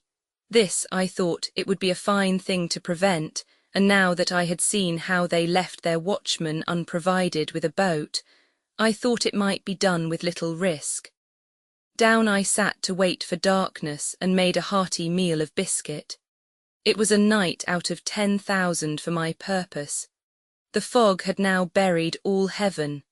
As the last rays of daylight dwindled and disappeared, absolute blackness settled down on Treasure Island, and when at last I shouldered the coracle and groped my way stumblingly out of the hollow where I had supped, there were but 2 points visible on the whole anchorage. One was the great fire on shore by which the defeated pirates lay carousing in the swamp. The other, a mere blur of light upon the darkness, indicated the position of the anchored ship. She had swung round to the ebb, her bow was now toward me. The only lights on board were in the cabin, and what I saw was merely a reflection on the fog of the strong rays that flowed from the stern window. The ebb had already run some time, and I had to wade through a long belt of swampy sand, where I sank several times above the ankle, before I came to the edge of the retreating water, and wading a little way in with some strength and dexterity, set my coracle keel downward on the surface. Roman 23. The ebb tide runs Roman 23. The ebb tide runs the coracle, as I had ample reason to know before I was done with her, was a very safe boat for a person of my height and weight, both buoyant and clever in a seaway. But she was the most cross-grained, lopsided craft to manage. Do as you pleased, she always made more leeway than anything else, and turning round and round was the manoeuvre she was best at. Even Ben Gunn himself has admitted that she was queer to handle till you knew her way. Certainly I did not know her way. She turned in every direction but the one I was bound to go. The most part of the time we were broadside on, and I am very sure I never should have made the ship at all but for the tide. By good fortune, paddle as I pleased, the tide was still sweeping me down, and there lay the Hispaniola right in the fairway, hardly to be missed. First she loomed before me like a blot of something yet blacker than darkness. Then her spars and hull began to take shape, and the next moment, as it seemed, for the further I went the brisker grew the current of the ebb, I was alongside of her hawser and had laid hold. The hawser was as taut as a bowstring and the current so strong she pulled upon her anchor. All round the hull in the blackness the rippling current bubbled and chattered like a little mountain stream. One cut with my sea gully, and the Hispaniola would go humming down the tide. So far so good, but it next occurred to my recollection that a taut hawser, suddenly cut, is a thing as dangerous as a kicking horse. 10 to 1, if I were so foolhardy as to cut the Hispaniola from her anchor, I and the coracle would be knocked clean out of the water.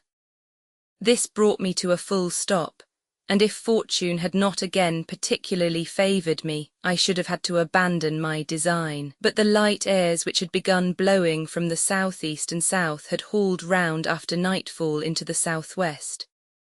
Just while I was meditating, a puff came, caught the Hispaniola and forced her up into the current, and to my great joy I felt the hawser slacken in my grasp, and the hand by which I held it dip for a second under water. With that I made my mind up, took out my gully, opened it with my teeth, and cut one strand after another, till the vessel swung only by two. Then I lay quiet, waiting to sever these last when the strain should be once more lightened by a breath of wind. All this time I had heard the sound of loud voices from the cabin, but to say truth, my mind had been so entirely taken up with other thoughts that I had scarcely given ear. Now, however, when I had nothing else to do, I began to pay more heed. One I recognized for the coxswain's Israel Hands that had been Flint's gunner in former days. The other was, of course, my friend of the red nightcap. Both men were plainly the worse of drink, and they were still drinking, for, even while I was listening, one of them, with a drunken cry, opened the stern window and threw out something which I divined to be an empty bottle. But they were not only tipsy, it was plain that they were furiously angry. Oaths flew like hailstones, and every now and then there came forth such an explosion as I thought was sure to end in blows. But each time the quarrel passed off and the voices grumbled lower for a while, until the next crisis came and in its turn passed away without result. On shore I could see the glow of the great camp fire burning warmly through the shoreside trees. Someone was singing a dull, old droning sailor's song, with a droop and a quaver at the end of every verse, and seemingly no end to it at all but the patience of the singer. I had heard it on the voyage more than once and remembered these words. But one man of the crew alive, what put to sea with 75, and I thought it was a ditty rather too dolefully appropriate for a company that had met such cruel losses in the morning. But indeed, from what I saw, all these buccaneers were as callous as the sea they sailed on. At last the breeze came, the schooner sidled and drew nearer in the dark. I felt the hawser slacken once more, and with a good, tough effort cut the last fibres through. The breeze had but little action on the coracle, and I was almost instantly swept against the bows of the Hispaniola. At the same time the schooner began to turn upon her heel, spinning slowly end for end across the current. I wrought like a fiend, for I expected every moment to be swamped, and since I found I could not push the coracle directly off, I now shoved straight astern. At length I was clear of my dangerous neighbour, and just as I gave the last impulsion, my hands came across a light cord that was trailing overboard across the stern bulwarks. Instantly I grasped it. Why I should have done so I can hardly say. It was at first mere instinct, but once I had it in my hands and found it fast, curiosity began to get the upper hand, and I determined I should have one look through the cabin window. I pulled in hand over hand on the cord, and when I judged myself near enough, rose at infinite risk to about half my height, and thus commanded the roof and a slice of the interior of the cabin. By this time the schooner and her little consort were gliding pretty swiftly through the water. Indeed, we had already fetched up level with the camp fire. The ship was talking, as sailors say, loudly, treading the innumerable ripples with an incessant weltering splash, and until I got my eye above the window sill I could not comprehend why the watchmen had taken no alarm. One glance, however, was sufficient, and it was only one glance that I durst take from that unsteady skiff. It showed me Hans and his companion locked together in deadly wrestle, each with a hand upon the other's throat. I dropped upon the thwart again, none too soon, for I was near overboard. I could see nothing for the moment but these two furious, encrimsoned faces, swaying together under the smoky lamp, and I shut my eyes to let them grow once more familiar with the darkness. The endless ballad had come to an end at last, and the whole diminished company about the camp fire had broken into the chorus I had heard so often. 15 men on the dead man's chest, yo-ho-ho and a bottle of rum. Drink and the devil had done for the rest, yo-ho-ho and a bottle of rum. I was just thinking how busy drink and the devil were at that very moment in the cabin of the Hispaniola, when I was surprised by a sudden lurch of the coracle. At the same moment she yawed sharply and seemed to change her course. The speed in the meantime had strangely increased. I opened my eyes at once. All around me were little ripples, combing over with a sharp, bristling sound and slightly phosphorescent. The Hispaniola herself, a few yards in whose wake I was still being whirled along, seemed to stagger in her course, and I saw her spars toss a little against the blackness of the night. Nay, as I looked longer, I made sure she also was wheeling to the southward. I glanced over my shoulder, and my heart jumped against my ribs. There, right behind me, was the glow of the camp fire. The current had turned at right angles, sweeping round along with it the tall schooner and the little dancing coracle. Ever quickening, ever bubbling higher, ever muttering louder, it went spinning through the narrows for the open sea. Suddenly the schooner in front of me gave a violent yaw, turning, perhaps, through 20 degrees. And almost at the same moment one shout followed another from on board. I could hear feet pounding on the companion ladder, and I knew that the two drunkards had at last been interrupted in their quarrel and awakened to a sense of their disaster. I lay down flat in the bottom of that wretched skiff and devoutly recommended my spirit to its Maker. At the end of the straits I made sure we must fall into some bar of raging breakers, where all my troubles would be ended speedily.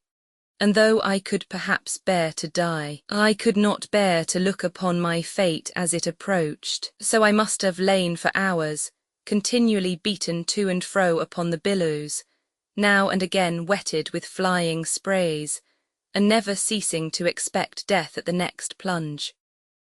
Gradually weariness grew upon me. A numbness, an occasional stupor, fell upon my mind even in the midst of my terrors, until sleep at last intervened, and in my sea-tossed coracle I lay and dreamed of home and the old Admiral Benbow. Roman 24. The cruise of the coracle. Roman 24. The cruise of the coracle. It was broad day when I awoke and found myself tossing at the southwest end of Treasure Island. The sun was up, but was still hid from me behind the great bulk of the spyglass, which on this side descended almost to the sea in formidable cliffs. Haulbowline Head and Mizzenmast Hill were at my elbow, the hill bare and dark, the head bound with cliffs 40 or 50 feet high, and fringed with great masses of fallen rock. I was scarce a quarter of a mile to seaward, and it was my first thought to paddle in and land. That notion was soon given over. Among the fallen rocks the breakers spouted and bellowed, loud reverberations, heavy sprays flying and falling, succeeded one another from second to second, and I saw myself, if I ventured nearer, dashed to death upon the rough shore or spending my strength in vain to scale the beetling crags. Nor was that all, for crawling together on flat tables of rock, or letting themselves drop into the sea with loud reports, I beheld huge slimy monsters, soft snails as it were, of incredible bigness, 2 or 3 score of them together, making the rocks to echo with their barkings.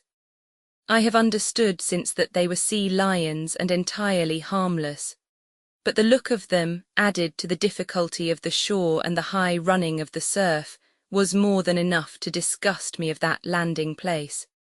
I felt willing rather to starve at sea than to confront such perils.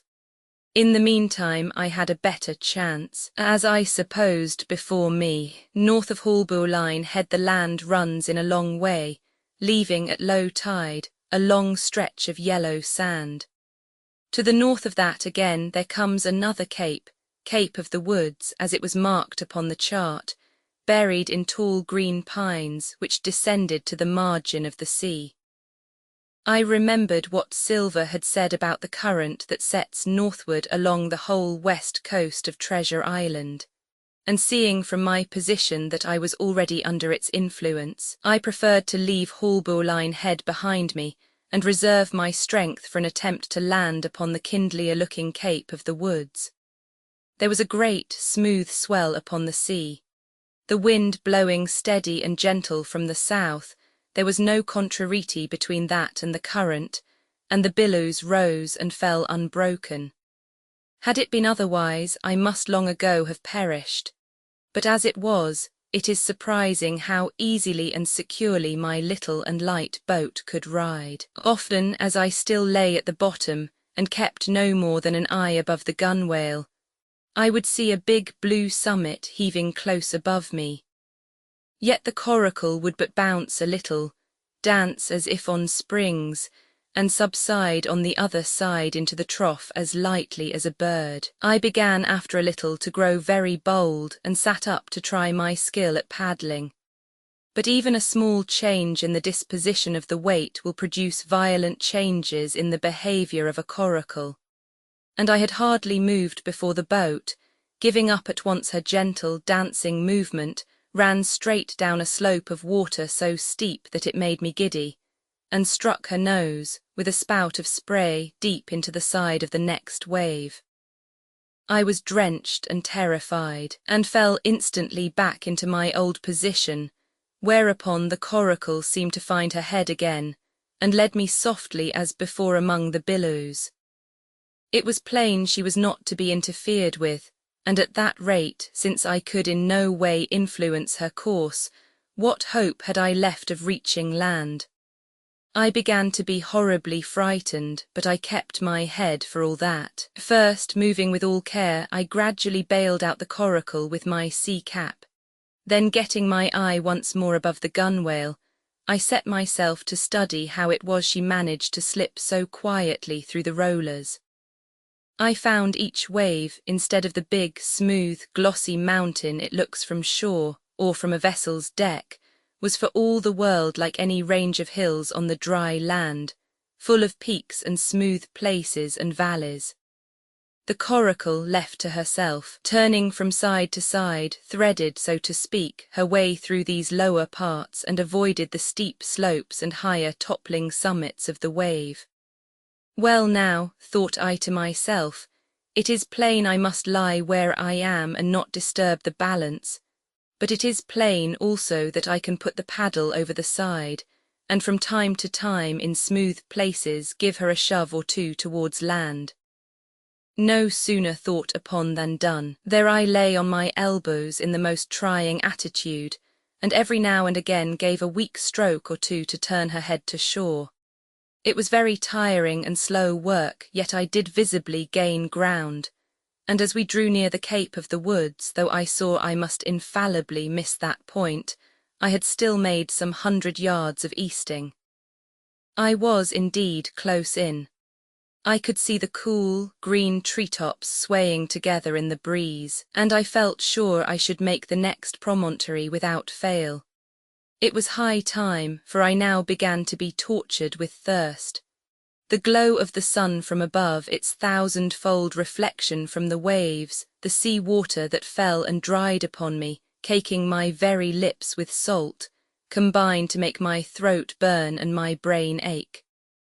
The sight of the trees so near at hand had almost made me sick with longing, but the current had soon carried me past the point, and, as the next reach of sea opened out, I beheld a sight that changed the nature of my thoughts. Right in front of me, not half a mile away, I beheld the Hispaniola under sail. I made sure, of course, that I should be taken, but I was so distressed for want of water that I scarce knew whether to be glad or sorry at the thought, and long before I had come to a conclusion, surprise had taken possession of my mind, and I could do nothing but stare and wonder. The Hispaniola was under her mainsail and 2 jibs, and the beautiful white canvas shone in the sun like snow or silver. When I first sighted her, all her sails were drawing. She was laying a course about northwest, and I presumed the men on board were going round the island on their way back to the anchorage. Presently she began to fetch more and more to the westward, so that I thought they had sighted me and were going about in chase. At last, however, she fell right into the wind's eye, was taken dead aback, and stood there a while helpless with her sails shivering. "Clumsy fellows," said I, "they must still be drunk as owls," and I thought how Captain Smollett would have set them skipping. Meanwhile the schooner gradually fell off and filled again upon another tack, sailed swiftly for a minute or so, and brought up once more dead in the wind's eye. Again and again was this repeated. To and fro, up and down, north, south, east and west, the Hispaniola sailed by swoops and dashes, and at each repetition ended as she had begun, with idly flapping canvas. It became plain to me that nobody was steering, and if so, where were the men? Either they were dead drunk or had deserted her, I thought, and perhaps if I could get on board I might return the vessel to her captain. The current was bearing coracle and schooner southward at an equal rate. As for the latter's sailing, it was so wild and intermittent, and she hung each time so long in irons, that she certainly gained nothing if she did not even lose. If I only dared to sit up and paddle, I made sure that I could overhaul her. The scheme had an air of adventure that inspired me, and the thought of the water breaker beside the fore companion doubled my growing courage. Up I got, was welcomed almost instantly by another cloud of spray, but this time stuck to my purpose and set myself with all my strength and caution to paddle after the unsteered Hispaniola. Once I shipped a sea so heavy that I had to stop and bail, with my heart fluttering like a bird. But gradually I got into the way of the thing and guided my coracle among the waves, with only now and then a blow upon her bows and a dash of foam in my face. I was now gaining rapidly on the schooner. I could see the brass glisten on the tiller as it banged about, and still no soul appeared upon her decks. I could not choose but suppose she was deserted. If not, the men were lying drunk below, where I might batten them down, perhaps, and do what I chose with the ship. For some time she had been doing the worst thing possible for me, standing still. She headed nearly due south, yawing of course all the time. Each time she fell off her sails partly filled, and these brought her in a moment right to the wind again. I have said this was the worst thing possible for me, for helpless as she looked in this situation, with the canvas crackling like cannon and the blocks trundling and banging on the deck, she still continued to run away from me, not only with the speed of the current, but by the whole amount of her leeway, which was naturally great. But now at last I had my chance. The breeze fell, for some seconds very low, and the current gradually turning her, the Hispaniola revolved slowly round her centre, and at last presented me her stern, with the cabin window still gaping open and the lamp over the table still burning on into the day. The mainsail hung drooped like a banner. She was stock still but for the current. For the last little while I had even lost, but now, redoubling my efforts, I began once more to overhaul the chase. I was not 100 yards from her when the wind came again in a clap. She filled on the port tack and was off again, stooping and skimming like a swallow.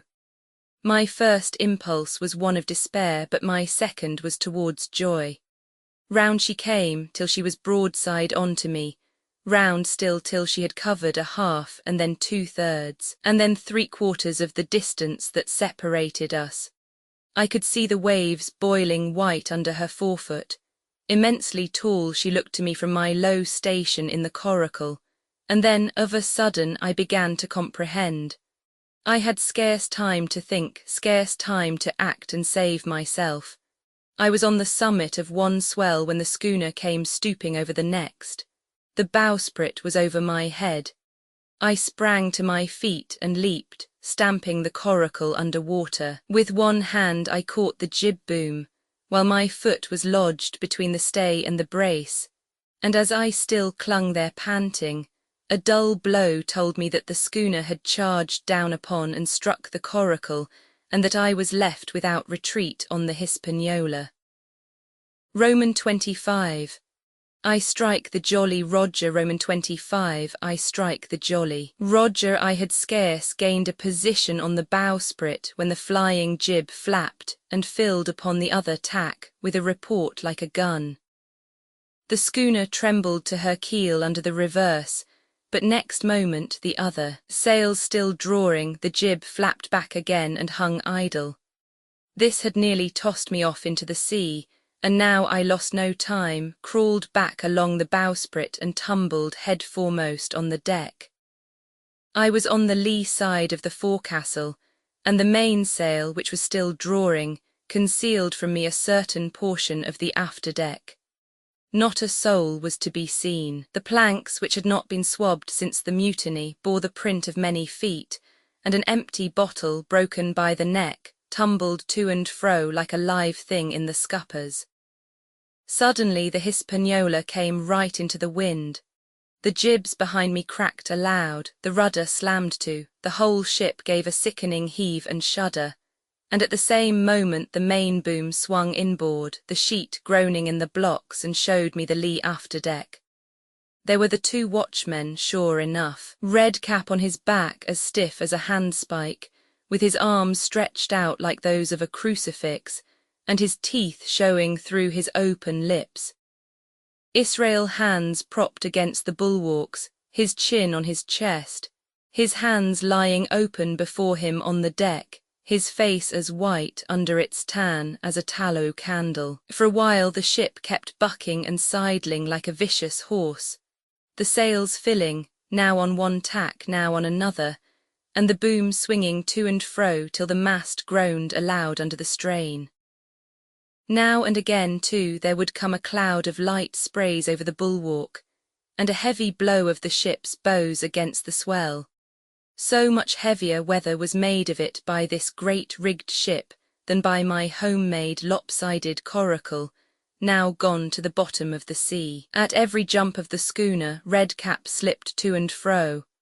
But what was ghastly to behold, neither his attitude nor his fixed teeth-disclosing grin was any way disturbed by this rough usage.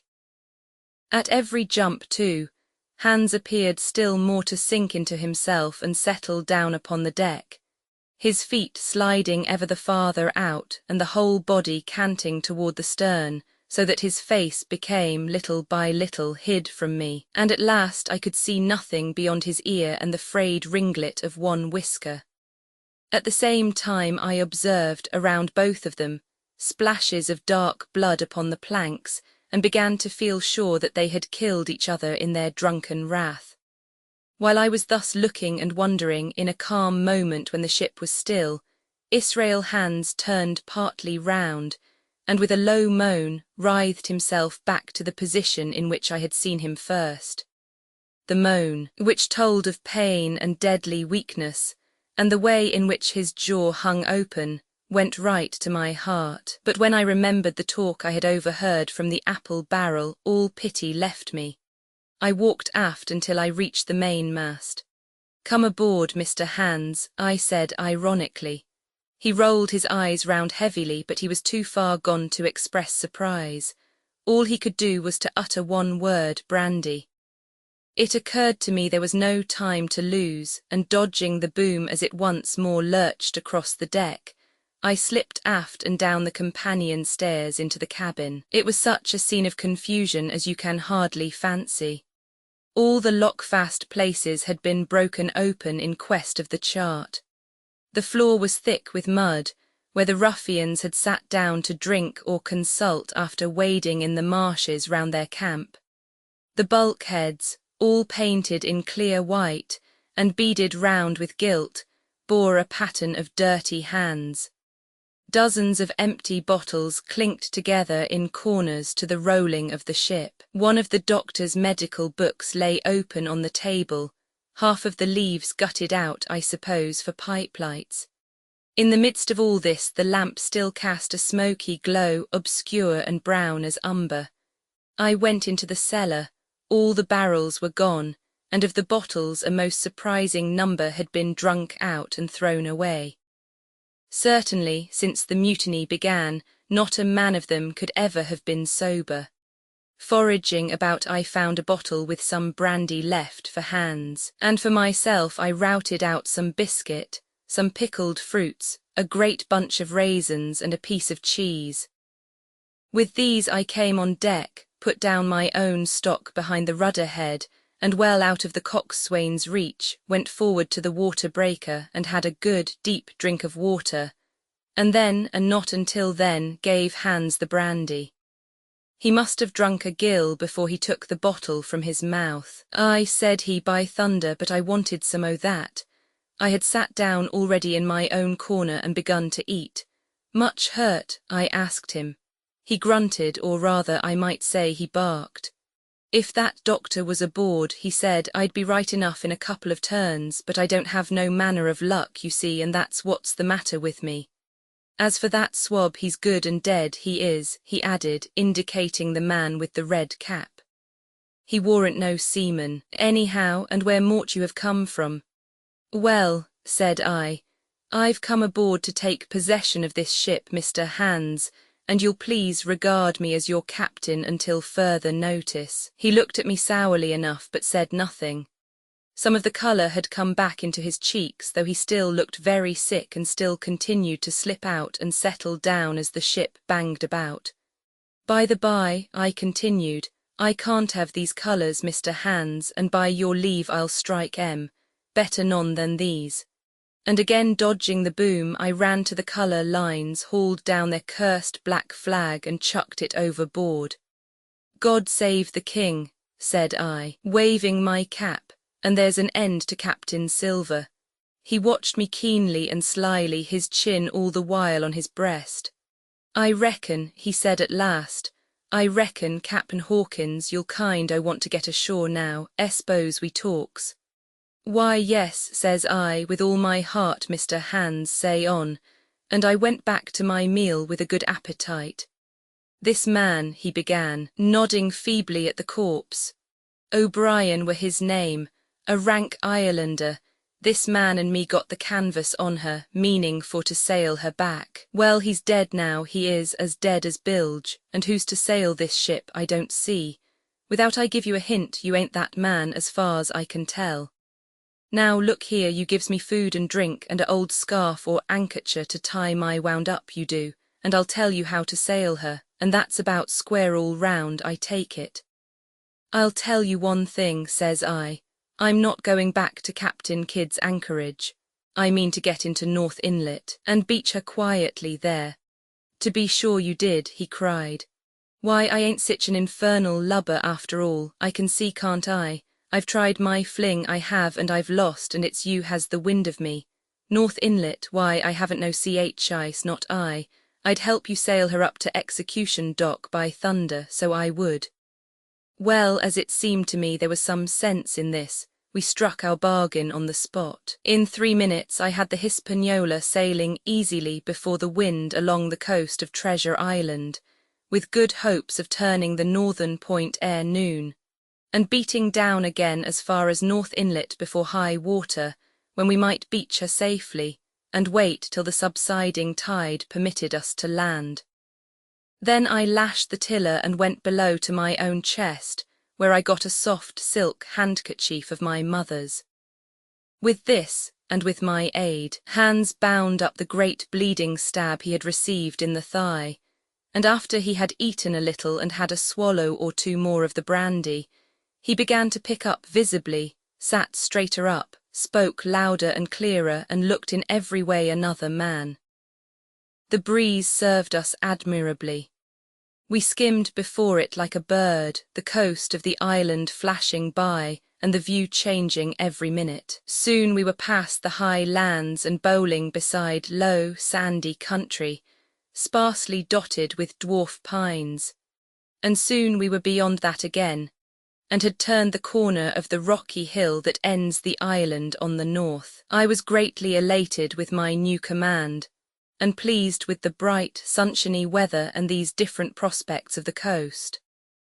I had now plenty of water and good things to eat, and my conscience, which had smitten me hard for my desertion, was quieted by the great conquest I had made. I should, I think, have had nothing left me to desire but for the eyes of the coxswain as they followed me derisively about the deck, and the odd smile that appeared continually on his face. It was a smile that had in it something both of pain and weakness, a haggard old man's smile. But there was, besides that, a grain of derision, a shadow of treachery in his expression as he craftily watched, and watched, and watched me at my work. Roman 26. Israel hands Roman 26. Israel hands the wind, serving us to a desire now hauled into the west. We could run so much easier from the northeast corner of the island to the mouth of the north inlet, only as we had no power to anchor and dared not beach her until the tide had flowed a good deal farther, time hung on our hands. The coxswain told me how to lay the ship to. After a good many trials I succeeded, and we both sat in silence over another meal. "Cap'n," said he at length with that same uncomfortable smile, "here's my old shipmate O'Brien. S'pose you was to heave him overboard. I ain't particular as a rule, and I don't take no blame for settling his hash, but I don't reckon him ornamental now, do you?" "I'm not strong enough, and I don't like the job, and there he lies for me," said I. "This here's an unlucky ship, the Hispaniola, Jim," he went on, blinking. "There's a power of men been killed in this Hispaniola, a sight o' poor seamen dead and gone since you and me took ship to Bristol.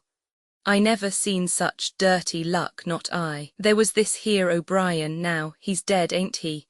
Well now, I'm no scholar and you're a lad as can read and figure, and to put it straight, do you take it as a dead man is dead for good, or do he come alive again?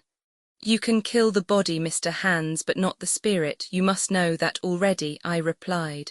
"O'Brien there is in another world and may be watching us." "Ah," says he. "Well, that's unfortunate, appears as if killing parties was a waste of time. Howsomever, sperits don't reckon for much by what I've seen. I'll chance it with the sperits, Jim, and now you've spoke up free, and I'll take it kind if you'd step down into that there cabin and get me a shiver my timbers, I can't hit the name on't. Well, you get me a bottle of wine, Jim, this here brandy's too strong for my head."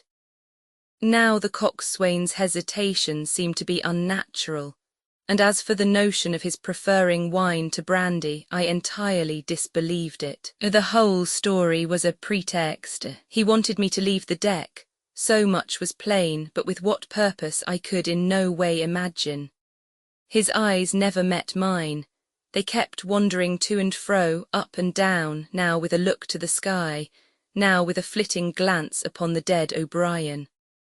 All the time he kept smiling and putting his tongue out in the most guilty, embarrassed manner, so that a child could have told that he was bent on some deception. I was prompt with my answer, however, for I saw where my advantage lay, and that with a fellow so densely stupid I could easily conceal my suspicions to the end. "Some wine," I said. "Far better, will you have white or red?" "Well, I reckon it's about the blessed same to me, shipmate," he replied. "So it's strong and plenty of it, what's the odds?"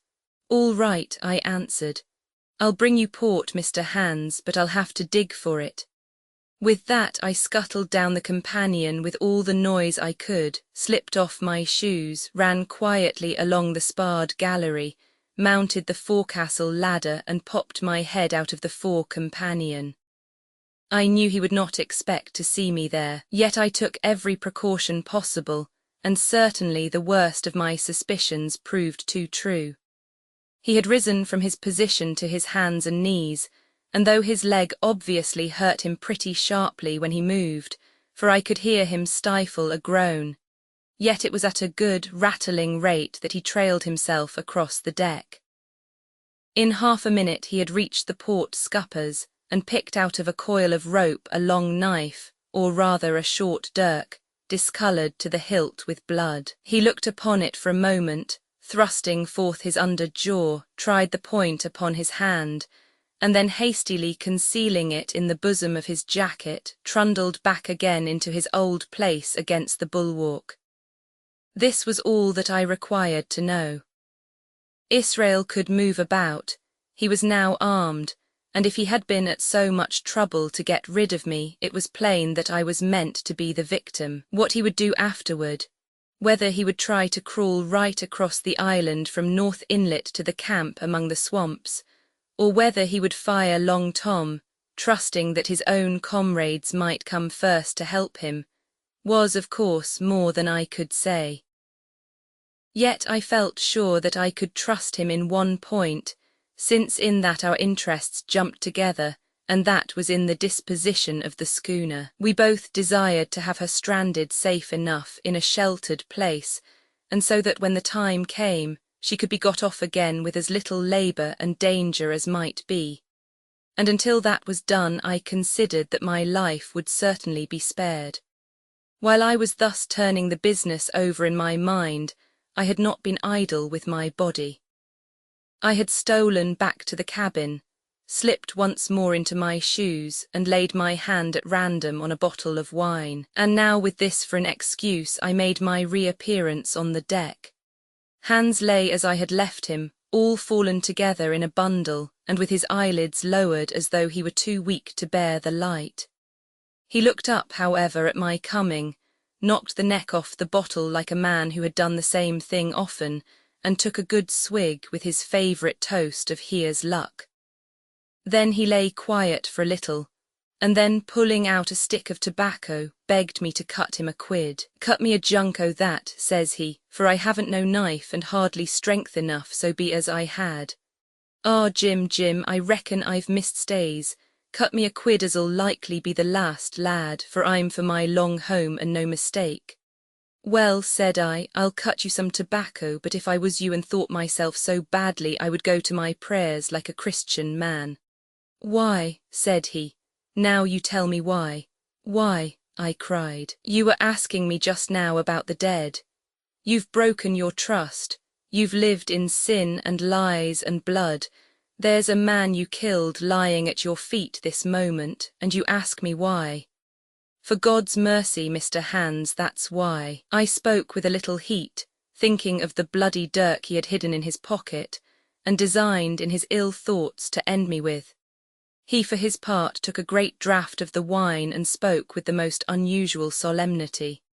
"For 30 years," he said, "I've sailed the seas and seen good and bad, better and worse, fair weather and foul, provisions running out, knives going, and what not. Well now, I tell you, I never seen good come o' goodness yet. Him as strikes first is my fancy. Dead men don't bite, them's my views, amen, so be it. And now you look here," he added, suddenly changing his tone, "we've had about enough of this foolery. The tide's made good enough by now.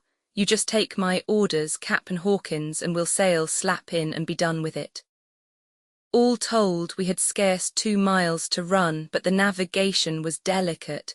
The entrance to this northern anchorage was not only narrow and shoal, but lay east and west, so that the schooner must be nicely handled to be got in. I think I was a good, prompt subaltern, and I am very sure that Hans was an excellent pilot, for we went about and dodged in, shaving the banks with a certainty and a neatness that were a pleasure to behold. Scarcely had we passed the head before the land closed around us. The shores of North Inlet were as thickly wooded as those of the southern anchorage, but the space was longer and narrower, and more like, what in truth it was, the estuary of a river. Right before us, at the southern end, we saw the wreck of a ship in the last stages of dilapidation.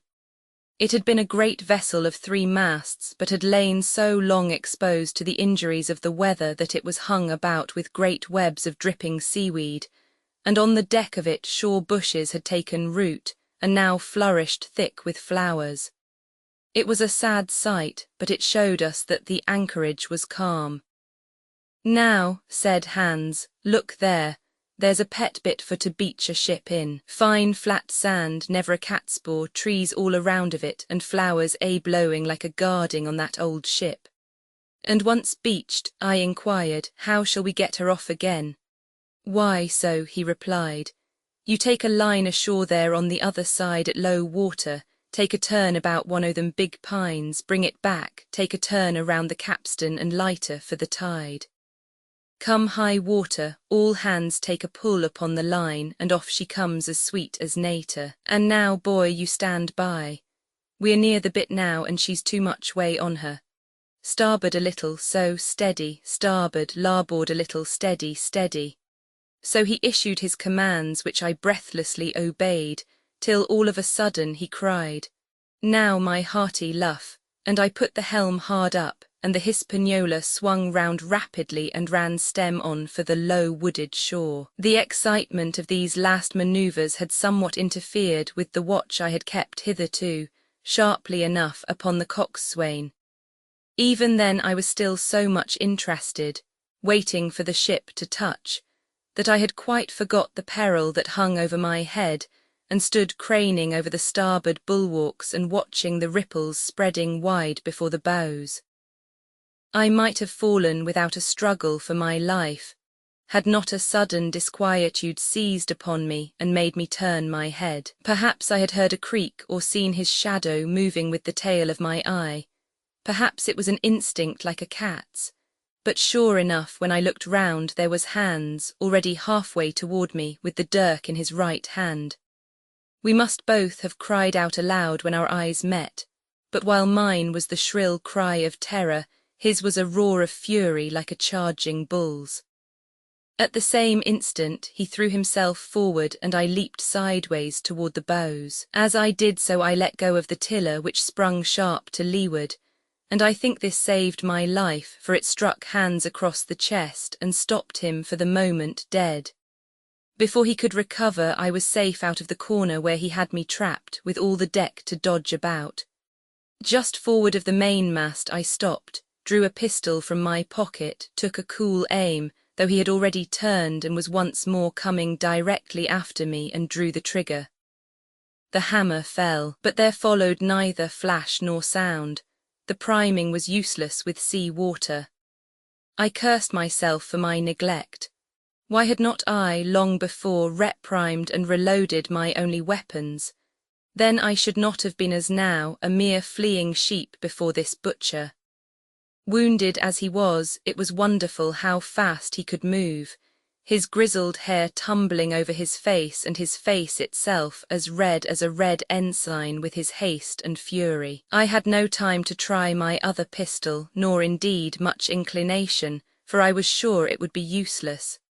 One thing I saw plainly: I must not simply retreat before him, or he would speedily hold me boxed into the bows, as a moment since he had so nearly boxed me in the stern. Once so caught, and 9 or 10 inches of the blood-stained dirk would be my last experience on this side of eternity. I placed my palms against the mainmast, which was of a goodish bigness, and waited, every nerve upon the stretch. Seeing that I meant to dodge, he also paused, and a moment or two passed in feints on his part and corresponding movements upon mine. It was such a game as I had often played at home about the rocks of Black Hill Cove, but never before, you may be sure, with such a wildly beating heart as now. Still, as I say it, it was a boy's game, and I thought I could hold my own at it against an elderly seaman with a wounded thigh. Indeed, my courage had begun to rise so high that I allowed myself a few darting thoughts on what would be the end of the affair. And while I saw certainly that I could spin it out for long, I saw no hope of any ultimate escape. Well, while things stood thus, suddenly the Hispaniola struck, staggered, ground for an instant in the sand, and then, swift as a blow, canted over to the port side, till the deck stood at an angle of 45 degrees, and about a puncheon of water splashed into the scupper holes, and lay in a pool between the deck and bulwark. We were both of us capsized in a second, and both of us rolled almost together into the scuppers, the dead red cap, with his arms still spread out, tumbling stiffly after us. So near were we indeed that my head came against the coxswain's foot with a crack that made my teeth rattle. Blow and all, I was the first afoot again, for Hans had got involved with the dead body. The sudden canting of the ship had made the deck no place for running on. I had to find some new way of escape, and that upon the instant, for my foe was almost touching me. Quick as thought, I sprang into the mizzen shrouds, rattled up hand over hand, and did not draw a breath till I was seated on the crosstrees. I had been saved by being prompt. The dirk had struck not half a foot below me as I pursued my upward flight, and there stood Israel Hands with his mouth open and his face upturned to mine, a perfect statue of surprise and disappointment. Now that I had a moment to myself, I lost no time in changing the priming of my pistol, and then, having one ready for service and to make assurance doubly sure, I proceeded to draw the load of the other and recharge it afresh from the beginning. My new employment struck Hans all of a heap. He began to see the dice going against him, and after an obvious hesitation, he also hauled himself heavily into the shrouds, and with the dirk in his teeth, began slowly and painfully to mount. It cost him no end of time and groans to haul his wounded leg behind him, and I had quietly finished my arrangements before he was much more than a third of the way up. Then, with a pistol in either hand, I addressed him. "One more step, Mr. Hans," said I, "and I'll blow your brains out. Dead men don't bite, you know," I added with a chuckle.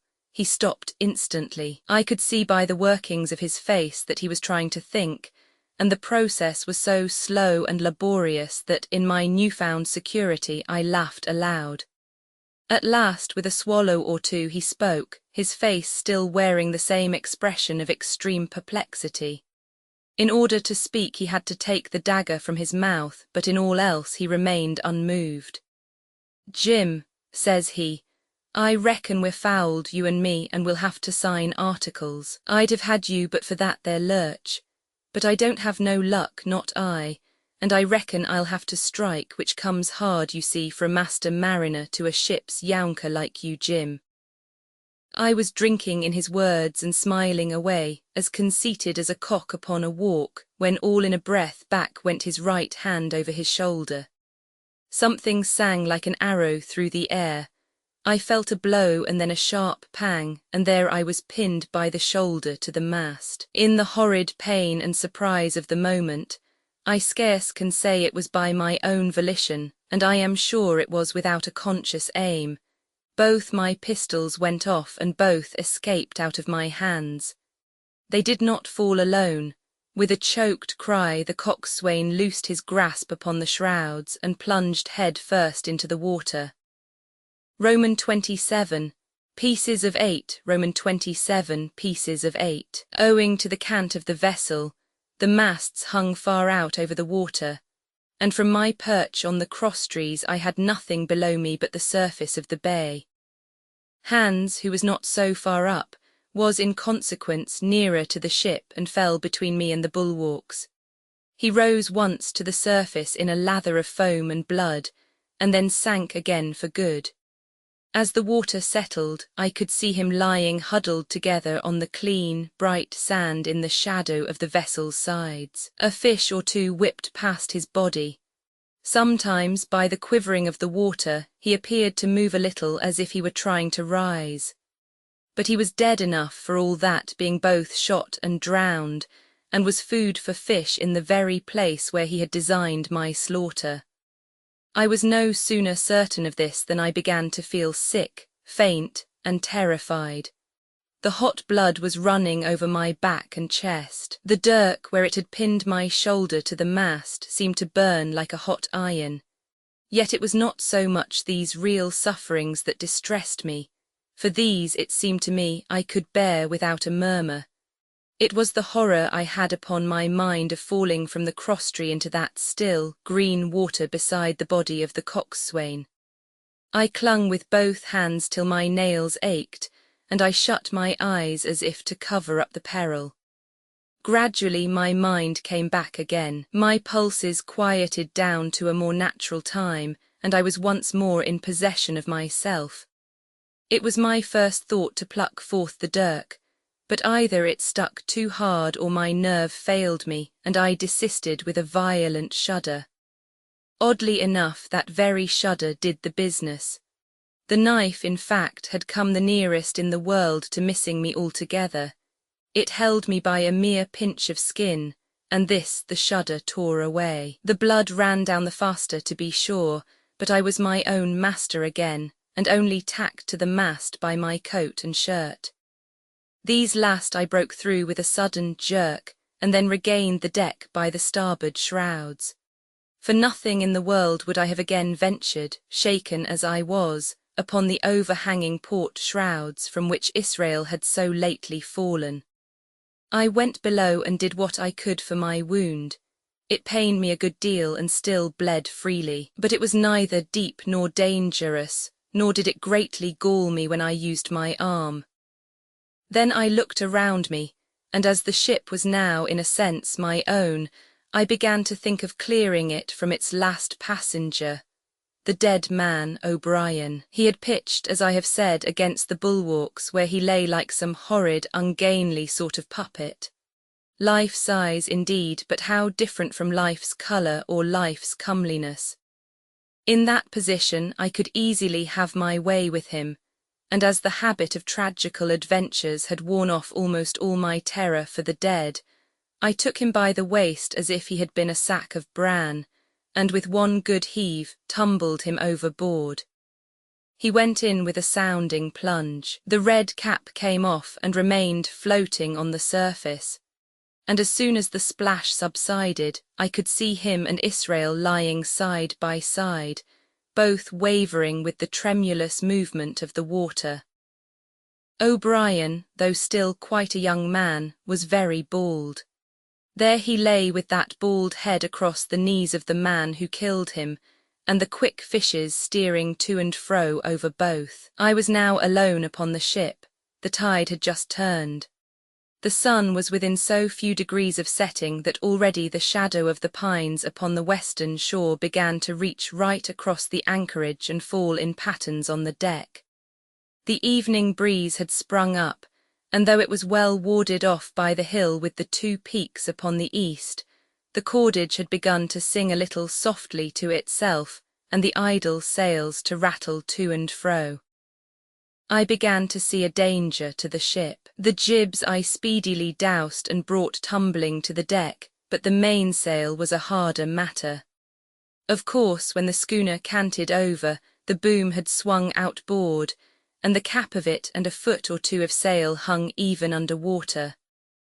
I thought this made it still more dangerous, yet the strain was so heavy that I half feared to meddle. At last I got my knife and cut the halyards. The peak dropped instantly, a great belly of loose canvas floated broad upon the water, and since, pull as I liked, I could not budge the downhaul, that was the extent of what I could accomplish. For the rest, the Hispaniola must trust to luck like myself. By this time the whole anchorage had fallen into shadow, the last rays, I remember, falling through a glade of the wood and shining bright as jewels on the flowery mantle of the wreck. It began to be chill, the tide was rapidly fleeting seaward, the schooner settling more and more on her beam ends. I scrambled forward and looked over. It seemed shallow enough, and holding the cut hawser in both hands for a last security, I let myself drop softly overboard. The water scarcely reached my waist. The sand was firm and covered with ripple marks, and I waded ashore in great spirits, leaving the Hispaniola on her side, with her mainsail trailing wide upon the surface of the bay. About the same time the sun went fairly down, and the breeze whistled low in the dusk among the tossing pines. At least and at last I was off the sea, nor had I returned thence empty-handed. There lay the schooner, clear at last from buccaneers and ready for our own men to board and get to sea again. I had nothing nearer my fancy than to get home to the stockade and boast of my achievements. Possibly I might be blamed a bit for my truantry, but the recapture of the Hispaniola was a clinching answer, and I hoped that even Captain Smollett would confess I had not lost my time. So thinking, and in famous spirits, I began to set my face homeward for the blockhouse and my companions. I remembered that the most easterly of the rivers which drain into Captain Kidd's anchorage ran from the two-peaked hill upon my left, and I bent my course in that direction that I might pass the stream while it was small. The wood was pretty open, and keeping along the lower spurs, I had soon turned the corner of that hill, and not long after waded to the midcalf across the watercourse. This brought me near to where I had encountered Ben Gunn, the maroon, and I walked more circumspectly, keeping an eye on every side. The dusk had come nigh hand completely, and as I opened out the cleft between the two peaks, I became aware of a wavering glow against the sky where, as I judged, the man of the island was cooking his supper before a roaring fire. And yet I wondered in my heart that he should show himself so careless. For if I could see this radiance, might it not reach the eye of Silver himself where he camped upon the shore among the marshes? Gradually the night fell blacker. It was all I could do to guide myself even roughly toward my destination.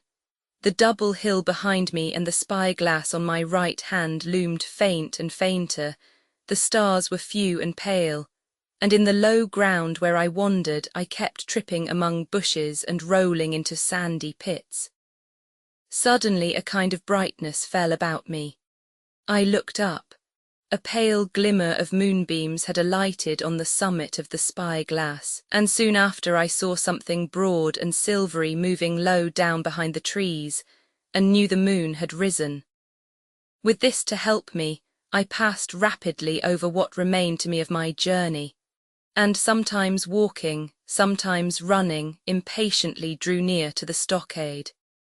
Yet, as I began to thread the grove that lies before it, I was not so thoughtless but that I slacked my pace and went a trifle warily. It would have been a poor end of my adventures to get shot down by my own party in mistake. The moon was climbing higher and higher. Its light began to fall here and there in masses through the more open districts of the wood, and right in front of me a glow of a different colour appeared among the trees. It was red and hot, and now and again it was a little darkened, as it were the embers of a bonfire smouldering. For the life of me I could not think what it might be. At last I came right down upon the borders of the clearing. The western end was already steeped in moonshine, the rest, and the blockhouse itself, still lay in a black shadow, checkered with long, silvery streaks of light. On the other side of the house an immense fire had burned itself into clear embers and shed a steady red reverberation, contrasting strongly with the mellow paleness of the moon. There was not a soul stirring, nor a sound beside the noises of the breeze.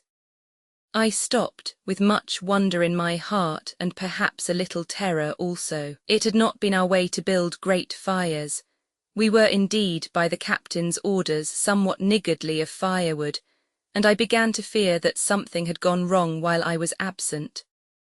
I stole round by the eastern end, keeping close in shadow and at a convenient place where the darkness was thickest, crossed the palisade.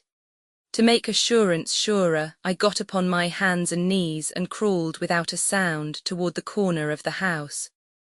As I drew nearer, my heart was suddenly and greatly lightened. It was not a pleasant noise in itself, and I have often complained of it at other times, but just then it was like music to hear my friends snoring together so loud and peaceful in their sleep. The sea-cry of the watch that beautiful all's well never fell more reassuringly on my ear.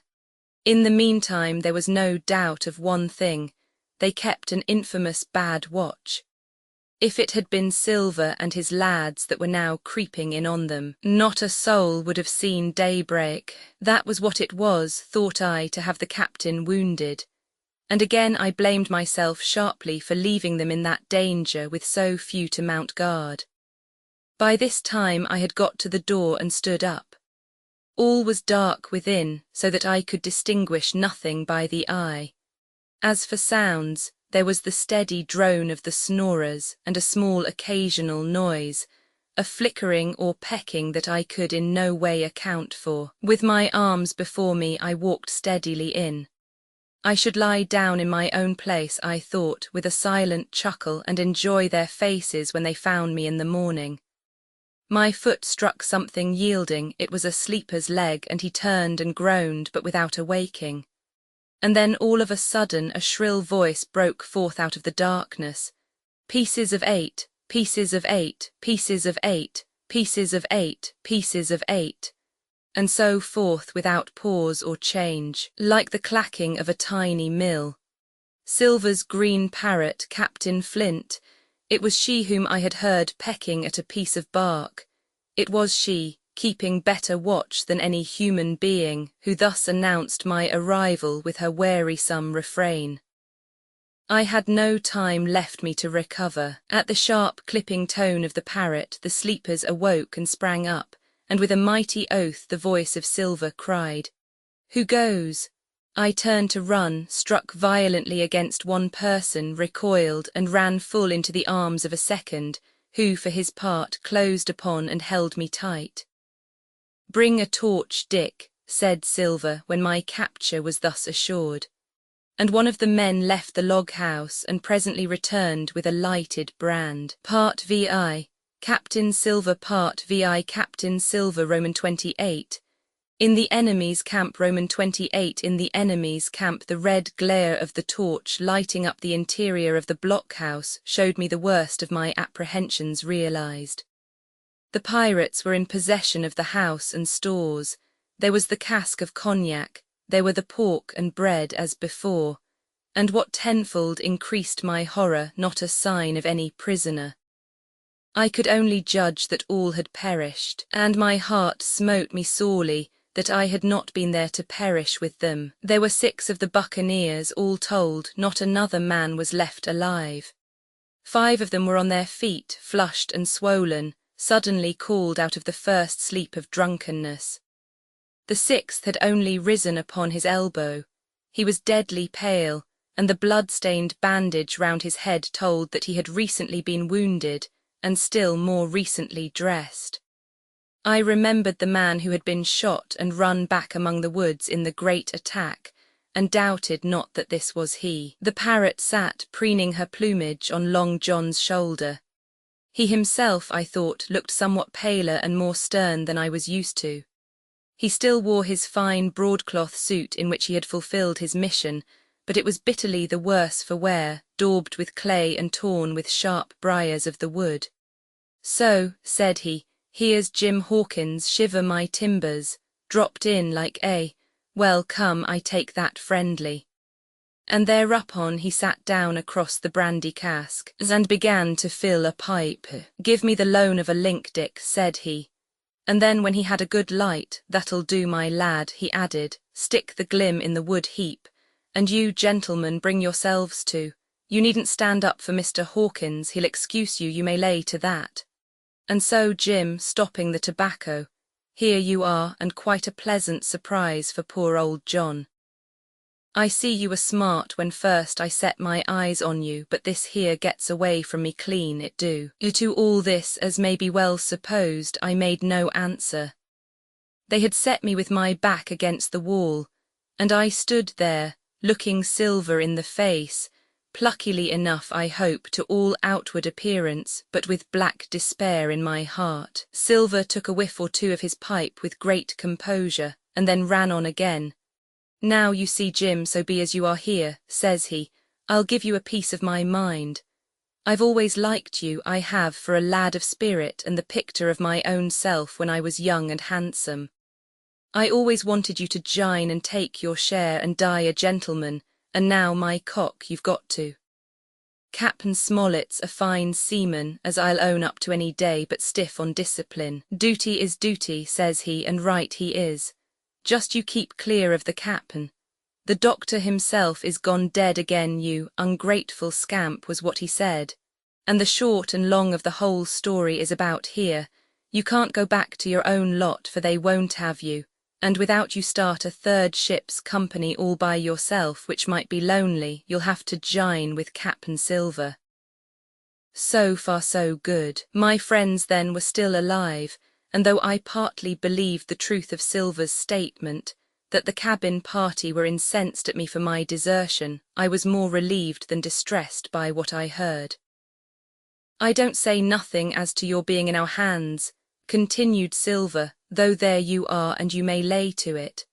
I'm all for argument, I never seen good come out o' threatening. If you like the service, well, you'll jine, and if you don't, Jim, why, you're free to answer no, free and welcome, shipmate, and if fairer can be said by mortal seaman, shiver my sides. Am I to answer then? I asked with a very tremulous voice. Through all this sneering talk I was made to feel the threat of death that overhung me, and my cheeks burned and my heart beat painfully in my breast. Lad, said Silver, no one's pressing of you. Take your bearings. None of us won't hurry you, mate. Time goes so pleasant in your company, you see. Well, says I, growing a bit bolder, if I'm to choose, I declare I have a right to know what's what and why you're here and where my friends are. What's what? Repeated one of the buccaneers in a deep growl. Ah, he'd be a lucky one as knowed that. You'll perhaps batten down your hatches till you're spoke to, my friend, cried Silver truculently to this speaker. And then in his first gracious tones he replied to me. Yesterday morning, Mr. Hawkins, said he, in the dog watch down came Dr. Livesey with a flag of truce. Says he, Captain Silver, you're sold out, ship's gone. Well, maybe we'd been taking a glass and a song to help it round, I won't say no. Leastways, none of us had looked out. We looked out, and by thunder, the old ship was gone. I never seen a pack o' fools look fishier, and you may lay to that if I tells you that I look the fishiest. Well, says the doctor, let's bargain. We bargained, him and I, and here we are. Stores, brandy, blockhouse, the firewood you was thoughtful enough to cut, and in a manner of speaking, the whole blessed boat from Crosstrees to Kielson. As for them they've tramped, I don't know wheres they are. He drew again quietly at his pipe. And lest you should take it into that head of yours, he went on, that you was included in the treaty, here's the last word that was said. How many are you, says I, to leave? 4, says he, 4, and one of us wounded. As for that boy, I don't know where he is, confound him, says he, nor I don't much care. We're about sick of him, these was his words. Is that all? I asked. Well, it's all you're to hear, my son, returned Silver. And now I am to choose. And now you are to choose, and you may lay to that, said Silver. Well, said I am not such a fool, but I know pretty well what I have to look for. Let the worst come to the worst, it's little I care. I've seen too many die since I fell in with you. But there's a thing or two I have to tell you, I said, and by this time I was quite excited. And the first is this, here you are in a bad way. Ship lost, treasure lost, men lost. Your whole business gone to wreck, and if you want to know who did it, it was I. I was in the Apple Barrel the night we sighted land, and I heard you, John, and you, Dick Johnson, and Hans, who is now at the bottom of the sea, and told every word you said before the hour was out. And as for the schooner, it was I who cut her cable, and it was I who killed the men you had aboard of her, and it was I who brought her where you'll never see her more. Not one of you. The laugh's on my side. I've had the top of this business from the first. I no more fear you than I fear a fly. Kill me if you please, or spare me, but one thing I'll say, and no more. If you spare me, bygones are bygones, and when you fellows are in court for piracy, I'll save you all I can. It is for you to choose. Kill another and do yourselves no good, or spare me and keep a witness to save you from the gallows. I stopped, for I tell you I was out of breath, and to my wonder not a man of them moved, but all sat staring at me like as many sheep. And while they were still staring, I broke out again. And now, Mr. Silver, I said, I believe you're the best man here, and if things go to the worst, I'll take it kind of you to let the doctor know the way I took it. I'll bear it in mind, said Silver, with an accent so curious that I could not, for the life of me, decide whether he were laughing at my request, or had been favourably affected by my courage. "I'll put one to that," cried the old mahogany-faced seaman, Morgan by name, whom I had seen in Long John's public house upon the quays of Bristol. It was him that knowed Black Dog. "Well, and see here," added the sea cook, "I'll put another again to that, by thunder, for it was this same boy that faked the chart from Billy Bones. First and last we've split upon Jim Hawkins." "Then here goes," said Morgan with an oath, and he sprang up, drawing his knife as if he had been 20. "Avast there," cried Silver. "Who are you, Tom Morgan? Maybe you thought you were captain here, perhaps, by the powers, but I'll teach you better. Cross me and you'll go where many a good man's gone before you, first and last, these 30 year back, some to the yardarm shiver my sides, and some by the board, and all to feed the fishes. There's never a man looked me between the eyes and seen a good day a terward, Tom Morgan, you may lay to that." Morgan paused, but a hoarse murmur rose from the others. "Tom's right," said one. "I stood hazing long enough from one," added another. "I'll be hanged if I'll be hazed by you, John Silver. Did any of you gentlemen want to have it out with me?" roared Silver, bending far forward from his position on the keg with his pipe still glowing in his right hand. "Put a name on what you're at. You ain't dumb, I reckon. Him that wants shall get it. Have I lived this many years to have a son of a rum puncheon cock his hat athwart my hawser at the latter end of it? You know the way, you're all gentlemen o' fortune by your account. Well, I'm ready. Take a cutlass, him that dares, and I'll see the colour of his inside, crutch and all, before that pipe's empty." Not a man stirred, not a man answered. "That's your sort, is it?" he added, returning his pipe to his mouth. "Well, you're a gay lot to look at anyway, not worth much to fight, you ain't. P-raps you can understand King George's English. I'm cap'n here by 'lection. I'm cap'n here because I'm the best man by a long sea mile. You won't fight as gentlemen o' fortune should. Then by thunder you'll obey and you may lay to it. I like that boy now, I never seen a better boy than that. He's more a man than any pair of rats of you in this here house, and what I say is this, let me see him that'll lay a hand on him. That's what I say, and you may lay to it." There was a long pause after this. I stood straight up against the wall, my heart still going like a sledgehammer, but with a ray of hope now shining in my bosom. Silver leant back against the wall, his arms crossed, his pipe in the corner of his mouth, as calm as though he had been in church. Yet his eye kept wandering furtively, and he kept the tail of it on his unruly followers.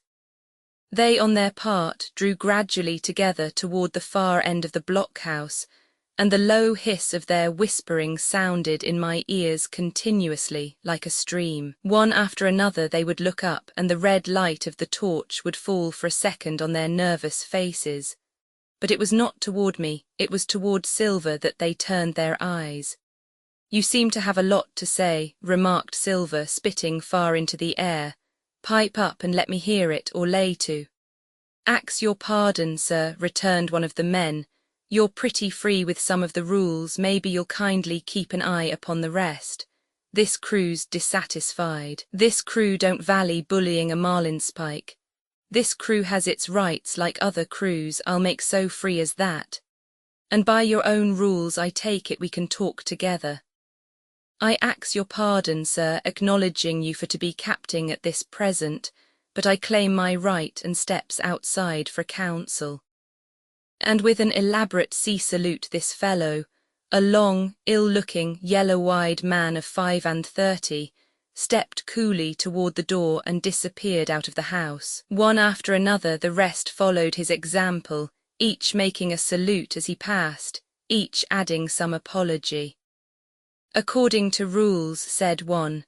"Forecastle council," said Morgan, and so with one remark or another all marched out and left Silver and me alone with the torch.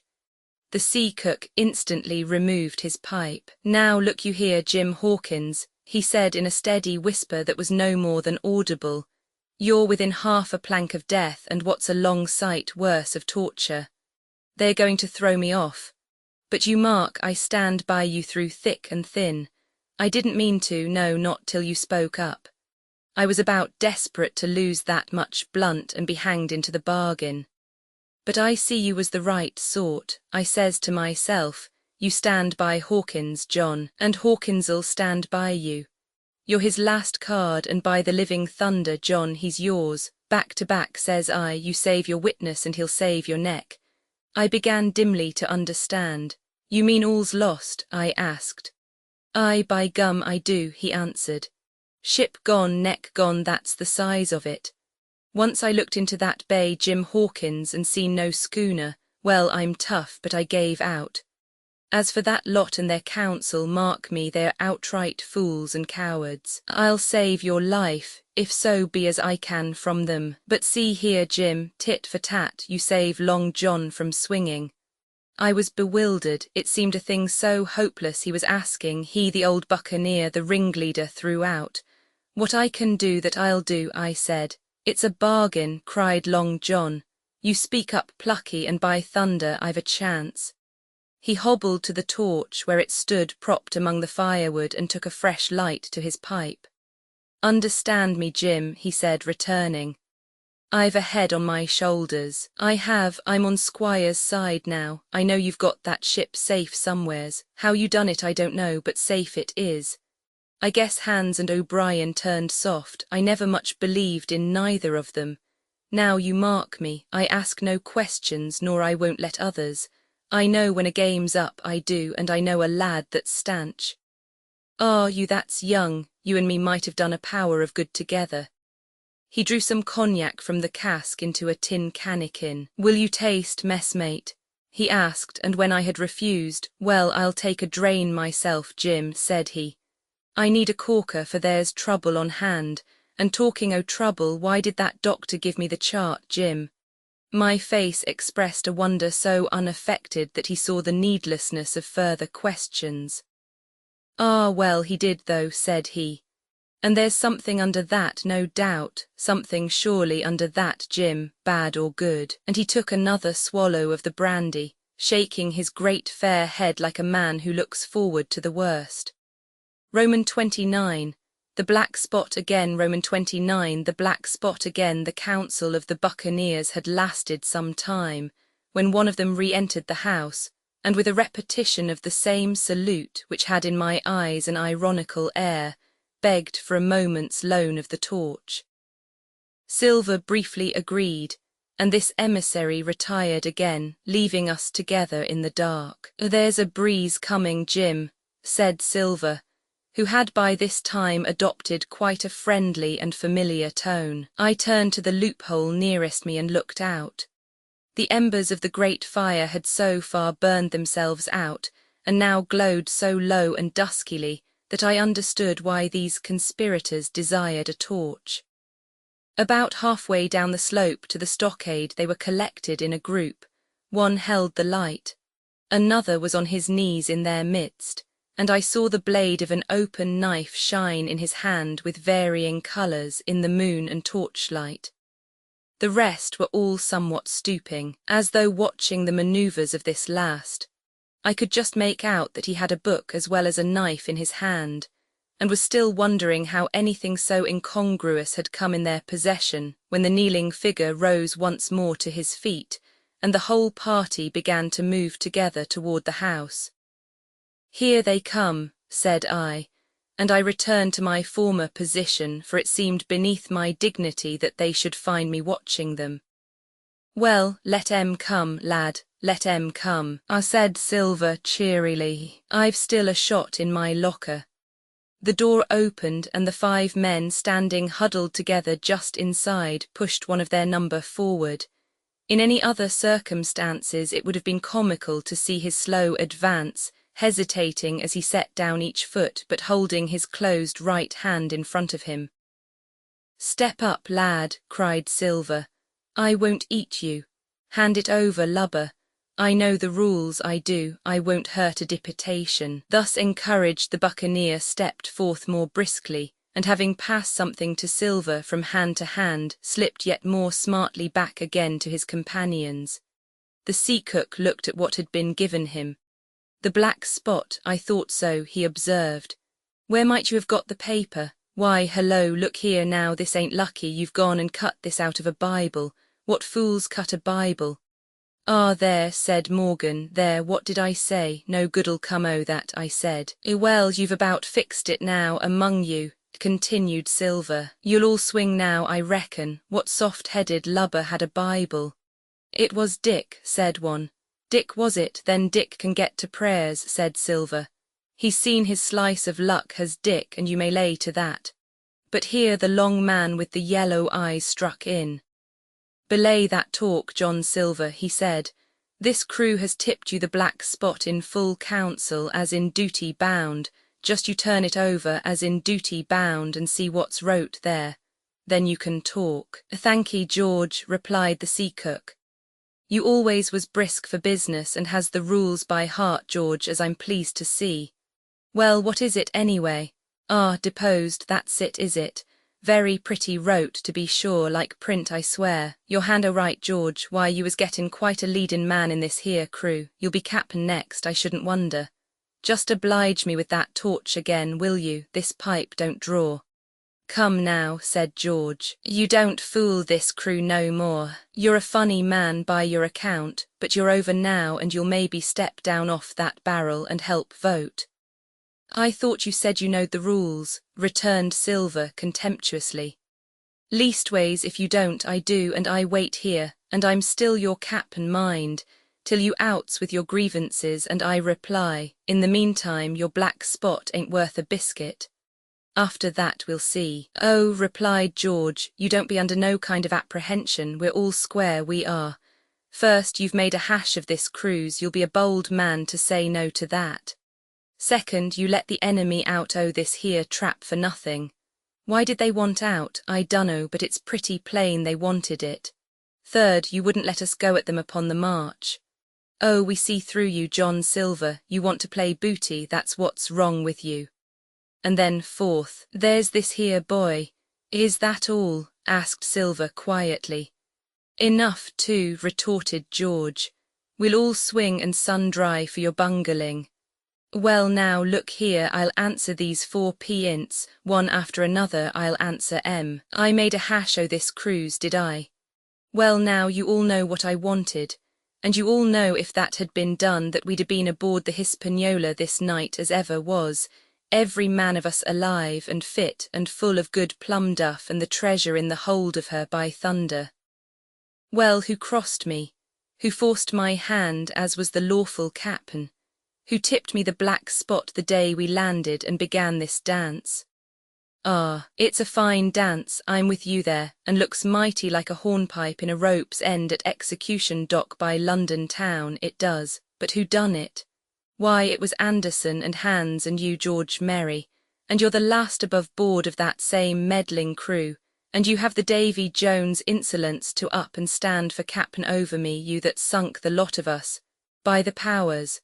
But this tops the stiffest yarn to nothing.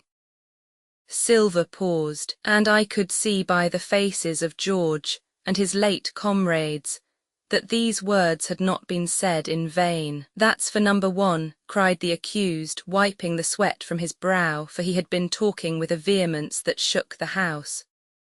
Why, I give you my word, I'm sick to speak to you. You've neither sense nor memory, and I leave it to fancy where your mother's was that let you come to sea. See, gentlemen o' fortune, I reckon tailors is your trade. Go on, John, said Morgan. Speak up to the others. Ah, the others, returned John. They're a nice lot, ain't they? You say this cruise is bungled. Ah, by gum, if you could understand how bad it's bungled, you would see. We're that near the gibbet that my neck's stiff with thinking on it. You've seen 'em, maybe, hanged in chains, birds about 'em, seamen peanting 'em out as they go down with the tide. Who's that? Says one. That, why, that's John Silver. I knowed him well, says another, and you can hear the chains jangle as you go about and reach for the other boy. Now that's about where we are, every mother's son of us, thanks to him and Hans and Anderson and other ruination fools of you. And if you want to know about number 4 and that boy, why, shiver my timbers. Isn't he a hostage? Are we going to waste a hostage? No, not us, he might be our last chance, and I shouldn't wonder. Kill that boy, not me mates, and number 3, well, there's a deal to say to number 3. Maybe you don't count it nothing to have a real college doctor come to see you every day. You John with your head broke, or you George Mary that had the ague shakes upon you not 6 hours agone, and has your eyes the colour of lemon peel to this same moment on the clock. And maybe perhaps you didn't know there was a consort coming either. But there is, and not so long till then, and we'll see who'll be glad to have a hostage when it comes to that. And as for number 2, and why I made a bargain, well, you come crawling on your knees to me to make it, on your knees you came, you was that downhearted, and you'd have starved too if I hadn't, but that's a trifle, you look there, that's why. And he cast down upon the floor a paper that I instantly recognized, none other than the chart on yellow paper with the 3 red crosses that I had found in the oilcloth at the bottom of the captain's chest. Why the doctor had given it to him was more than I could fancy, but if it were inexplicable to me, the appearance of the chart was incredible to the surviving mutineers. They leaped upon it like cats upon a mouse. It went from hand to hand, one tearing it from another, and by the oaths and the cries and the childish laughter with which they accompanied their examination, you would have thought not only they were fingering the very gold, but were at sea with it besides in safety. Yes, said one, that's flint sure enough, J.F. and a score below, with a close hitch to it, so he done ever. Mighty pretty, said George, but how are we to get away with it and us no ship? Silver suddenly sprang up and supporting himself with a hand against the wall. Now I give you warning, George, he cried. One more word of your sauce and I'll call you down and fight you. How do I know? You had ought to tell me that, you and the rest that lost me my schooner with your interference burn you. But not you, you can't, you ain't got the invention of a cockroach. But civil you can speak and shall, George Mary, you may lay to that. That's fair, Eno, said the old man Morgan. Fair, I reckon so, said the sea cook. You lost the ship, I found the treasure. Who's the better man at that? And now I resign, by thunder. Elect whom you please to be your captain now, I'm done with it. Silver, they cried. Barbecue forever, barbecue for captain. So that's the tune, is it? Cried the cook. George, I reckon you'll have to wait another turn, friend, and lucky for you as I'm not a revengeful man, but that was never my way. And now, shipmates, this black spot, 'tain't much good now, is it? Dick's crossed his luck and spoiled his Bible, and that's about all. It'll do to kiss the book on still, won't it? Growled Dick, who was evidently uneasy at the curse he had brought upon himself. A Bible with a bit cut out, returned Silver derisively. Not it, it don't bind no more'n a ballad book. Don't it though? Cried Dick with a sort of joy. Well, I reckon that's worth having too. Here, Jim, here's a curiosity for you, said Silver, and he tossed me the paper. It was a round about the size of a crown piece. One side was blank, for it had been the last leaf, the other contained a verse or two of Revelation, these words among the rest, which struck sharply home upon my mind. Without are dogs and murderers. The printed side had been blackened with wood ash, which already began to come off and soil my fingers. On the blank side had been written with the same material the one word deposed. I have that curiosity beside me at this moment, but not a trace of writing now remains beyond a single scratch, such as a man might make with his thumbnail. That was the end of the night's business. Soon after, with a drink all round, we lay down to sleep, and the outside of Silver's vengeance was to put George Mary up for sentinel, and threaten him with death if he should prove unfaithful. It was long ere I could close an eye, and heaven knows I had matter enough for thought in the man whom I had slain that afternoon in my own most perilous position, and above all in the remarkable game that I saw Silver now engaged upon, keeping the mutineers together with one hand, and grasping with the other after every means possible and impossible to make his peace and save his miserable life. He himself slept peacefully and snored aloud. Yet my heart was sore for him, wicked as he was, to think on the dark perils that environed and the shameful gibbet that awaited him. XXX. On parole, XXX. On parole I was wakened. Indeed, we were all wakened, for I could see even the sentinel shake himself together from where he had fallen against the doorpost, by a clear, hearty voice hailing us from the margin of the wood. "Blockhouse ahoy!" it cried. "Here's the doctor." And the doctor it was. Although I was glad to hear the sound, yet my gladness was not without admixture. I remembered with confusion my insubordinate and stealthy conduct, and when I saw where it had brought me, among what companions and surrounded by what dangers, I felt ashamed to look him in the face. He must have risen in the dark, for the day had hardly come, and when I ran to a loophole and looked out, I saw him standing like Silver once before, up to the mid-leg in creeping vapour. "You, doctor, top o' the morning to you, sir," cried Silver, broad awake and beaming with good nature in a moment. "Bright and early, to be sure, and it's the early bird, as the saying goes, that gets the rations. George, shake up your timbers, son, and help Dr. Livesey over the ship's side. All doin' well, your patience was all well and merry." So he pattered on, standing on the hilltop with his crutch under his elbow, and one hand upon the side of the log house.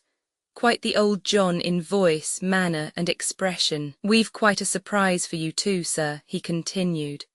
"We've a little stranger here, he a new boarder and lodger, sir, and looking fit and taut as a fiddle. Slept like a supercargo, he did, right alongside of John, stem to stem we was all night." Dr. Livesey was by this time across the stockade and pretty near the cook, and I could hear the alteration in his voice as he said, "Not Jim." "The very same Jim as ever was," says Silver. The doctor stopped outright, although he did not speak, and it was some seconds before he seemed able to move on. "Well, well," he said at last, "duty first and pleasure afterwards, as you might have said yourself, Silver. Let us overhaul these patients of yours."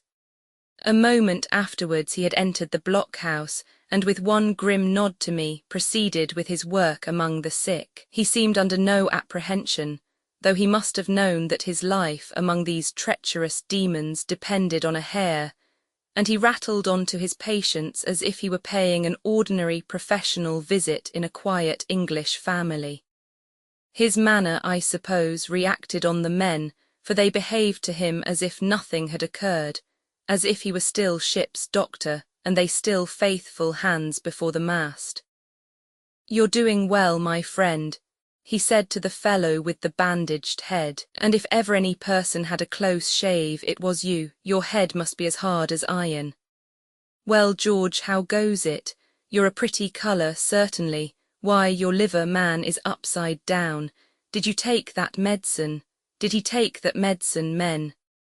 Aye, sir, he took it sure enough," returned Morgan, "because you see, since I am mutineer's doctor, or prison doctor as I prefer to call it," says Dr. Livesey in his pleasantest way, "I make it a point of honour not to lose a man for King George, God bless him. And the gallows." The rogues looked at each other but swallowed the home thrust in silence. "Dick don't feel well, sir," said one. "Don't he?" replied the doctor. "Well, step up here, Dick, and let me see your tongue." "No, I should be surprised if he did. The man's tongue is fit to frighten the French. Another fever." "Ah, there," said Morgan, "that comed of espeiling Bibles." "That comed, as you call it, of being arrant asses," retorted the doctor, "and not having sense enough to know honest air from poison and the dry land from a vile, pestiferous slough. I think it most probable, though of course it's only an opinion, that you'll all have the deuce to pay before you get that malaria out of your systems. Camp in a bog, would you? Silver, I'm surprised at you. You're less of a fool than many, take you all round. But you don't appear to me to have the rudiments of a notion of the rules of health." "Well, he added after he had dosed them round, and they had taken his prescriptions with really laughable humility, more like charity schoolchildren than blood-guilty mutineers and pirates. "Well, that's done for today. And now I should wish to have a talk with that boy, please." And he nodded his head in my direction carelessly. George Merry was at the door, spitting and spluttering over some bad-tasted medicine. But at the first word of the doctor's proposal, he swung round with a deep flush, and cried, "No," and swore. Silver struck the barrel with his open hand. "Silence," he roared and looked about him positively like a lion. "Doctor," he went on in his usual tones, "I was thinking of that, knowing as how you had a fancy for the boy. We're all humbly grateful for your kindness and, as you see, puts faith in you and takes the drugs down like that much grog. And I take it I've found a way as'll suit all. Hawkins, will you give me your word of honour as a young gentleman, for a young gentleman you are, although poor-born, your word of honour not to slip your cable?" I readily gave the pledge required. "Then, doctor," said Silver, "you just step outside o' that stockade, and once you're there I'll bring the boy down on the inside, and I reckon you can yarn through the spars.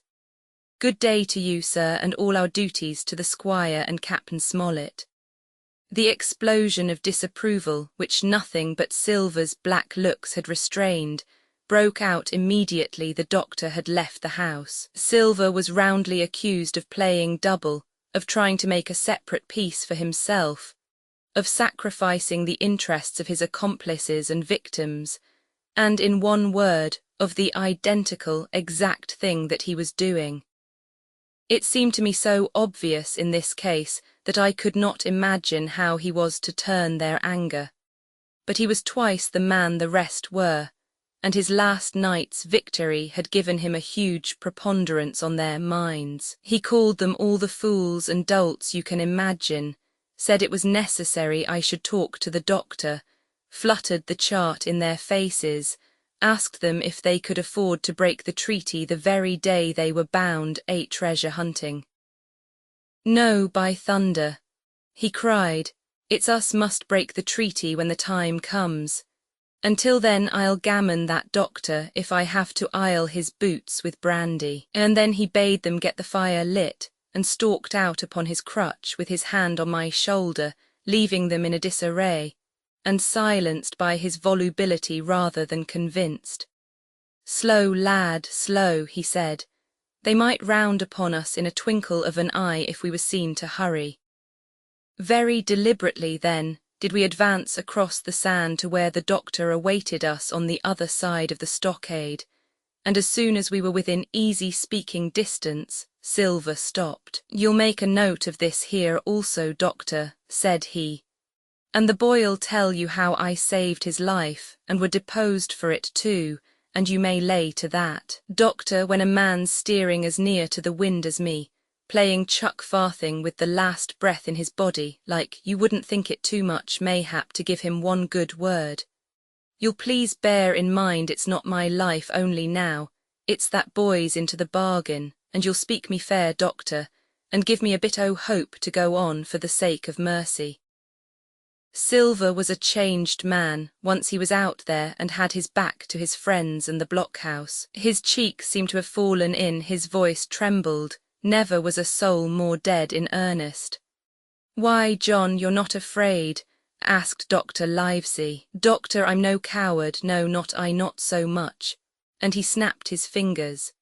"If I was I wouldn't say it, but I'll own up fairly I've the shakes upon me for the gallows. You're a good man and a true, I never seen a better man. And you'll not forget what I done good, not any more than you'll forget the bad, I know. And I step aside, see here, and leave you and Jim alone. And you'll put that down for me too, for it's a long stretch, is that?" So saying, he stepped back a little way till he was out of earshot, and there sat down upon a tree stump and began to whistle, spinning round now and again upon his seat so as to command a sight, sometimes of me and the doctor, and sometimes of his unruly ruffians as they went to and fro in the sand between the fire, which they were busy rekindling, and the house from which they brought forth pork and bread to make the breakfast. So, Jim, said the doctor sadly, here you are. As you have brewed, so shall you drink, my boy. Heaven knows I cannot find it in my heart to blame you, but this much I will say, be it kind or unkind. When Captain Smollett was well you dared not have gone off, and when he was ill and couldn't help it, by George, it was downright cowardly. I will own that I here began to weep. Doctor, I said, you might spare me. I have blamed myself enough, my life's forfeit anyway, and I should have been dead now if Silver hadn't stood for me. And doctor, believe this, I can die and I dare say I deserve it, but what I fear is torture, if they come to torture me. Jim, the doctor interrupted, and his voice was quite changed. Jim, I can't have this, whip over and we'll run for it. Doctor, said I passed my word. I know, he cried. We can't help that, Jim, now. I'll take it on my shoulders, holus bolus, blame and shame, my boy, but stay here, I cannot let you. Jump, one jump and you're out, and we'll run for it like antelopes. No, I replied, you know right well you wouldn't do the thing yourself, neither you nor squire nor captain, and no more will I. Silver trusted me, I passed my word, and back I go. But doctor, you did not let me finish. If they come to torture me, I might let slip a word of where the ship is, for I got the ship, part by luck and part by risking, and she lies in North Inlet on the southern beach, and just below high water. At half-tide she must be high and dry. The ship, exclaimed the doctor. Rapidly I described to him my adventures, and he heard me out in silence. There's a kind of fate in this, he observed when I had done. Every step it's you that save our lives, and do you suppose by any chance that we are going to let you lose yours? That would be a poor return, my boy. You found out the plot. You found Ben Gunn. The best deed that ever you did or will do, though you live to 90. Oh, by Jupiter! And talking of Ben Gunn, why, this is the mischief in person. Silver, he cried, Silver, I'll give you a piece of advice, he continued as the cook drew near again. Don't you be in any great hurry after that treasure. Why, sir, I do my possible, which that ain't, said Silver. I can only, asking your pardon, save my life and the boys by seeking for that treasure, and you may lay to that. Well, Silver, replied the doctor, if that is so, I'll go one step farther. Look out for squalls when you find it. Sir, said Silver, as between man and man that's too much and too little. What you're after, why you left the blockhouse, why you've given me that there chart, I don't know now, do I? And yet I done your bidding with my eyes shut, and never a word of hope. But no, this here's too much. If you won't tell me what you mean plain out, just say so, and I leave the helm. No, said the doctor musingly, I've no right to say more, it's not my secret, you see, Silver, or, I give you my word I'd tell it you. But I'll go as far with you as I dare go, and a step beyond, for I'll have my wig sorted by the captain, or I'm mistaken. And first, I'll give you a bit of hope. Silver, if we both get out alive out of this wolf trap, I'll do my best to save you, short of perjury. Silver's face was radiant. You couldn't say more, I am sure, sir, not if you was my mother, he cried. Well, that's my first concession, added the doctor. My second is a piece of advice. Keep the boy close beside you, and when you need help, halloo. I'm off to seek it for you, and that itself will show you if I speak at random. Goodbye, Jim. And Dr. Livesey shook hands with me through the stockade, nodded to Silver, and set off at a brisk pace into the wood. Roman 31, the treasure hunt. Flint's pointer. Roman 31, the treasure hunt. Flint's pointer, Jim, said Silver when we were alone, if I saved your life you saved mine, and I'll not forget it. I seen the doctor waving you to run for it. With the tail of my eye I did, and I seen you say no as plain as hearing. Jim, that's one to you. This is the first glint of hope I had since the attack failed, and I owe it to you.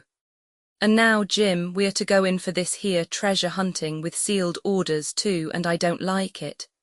And you and me must stick close, back to back like, and we'll save our necks in spite o' fate and fortune. Just then a man hailed us from the fire that breakfast was ready, and we were soon seated here and there about the sand over biscuit and fried junk. They had lighted a fire fit to roast an ox, and it was now grown so hot that they could only approach it from the windward, and even there not without precaution. In the same wasteful spirit they had cooked, I suppose, 3 times more than we could eat, and one of them, with an empty laugh, threw what was left into the fire, which blazed and roared again over this unusual fuel. I never in my life saw men so careless of the morrow. Hand to mouth is the only word that can describe their way of doing, and what with wasted food and sleeping sentries, though they were bold enough for a brush and be done with it, I could see their entire unfitness for anything like a prolonged campaign. Even Silver, eating away with Captain Flint upon his shoulder, had not a word of blame for their recklessness, and this the more surprised me, for I thought he had never showed himself so cunning as he did then. "Aye, mates," said he, "it's lucky you have barbecue to think for you with this here head. I got what I wanted, I did. Sure enough they have the ship, where they have it I don't know yet, but once we hit the treasure we'll have to jump about and find out. And then mates, us that has the boats, I reckon, has the upper hand." Thus he kept running on with his mouth full of the hot bacon. Thus he restored their hope and confidence, and, I more than suspect, repaired his own at the same time. As for hostage, he continued, that's his last talk, I guess, with them he loves so dear. I've got my piece o' news, and thankee to him for that, but it's over and done. I'll take him in a line when we go treasure hunting, for we'll keep him like so much gold in case of accidents, you mark, and in the meantime. Once we got the ship and treasure both, and off to sea like jolly companions, why then we'll talk Mr. Hawkins over, we will, and we'll give him his share, to be sure, for all his kindness. It was no wonder the men were in a good humour now. For my part I was horribly cast down. Should the scheme he had now sketched prove feasible, Silver, already doubly a traitor, would not hesitate to adopt it. He had still a foot in either camp, and there was no doubt he would prefer wealth and freedom with the pirates to a bare escape from hanging, which was the best he had to hope on our side. Nay, and even if things so fell out that he was forced to keep his faith with Dr. Livesey, even then what danger lay before us? What a moment that would be when the suspicions of his followers turned to certainty, and he and I should have to fight for dear life, he a cripple and I a boy, against 5 strong and active seamen. Add to this double apprehension the mystery that still hung over the behaviour of my friends, their unexplained desertion of the stockade, their inexplicable cession of the chart, or harder still to understand, the doctor's last warning to Silver, "Look out for squalls when you find it." And you will readily believe how little taste I found in my breakfast, and with how uneasy a heart I set forth behind my captors on the quest for treasure. We made a curious figure, had anyone been there to see us, all in soiled sailor clothes, and all but me armed to the teeth. Silver had 2 guns slung about him, one before and one behind, besides the great cutlass at his waist and a pistol in each pocket of his square-tailed coat. To complete his strange appearance, Captain Flint sat perched upon his shoulder and gabbled odds and ends of purposeless sea talk. I had a line about my waist, and followed obediently after the sea cook, who held the loose end of the rope, now in his free hand, now between his powerful teeth. For all the world, I was led like a dancing bear. The other men were variously burdened, some carrying picks and shovels, for that had been the very first necessary they brought ashore from the Hispaniola, others laden with pork, bread and brandy for the midday meal. All the stores, I observed, came from our stock, and I could see the truth of Silver's words the night before. Had he not struck a bargain with the doctor, he and his mutineers, deserted by the ship, must have been driven to subsist on clear water, and the proceeds of their hunting, water would have been little to their taste. A sailor is not usually a good shot, and besides all that, when they were so short of eatables, It was not likely they would be very flush of powder. Well, thus equipped, we all set out, even the fellow with the broken head who should certainly have kept in shadow, and straggled one after another to the beach where the 2 gigs awaited us. Even these bore trace of the drunken folly of the pirates, one in a broken thwart and both in their mudded and unbailed condition. Both were to be carried along with us for the sake of safety, and so, with our numbers divided between them, we set forth upon the bosom of the anchorage. As we pulled over, there was some discussion on the chart. The Red Cross was, of course, far too large to be a guide, and the terms of the note on the back, as you will hear, admitted of some ambiguity. They ran, the reader may remember, thus: tall tree, spyglass shoulder, bearing a point to the N of NE, skeleton island ESE, and by E 10 feet. A tall tree was thus the principal mark. Now, right before us, the anchorage was bounded by a plateau from 200 to 300 feet high, adjoining on the north the sloping southern shoulder of the spyglass, and rising again toward the south into the rough, cliffy eminence called the mizzenmast hill. The top of the plateau was dotted thickly with pine trees of varying height. Every here and there, one of a different species rose 40 or 50 feet clear above its neighbours, and which of these was the particular tall tree of Captain Flint could only be decided on the spot, and by the readings of the compass. Yet, although that was the case, every man on board the boats had picked a favourite of his own ere we were halfway over, Long John alone shrugging his shoulders and bidding them wait till they were there.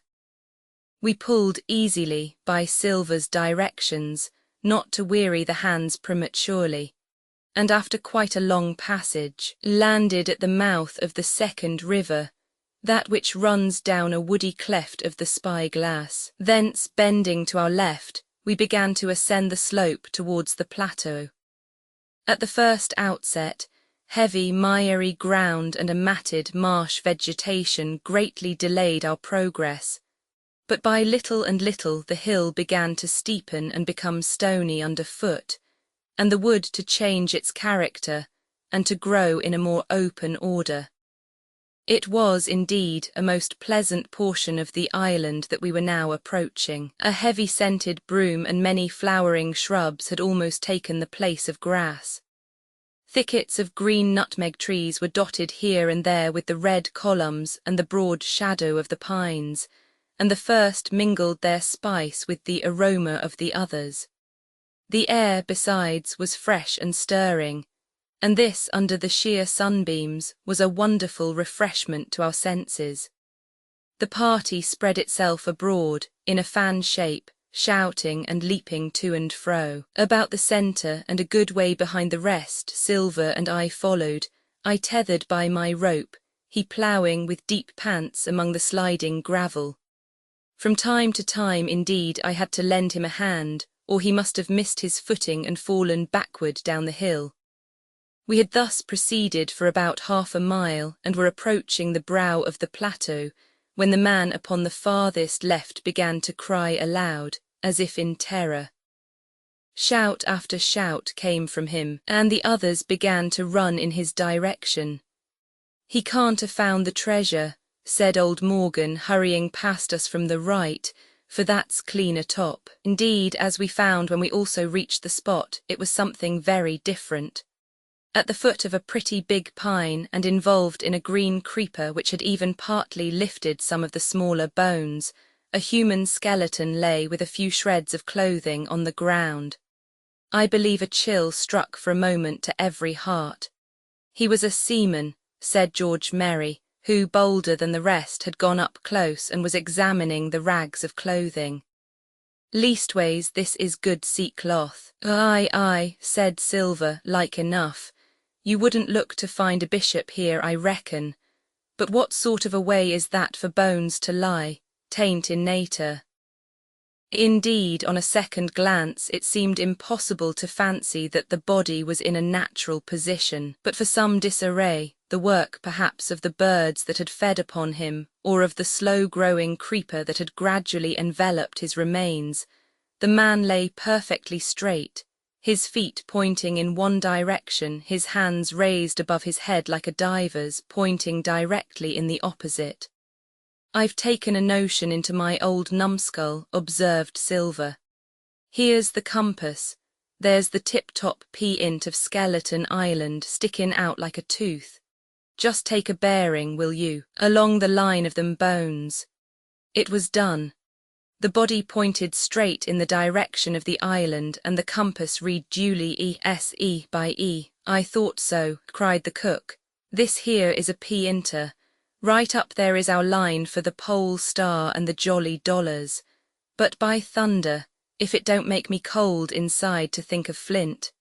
This is one of his jokes, and no mistake. Him and these 6 was alone here. He killed every man, and this one he hauled here and laid down by compass, shiver my timbers. They are long bones, and the hair's been yellow. Aye, that would be Allardyce. You mind Allardyce, Tom Morgan?" Aye, returned Morgan, "I mind him. He owed me money, he did, and took my knife ashore with him." "Speaking of knives," said another, "why don't we find Hisson lying round? Flint warn't the man to pick a seaman's pocket, and the birds, I guess, would leave it be." "By the powers, and that's true," cried Silver.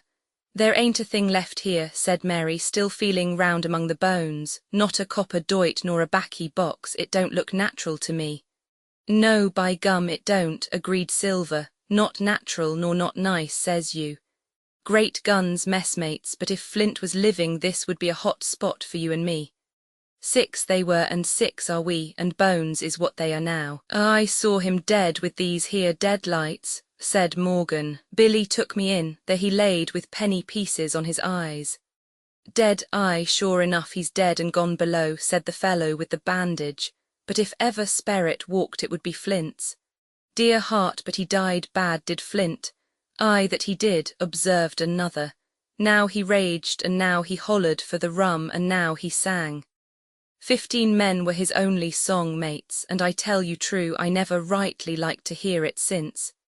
It was main hot, and the windy was open, and I hear that old song comin' out as clear, and the death haul on the man already." Come, said Silver, "stow this talk. He's dead, and he don't walk, that I know, leastways he won't walk by day, and you may lay to that. Care killed a cat, fetch ahead for the doubloons." We started certainly, but in spite of the hot sun and the staring daylight, the pirates no longer ran separate and shouting through the wood, but kept side by side and spoke with bated breath. The terror of the dead buccaneer had fallen on their spirits.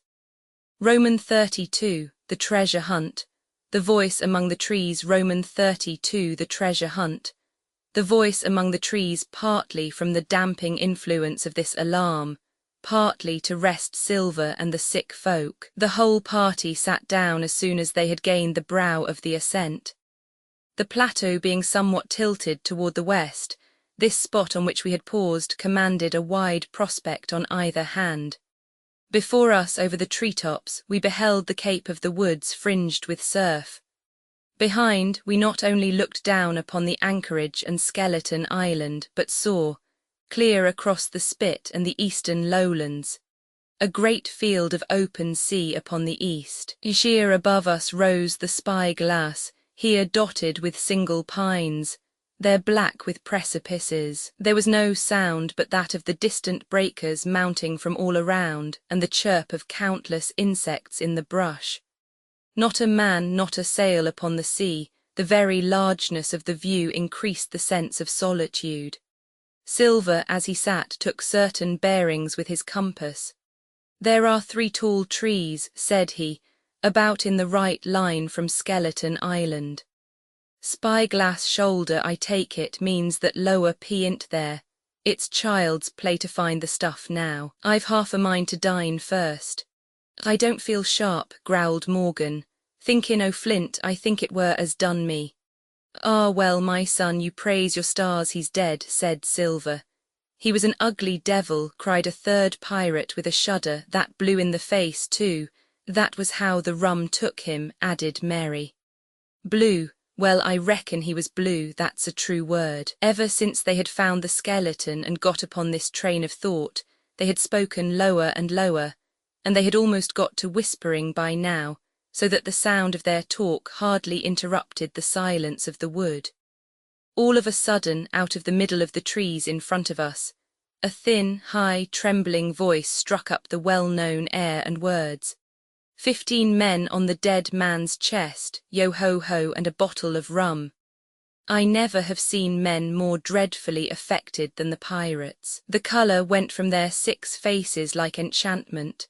Some leaped to their feet, some clawed hold of others. Morgan grovelled on the ground. "It's Flint by," cried Mary.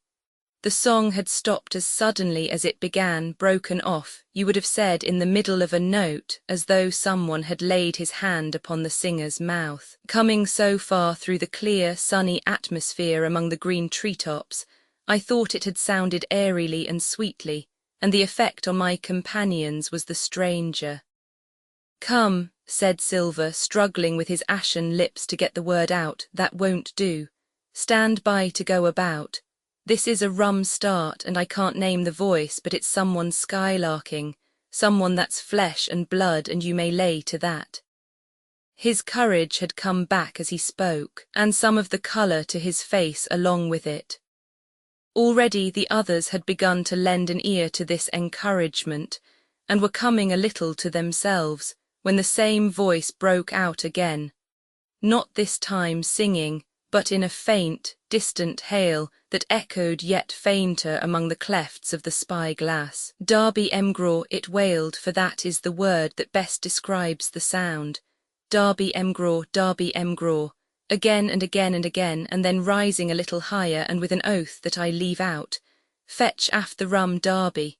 The buccaneers remained rooted to the ground, their eyes starting from their heads. Long after the voice had died away, they still stared in silence dreadfully before them. "That fixes it," gasped one. "Let's go." They was his last words, moaned Morgan, his last words above board. Dick had his Bible out and was praying volubly. He had been well brought up, had Dick, before he came to sea and fell among bad companions.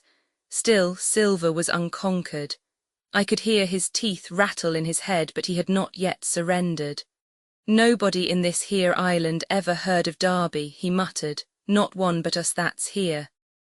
And then, making a great effort, "Shipmates," he cried, "I'm here to get that stuff, and I'll not be beat by man nor devil. I never was feared of Flint in his life, and by the powers I'll face him dead. There's £700,000 not a quarter of a mile from here. When did ever a gentleman o' fortune show his stern to that much dollars for a boozy old seaman with a blue mug, and him dead too?" But there was no sign of reawakening courage in his followers, rather indeed of growing terror at the irreverence of his words. "Belay there, John," said Mary. "Don't you cross a sperrit," and the rest were all too terrified to reply. They would have run away severally had they dared, but fear kept them together and kept them close by John, as if his daring helped them. He on his part had pretty well fought his weakness down. "Sperrit, well maybe," he said, "but there's one thing not clear to me. There was an echo. Now no man ever seen a sperrit with a shadow."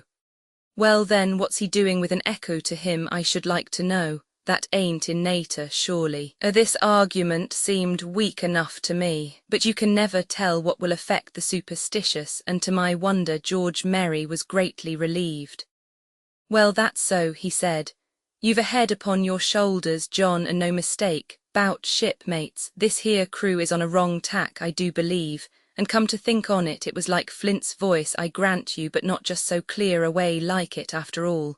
It was like a somebody else's voice now, it was like a—" "By the powers, Ben Gunn," roared Silver. "Aye, and so it were," cried Morgan, springing on his knees. "Ben Gunn it were. It don't make much odds, do it now?" asked Dick. "Ben Gunn's not here in the body any more'n Flint," but the older hands greeted this remark with scorn. "Why, nobody minds Ben Gunn," cried Mary. Dead or alive, nobody minds him. It was extraordinary how their spirits had returned and how the natural colour had revived in their faces. Soon they were chatting together with intervals of listening, and not long after, hearing no further sound, they shouldered the tools and set forth again, Mary walking first with Silver's compass to keep them on the right line with Skeleton Island. He had said the truth. Dead or alive, nobody minded Ben Gunn. Dick alone still held his Bible and looked around him as he went, with fearful glances. But he found no sympathy, and Silver even joked him on his precautions. "I told you," said he, "I told you had SPI'd your Bible. If it ain't no good to swear by, what do you suppose a sperrit would give for it? Not that." And he snapped his big fingers, halting a moment on his crutch. But Dick was not to be comforted. Indeed, it was soon plain to me that the lad was falling sick. Hastened by heat, exhaustion, and the shock of his alarm, the fever predicted by Dr. Livesey was evidently growing swiftly higher. It was fine open walking here upon the summit. Our way lay a little downhill, for as I have said, the plateau tilted toward the west. The pines, great and small, grew wide apart, and even between the clumps of nutmeg and azalea, wide open spaces baked in the hot sunshine. Striking, as we did, pretty near northwest across the island, we drew on the one hand, ever nearer under the shoulders of the spyglass, and on the other, looked ever wider over that western bay, where I had once tossed and trembled in the coracle. The first of the tall trees was reached, and by the bearing proved the wrong one. So with the second. The third rose nearly 200 feet into the air above a clump of underwood, a giant of a vegetable with a red column as big as a cottage, and a wide shadow around in which a company could have manoeuvred. It was conspicuous far to sea, both on the east and west, and might have been entered as a sailing mark upon the chart. But it was not its size that now impressed my companions. It was the knowledge that £700,000 in gold lay somewhere buried below its spreading shadow. The thought of the money as they drew nearer swallowed up their previous terrors. Their eyes burned in their heads, their feet grew speedier and lighter. Their whole soul was bound up in that fortune, that whole lifetime of extravagance and pleasure that lay waiting there for each of them. Silver hobbled, grunting on his crutch. His nostrils stood out and quivered. He cursed like a madman when the flies settled on his hot and shiny countenance. He plucked furiously at the line that held me to him, and from time to time turned his eyes upon me with a deadly look. Certainly he took no pains to hide his thoughts, and certainly I read them like print. In the immediate nearness of the gold, all else had been forgotten. His promise and the doctor's warning were both things of the past, and I could not doubt that he hoped to seize upon the treasure, find and board the Hispaniola under cover of night, cut every honest throat about that island, and sail away as he had at first intended, laden with crimes and riches. Shaken as I was with these alarms, it was hard for me to keep up with the rapid pace of the treasure hunters. Now and again I stumbled, and it was then that Silver plucked so roughly at the rope and launched at me his murderous glances. Dick, who had dropped behind us and now brought up the rear, was babbling to himself both prayers and curses as his fever kept rising. This also added to my wretchedness, and to crown all, I was haunted by the thought of the tragedy that had once been acted on that plateau when that ungodly buccaneer with the blue face, he who had died at Savannah, singing and shouting for drink, had there with his own hand cut down his 6 accomplices.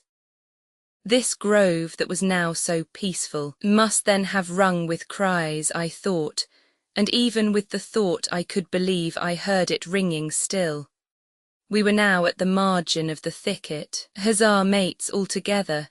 shouted Mary, and the foremost broke into a run. And suddenly, not 10 yards farther, we beheld them stop.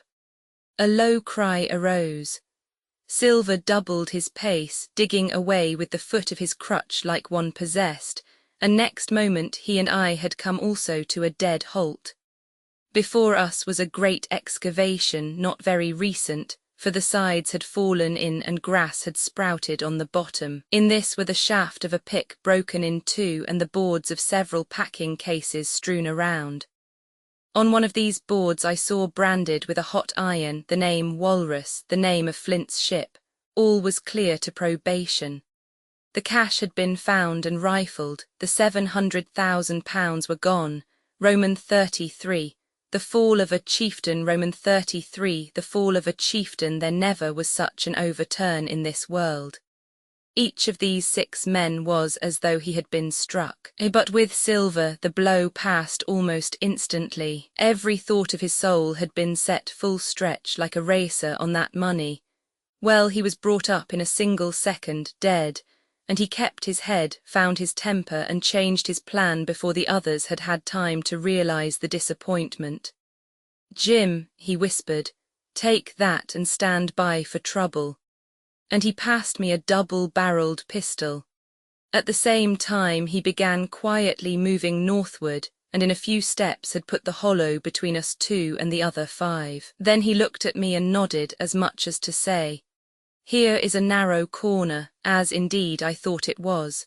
His looks were now quite friendly, and I was so revolted at these constant changes that I could not forbear whispering, "So you've changed sides again."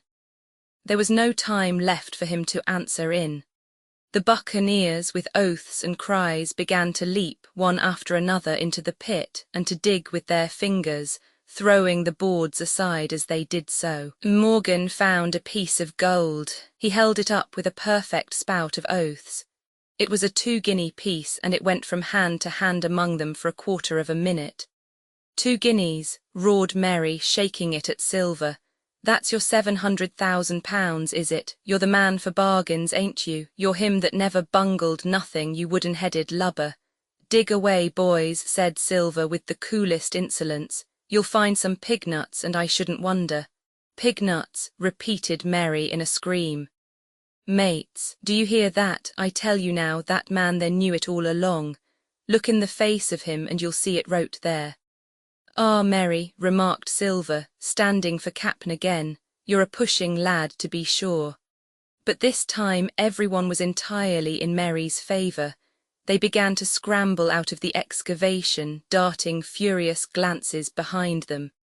One thing I observed which looked well for us. They all got out upon the opposite side from Silver. Well, there we stood, 2 on one side, 5 on the other, the pit between us, and nobody screwed up high enough to offer the first blow. Silver never moved. He watched them, very upright on his crutch, and looked as cool as ever I saw him. He was brave and no mistake. At last Mary seemed to think a speech might help matters. "Mates," says he, "there's 2 of them alone there. One's the old cripple that brought us all here and blundered us down to this. The other's that cub that I mean to have the heart of. Now, mates," he was raising his arm and his voice and plainly meant to lead a charge. But just then, crack, crack, crack, 3 musket shots flashed out of the thicket. Mary tumbled head foremost into the excavation. The man with the bandage spun round like a teetotum and fell all his length upon his side, where he lay dead but still twitching, and the other 3 turned and ran for it with all their might. Before you could wink, Long John had fired 2 barrels of a pistol into the struggling Mary, and as the man rolled up his eyes at him in the last agony, "George," said he, "I reckon I settled you." At the same moment the doctor, Gray and Ben Gunn joined us with smoking muskets from among the nutmeg trees. "Forward," cried the doctor. "Double quick, my lads, we must head him off the boats." And we set off at a great pace, sometimes plunging through the bushes to the chest. I tell you, but Silver was anxious to keep up with us. The work that man went through, leaping on his crutch till the muscles of his chest were fit to burst, was work no sound man ever equalled, and so thinks the doctor. As it was, he was already 30 yards behind us and on the verge of strangling when we reached the brow of the slope. "Doctor," he hailed, "see there, no hurry." Sure enough, there was no hurry. In a more open part of the plateau we could see the 3 survivors still running in the same direction as they had started, right for Mizzenmast Hill. We were already between them and the boats, and so we 4 sat down to breathe while Long John, mopping his face, came slowly up with us. "Thank ye kindly, Doctor," says he. "You came in about the nick, I guess, for me and Hawkins, and so it's you Ben Gunn," he added. "Well, you're a nice one to be sure." "I'm Ben Gunn, I am," replied the maroon, wriggling like an eel in his embarrassment. And he added after a long pause, "How do, Mr. Silver?" "Pretty well, I thank ye," says you. Ben," murmured Silver, "to think as you've done me." The doctor sent back Gray for one of the pickaxes deserted in their flight by the mutineers, and then as we proceeded leisurely downhill to where the boats were lying, related in a few words what had taken place. It was a story that profoundly interested Silver, and Ben Gunn, the half-idiot maroon, was the hero from beginning to end. Ben, in his long, lonely wanderings about the island, had found the skeleton. It was he that had rifled it. He had found the treasure. He had dug it up. It was the haft of his pickaxe that lay broken in the excavation. He had carried it on his back in many weary journeys, from the foot of the tall pine to a cave he had on the 2-pointed hill at the northeast angle of the island, and there it had lain stored in safety since 2 months before the arrival of the Hispaniola. When the doctor had wormed this secret from him on the afternoon of the attack, and when next morning he saw the anchorage deserted, he had gone to Silver, given him the chart which was now useless, given him the stores, for Ben Gunn's cave was well supplied with goat's meat salted by himself, given anything and everything to get a chance of moving in safety from the stockade to the 2-pointed hill, there to be clear of malaria and keep a guard upon the money. "As for you, Jim," he said, "it went against my heart, but I did what I thought best for those who had stood by their duty.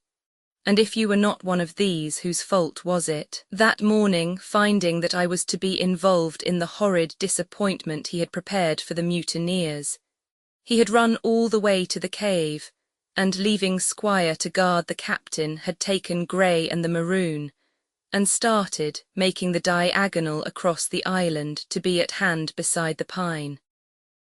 Soon, however, he saw that our party had the start of him, and Ben Gunn, being fleet of foot, had been dispatched in front to do his best alone. Then it had occurred to him to work upon the superstitions of his former shipmates, and he was so far successful that Gray and the doctor had come up and were already ambushed before the arrival of the treasure hunters.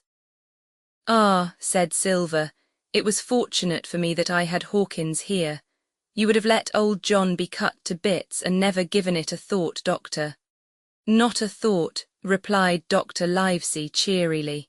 And by this time we had reached the gigs. The doctor with the pickaxe demolished one of them, and then we all got aboard the other and set out to go round by the sea for North Inlet.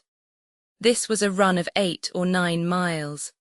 Silver, though he was almost killed already with fatigue, was set to an oar like the rest of us, and we were soon skimming swiftly over a smooth sea.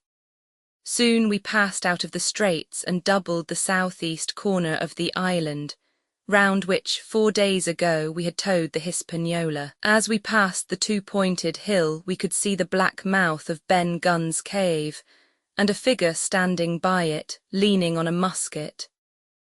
It was the squire, and we waved a handkerchief and gave him 3 cheers, in which the voice of Silver joined as heartily as any. 3 miles farther, just inside the mouth of North Inlet, what should we meet but the Hispaniola cruising by herself?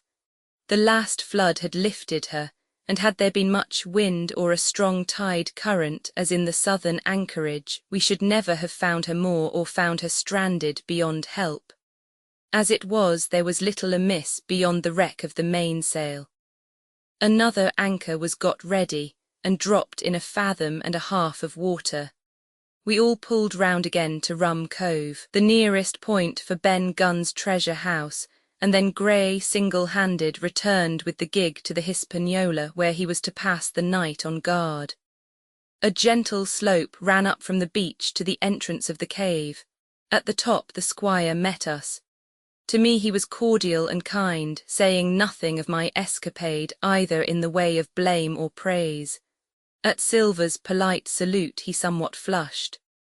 "John Silver," he said, "you're a prodigious villain and impostor, a monstrous impostor, sir. I am told I am not to prosecute you. Well then, I will not, but the dead men, sir, hang about your neck like millstones." "Thank you kindly, sir," replied Long John, again saluting. "I dare you to thank me," cried the squire. "It is a gross dereliction of my duty. Stand back." And thereupon we all entered the cave. It was a large, airy place with a little spring and a pool of clear water overhung with ferns. The floor was sand. Before a big fire lay Captain Smollett, and in a far corner, only duskily flickered over by the blaze, I beheld great heaps of coin and quadrilaterals built of bars of gold. That was Flint's treasure that we had come so far to seek, and that had cost already the lives of 17 men from the Hispaniola. How many it had cost in the amassing, what blood and sorrow, what good ships scuttled on the deep, what brave men walking the plank blindfold, what shot of cannon, what shame and lies and cruelty, perhaps no man alive could tell. Yet there were still 3 upon that island, Silver and old Morgan and Ben Gunn, who had each taken his share in these crimes, as each had hoped in vain to share in the reward. "Come in, Jim," said the captain. "You're a good boy in your line, Jim, but I don't think you and me'll go to sea again. You're too much of the born favourite for me. Is that you, John Silver? What brings you here, man?" "Come back to my duty, sir," returned Silver. "Ah," said the captain, and that was all he said. What a supper I had of it that night, with all my friends around me, and what a meal it was, with Ben Gunn's salted goat and some delicacies and a bottle of old wine from the Hispaniola. Never, I am sure, were people gayer or happier. And there was Silver, sitting back almost out of the firelight, but eating heartily, prompt to spring forward when anything was wanted, even joining quietly in our laughter. The same bland, polite, obsequious seaman of the voyage out. Roman 34, and last Roman 34, and last the next morning we fell early to work, for the transportation of this great mass of gold near a mile by land to the beach, and thence 3 miles by boat to the Hispaniola, was a considerable task for so small a number of workmen. The 3 fellows still abroad upon the island did not greatly trouble us. A single sentry on the shoulder of the hill was sufficient to ensure us against any sudden onslaught, and we thought, besides, they had had more than enough of fighting.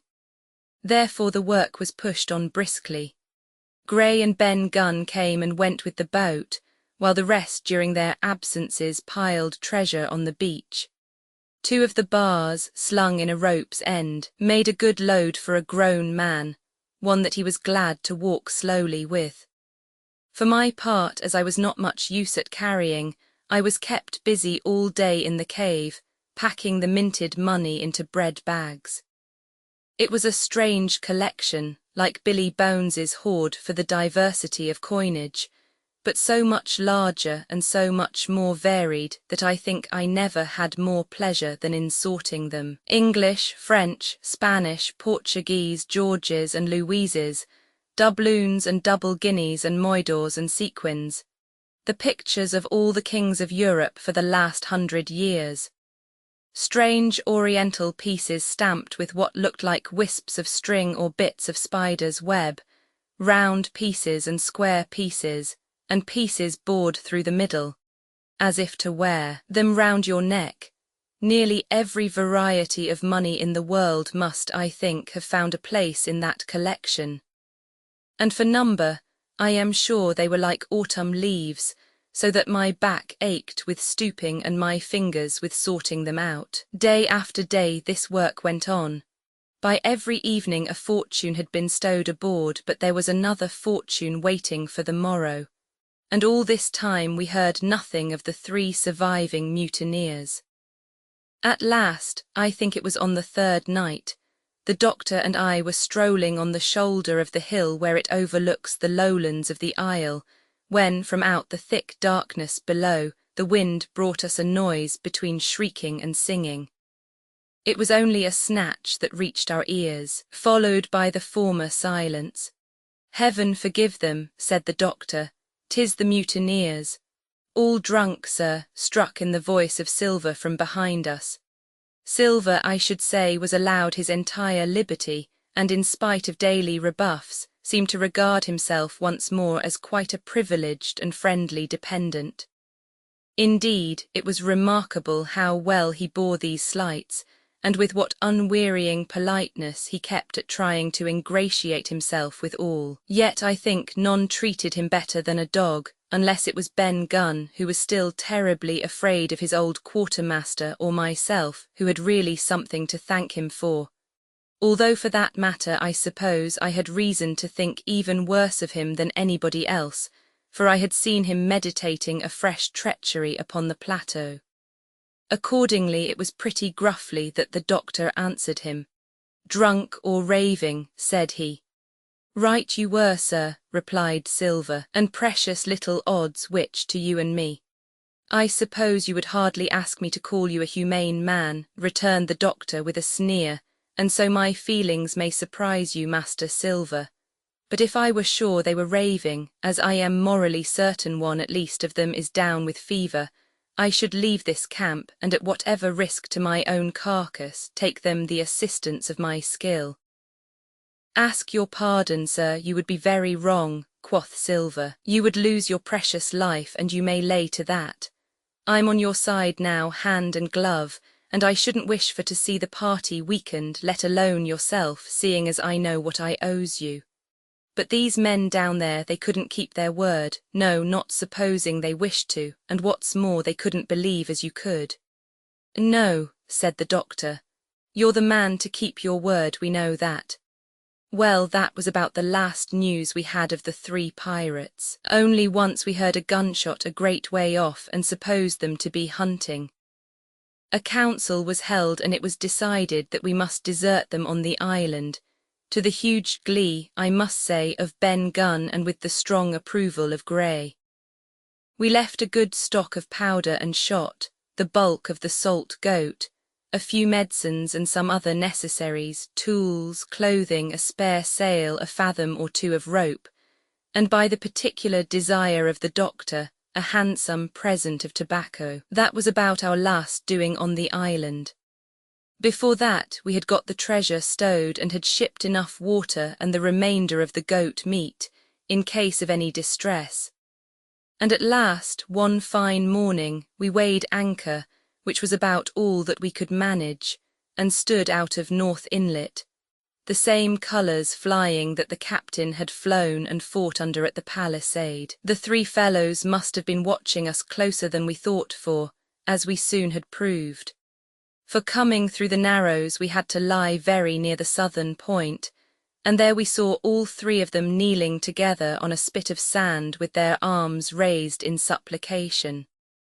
It went to all our hearts, I think, to leave them in that wretched state, but we could not risk another mutiny, and to take them home for the gibbet would have been a cruel sort of kindness. The doctor hailed them and told them of the stores we had left and where they were to find them, but they continued to call us by name and appeal to us for God's sake to be merciful and not leave them to die in such a place. At last, seeing the ship still bore on her course, and was now swiftly drawing out of earshot, one of them, I know not which it was, leaped to his feet with a hoarse cry, whipped his musket to his shoulder, and sent a shot whistling over Silver's head and through the mainsail. After that we kept under cover of the bulwarks, and when next I looked out they had disappeared from the spit, and the spit itself had almost melted out of sight in the growing distance. That was at least the end of that, and before noon, to my inexpressible joy, the highest rock of Treasure Island had sunk into the blue round of sea. We were so short of men that everyone on board had to bear a hand, only the captain lying on a mattress in the stern and giving his orders, for though greatly recovered he was still in want of quiet. We laid her head for the nearest port in Spanish America, for we could not risk the voyage home without fresh hands. And as it was, what with baffling winds and a couple of fresh gales, we were all worn out before we reached it. It was just at sundown when we cast anchor in a most beautiful landlocked gulf, and were immediately surrounded by shore boats full of Negroes and Mexican Indians and half-bloods, selling fruits and vegetables, and offering to dive for bits of money. The sight of so many good-humoured faces, especially the blacks, the taste of the tropical fruits, and above all, the lights that began to shine in the town, made a most charming contrast to our dark and bloody sojourn on the island, and the doctor and the squire, taking me along with them, went ashore to pass the early part of the night. Here they met the captain of an English man-of-war, fell in talk with him, went on board his ship, and in short, had so agreeable a time that day was breaking when we came alongside the Hispaniola. Ben Gunn was on deck alone, and as soon as we came on board he began with wonderful contortions to make us a confession. Silver was gone. The maroon had connived at his escape in a shore boat some hours ago, and he now assured us he had only done so to preserve our lives, which would certainly have been forfeited if that man with the one leg had stayed aboard. But this was not all. The sea cook had not gone empty-handed. He had cut through a bulkhead unobserved, and had removed one of the sacks of coin, worth perhaps 300 or 400 guineas, to help him on his further wanderings. I think we were all pleased to be so cheaply quit of him. Well, to make a long story short, we got a few hands on board, made a good cruise home, and the Hispaniola reached Bristol just as Mr. Blandley was beginning to think of fitting out her consort. 5 men only of those who had sailed returned with her.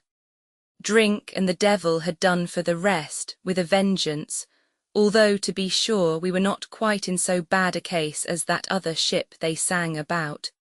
With 1 man of the crew alive, what put to sea with 75? All of us had an ample share of the treasure, and used it wisely or foolishly, according to our natures. Captain Smollett is now retired from the sea.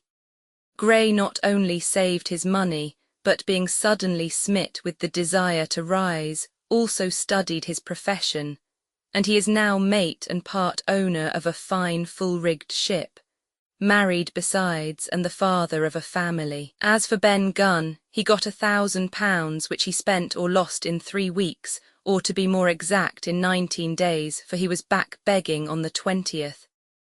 Then he was given a lodge to keep, exactly as he had feared upon the island, and he still lives, a great favourite, though something of a butt with the country boys, and a notable singer in church on Sundays and saints' days. Of Silver we have heard no more. That formidable seafaring man with 1 leg has at last gone clean out of my life, but I dare say he met his old negress, and perhaps still lives in comfort with her and Captain Flint. It is to be hoped so, I suppose, for his chances of comfort in another world are very small. The bar silver and the arms still lie, for all that I know, where Flint buried them, and certainly they shall lie there for me. Oxen and wain ropes would not bring me back again to that accursed island, and the worst dreams that ever I have are when I hear the surf booming about its coasts, or start upright in bed, with the sharp voice of Captain Flint still ringing in my ears. Pieces of 8, pieces of 8. End notes, the mutineers were soon only 8 in number, for the man shot by Mr. Trelawney on board the schooner died that same evening of his wound. But this was, of course, not known till after by the faithful party. Right Colophon Treasure Island was written in 1881 by Robert Louis Stevenson. This e-book was produced for Standard eBooks by Alex Cabal, and is based on a transcription produced in 2009 by Juliet Sutherland, Stephen Blundell, and distributed proofreaders for and on digital scans from the Internet Archive. The cover page is adapted from One More Step, Mr. Hands, a painting completed in 1911 by N.C. Wyeth. The cover and title pages feature the League Spartan and Sorts Mill Gaudi typefaces created in 2014 and 2009 by the League of Movable Type. This edition was released on June 30, 2026, 2:48 a.m. and is based on revision B0957C4. The first edition of this ebook was released on April 15, 2015, 11:09 a.m. You can check for updates to this ebook, view its revision history, or download it for different e-reading systems at Standard Books. org/ebooks/Robert Louis Stevenson/Treasure Island. The volunteer-driven Standard eBooks project relies on readers like you to submit typos, corrections, and other improvements. Anyone can contribute at Standard Books. Org. Uncopyright, may you do good and not evil. May you find forgiveness for yourself and forgive others. May you share freely, never taking more than you give. Copyright pages exist to tell you that you can't do something.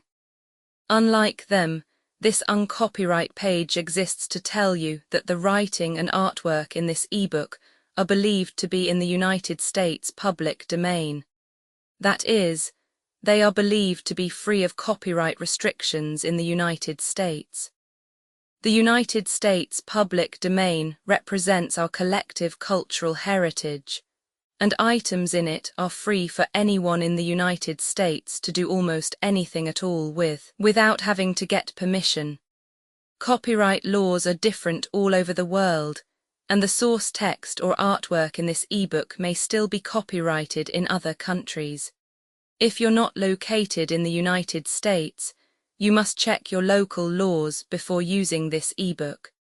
Standard eBooks makes no representations regarding the copyright status of the source text or artwork in this ebook in any country other than the United States. Non-authorship activities performed on items that are in the public domain, so-called sweat of the brow, work, don't create a new copyright. That means that nobody can claim a new copyright on an item that is in the public domain for, among other things, work like digitization, markup, or typography. Regardless, the contributors to this ebook release their contributions under the terms in the CC01. 0 Universal Public Domain Dedication, thus dedicating to the worldwide public domain all of the work they've done on this ebook, including but not limited to metadata, the title page, imprint, colophon, this uncopyright, and any changes or enhancements to, or markup on, the original text and artwork. This dedication doesn't change the copyright status of the source text or artwork.